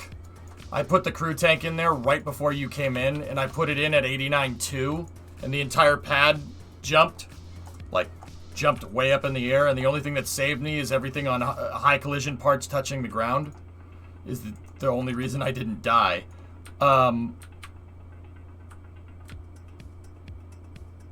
So I'm guessing that's left over from that. If I unlock the pieces, we should be fine.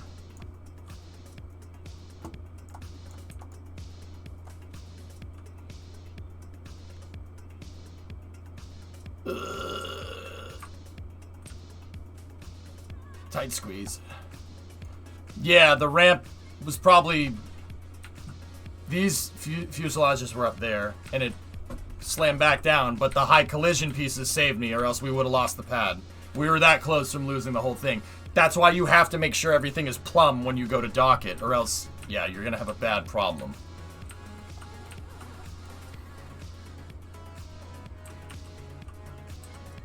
Plumb. Plumb is a slang way of... oh, right in the plums. I was about to explain it, but yeah. We gotta kick you in the plums. Wait, what? It has to be true level, man.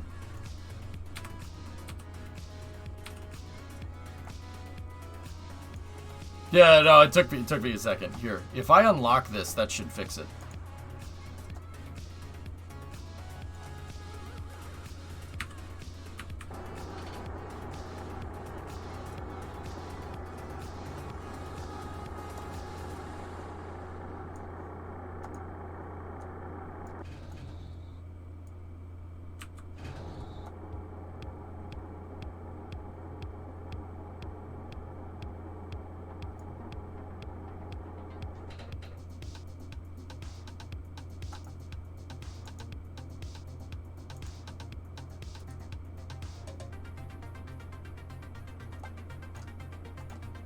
Discovery, go and throttle up.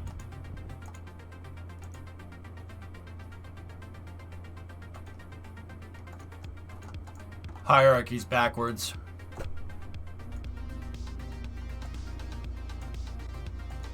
Hierarchies backwards.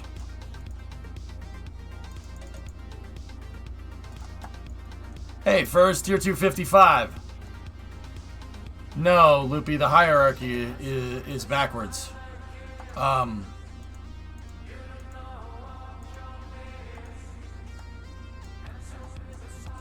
Root part is on the pad for some reason.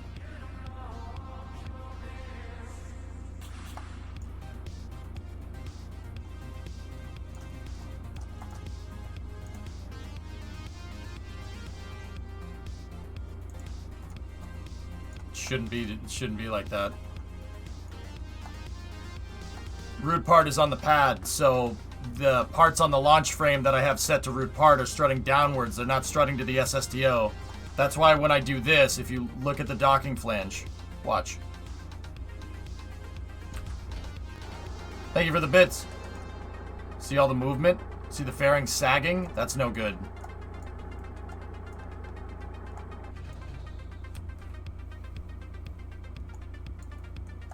First, thanks for the bits, man.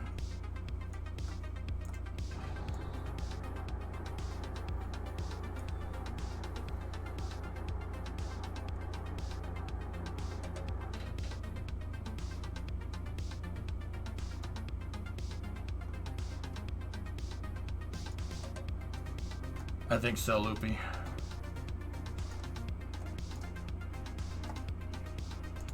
Alright, here. Put the brakes on the SSDO.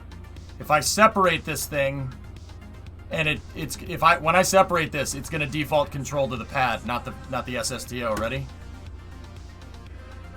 Yep. Bad hierarchy setup.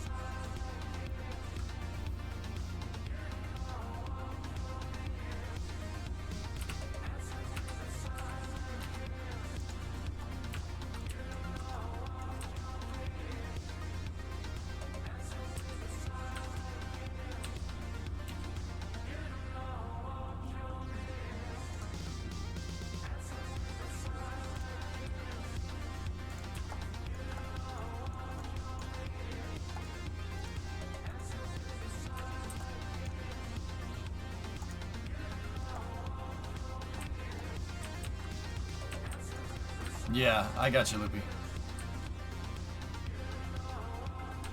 For space news, hold on, Swish.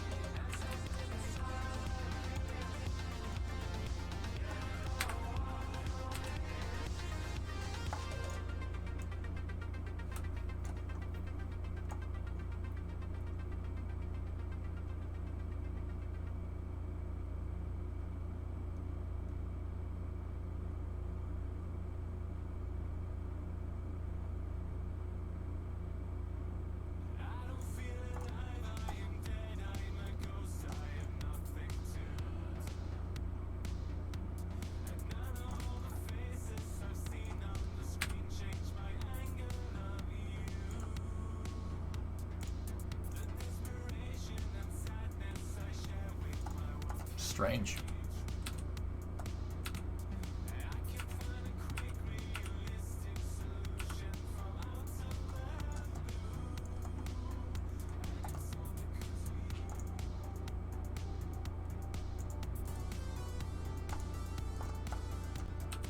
How long does Space News actually be?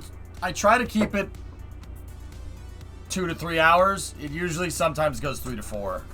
But I want to keep Space News brief today, guys.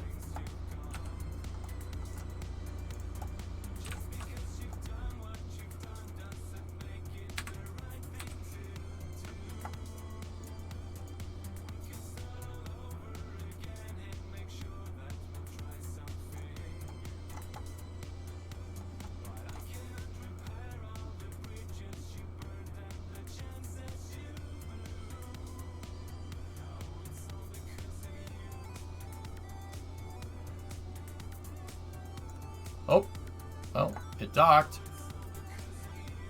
Didn't really want it to dock like that, but it docked.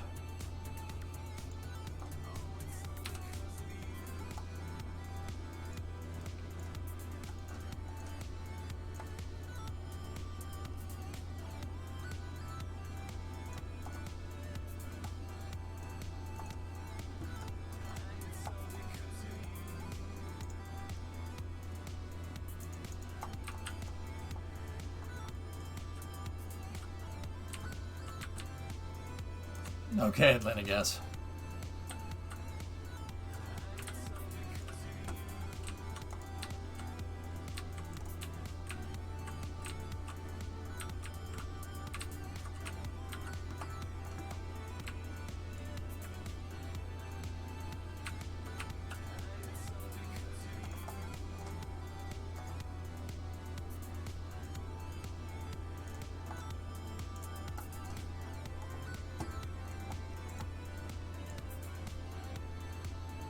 Oh shit!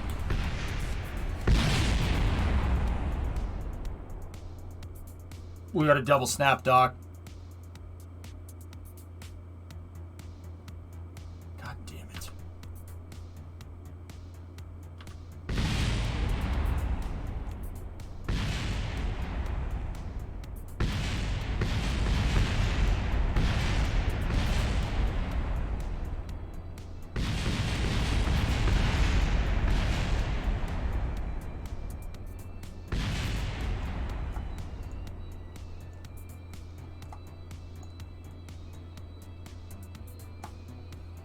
Discovery, go at throttle up.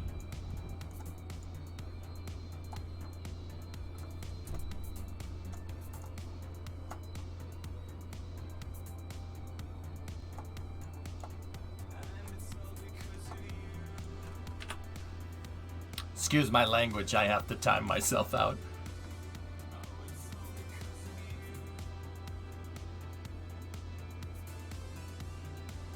Okay. Yeah, the snap dock, I know what happened. What's our heading on the pad? Let me check.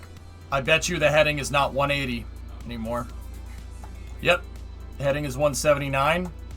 When the SSDO redocked to the launch table, it was slightly crooked, and the pad snapped to it, and the whole pad shifted, the whole pad rotated on the ground by 1 degree, and Kraken struck the crane. At least we know what happened. That is what happened. I know that for a fact. Yeah, Glebless is over there. She's okay. Yeah, I wasn't trying to get this thing to snap dock to this again. But I suppose here we're still good to launch, believe it or not. I got to get this crap off the side of the truck, or off the side of the SSDO, but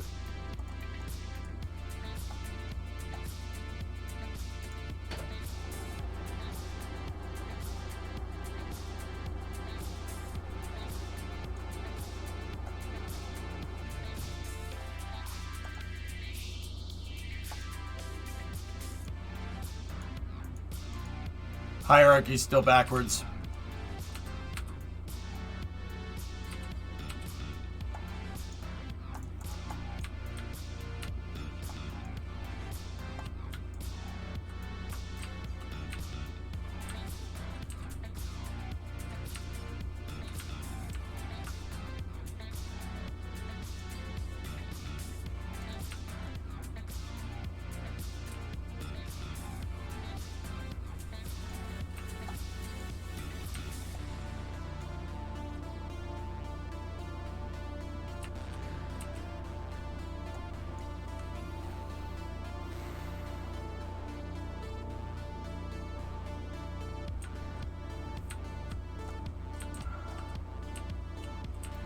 Well, Smoked, it's a testing regime, dude, so...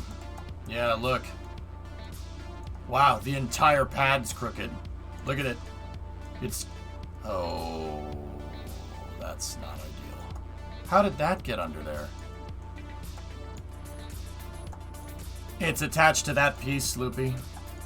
Or not Loopy, Sneaky, excuse me. Sorry, I'm reading too fast. So we have some hierarchy problems, dudes.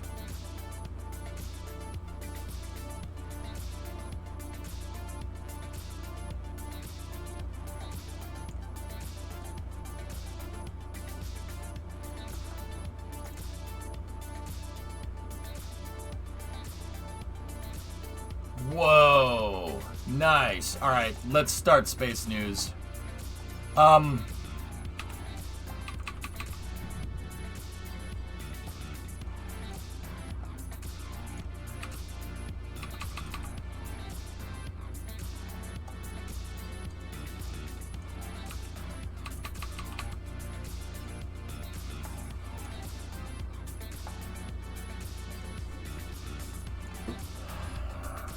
Maybe set the pad lower than lander.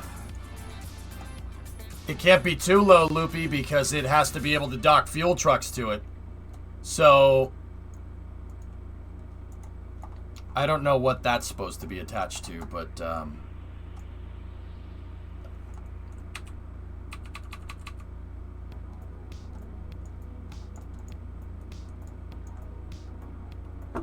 Damn. Hey, but... This is why we're doing this. I wanted to put this thing to use so we could figure out these bugs. That's just a bug in performance because, yeah, I did something that Kerbal didn't like. That's how I look at it.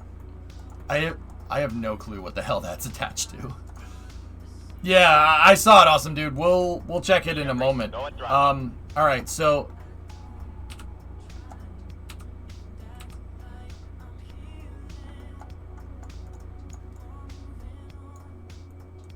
So, Loopy... All right, Loopy, take this into thought. See if you can figure it out, bud, while I'm doing space news. When I docked this thing to the pad on the first try, like right when I put it out, it had a payload. It had a payload inside of it, right? It had a satellite inside. Okay, that satellite had a different probe core in it. It didn't have the hex. It didn't have that. It had the other one, the other octo core that looks exactly like this. When we had that probe core on there, it worked fine. I took that payload out of the SSTO, right? And we put that in there. We put that in its place. Putting that there changed the hierarchy. I don't know how, or I don't know why, but I know that is what happened. Did you see the paper? I have looked at it. That's pretty cool, Market. Neat.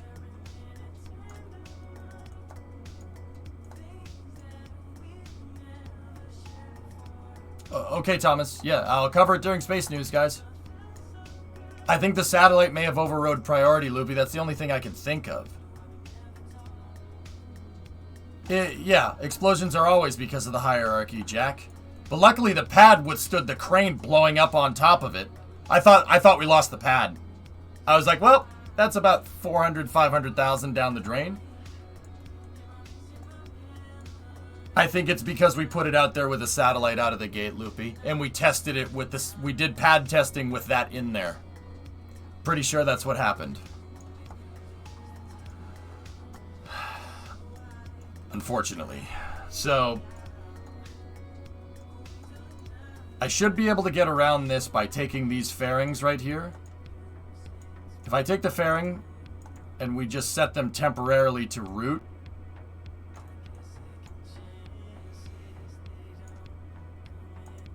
actually, before I go and do that, hold on. Is this locked out? It's not locked out. Okay. Set the RCS stingers to root, and set these control surfaces to root, and set that one to root. Alright. I'm going to try to verticate this thing. I'm going to try to get it upright so we can at least launch it.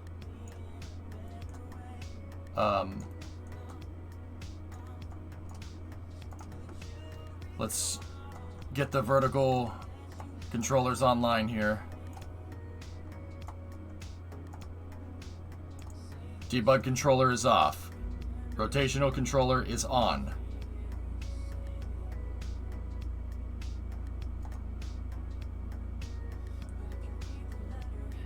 Transporter erector rotational control is active.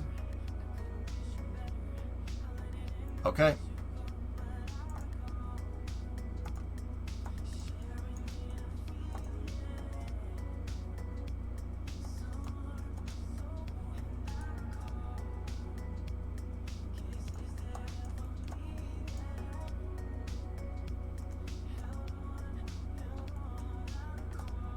Banana.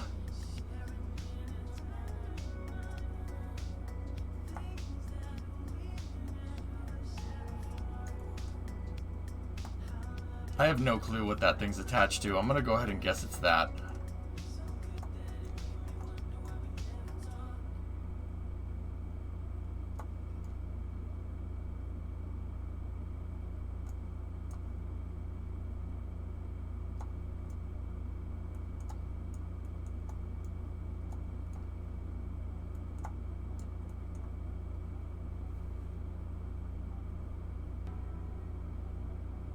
No, I'll fly it. We're gonna fly it today, Wolfram. Absolutely.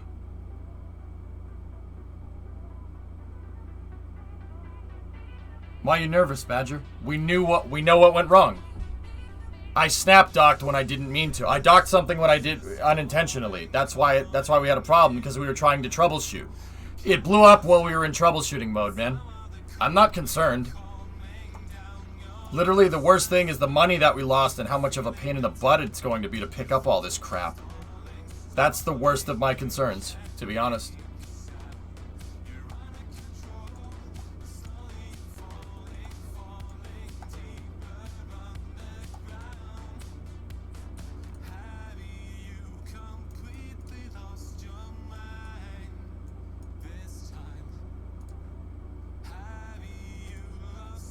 Not the least, the most of my concerns, to be honest. That's the worst problem I have. Picking up all this crap.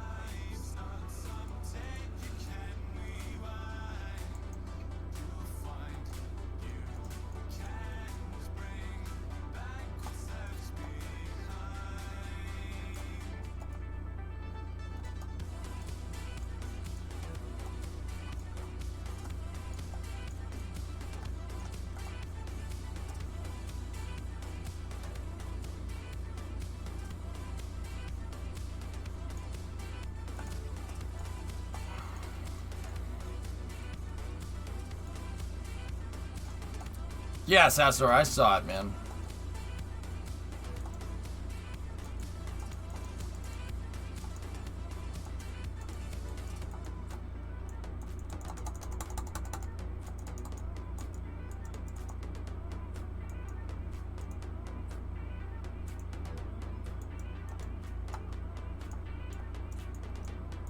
It's not letting me lock the hinge out because it thinks it's moving, which means we're fighting against something.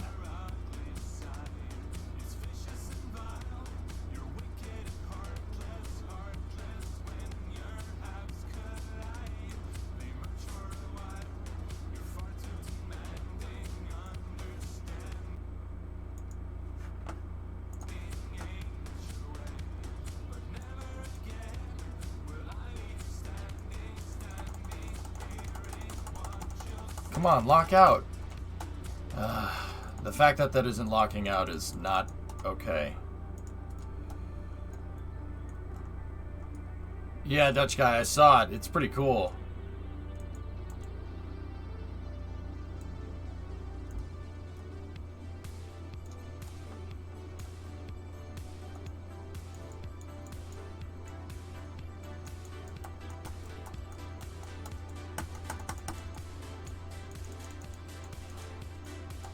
Really would like that hinge to lock out, but if it doesn't want to, it doesn't want to. Alright.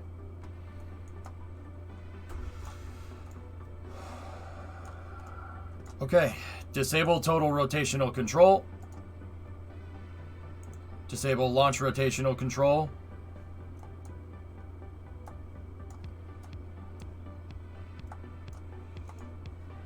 See if we can lock it out after the cow controller. Nope.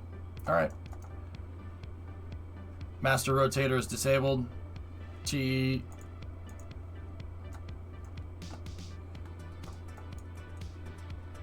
Okay. Transporter erector retract. Yeah, it happens, dad joke.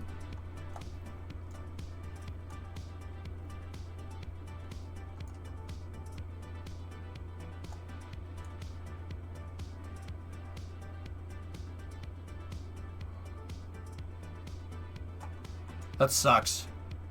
I mean, the gantry crane is not too incredibly expensive, but it still sucks.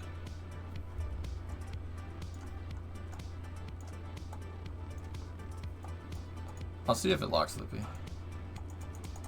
Nope.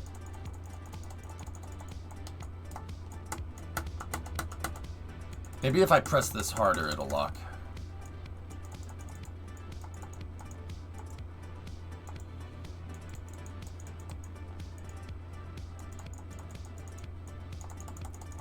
It's still getting slight variations. Basically, the thing is kind of moving around a little bit, and it doesn't want to lock.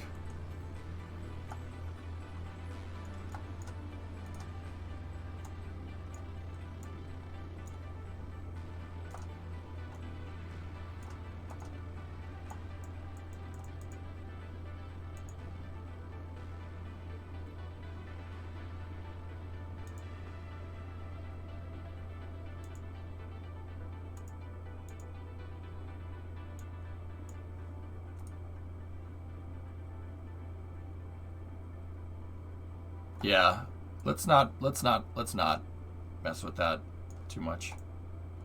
Just leave that right there, and I'm worried the thing's gonna do that at liftoff again, like it did before, but locking this out would make this a lot easier.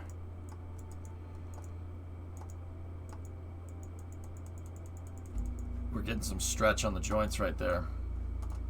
Yeah, we'll get some back from the recovered parts. It's not a big deal. It's just annoying. That tells me that I should raise the entire crane up and make it so the girder segments go as high as this. So if that does happen again, it'll hit the girder segment and it won't screw with the crane too much. Or add runners on the sides here that are made out of girders. On the crane, not on the pad.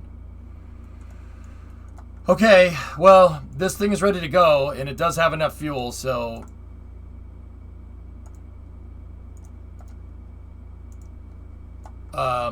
we'll just leave it here. Okay. The vehicle is at 89.8, so I'll just leave this here. You guys want to talk about a shortfall of gravitas, don't you? We'll check it out. And we will launch this and hopefully launch it again on very soon. Yeah, Gorn, the pad looks good. Hey, testament to my pad engineering. It literally had a 200-part gantry crane explode right next to it, and it seems okay. I mean, I noticed some things were bent on the pad, and I noticed some things were bent on the SSTO. And, well, we'll find out if that causes problems.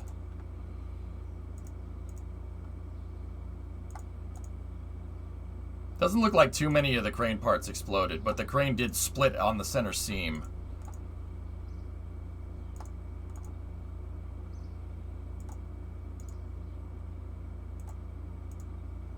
Leave it there? Leave what there?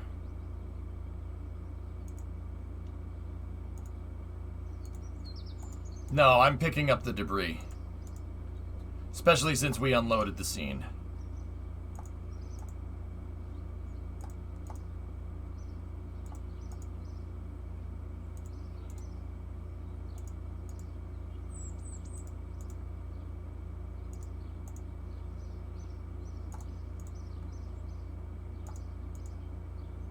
Some parts got some good distance.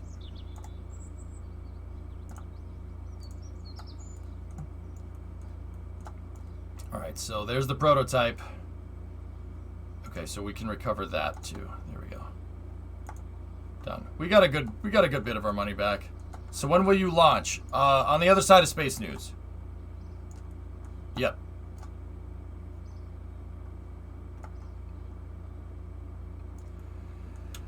Okay.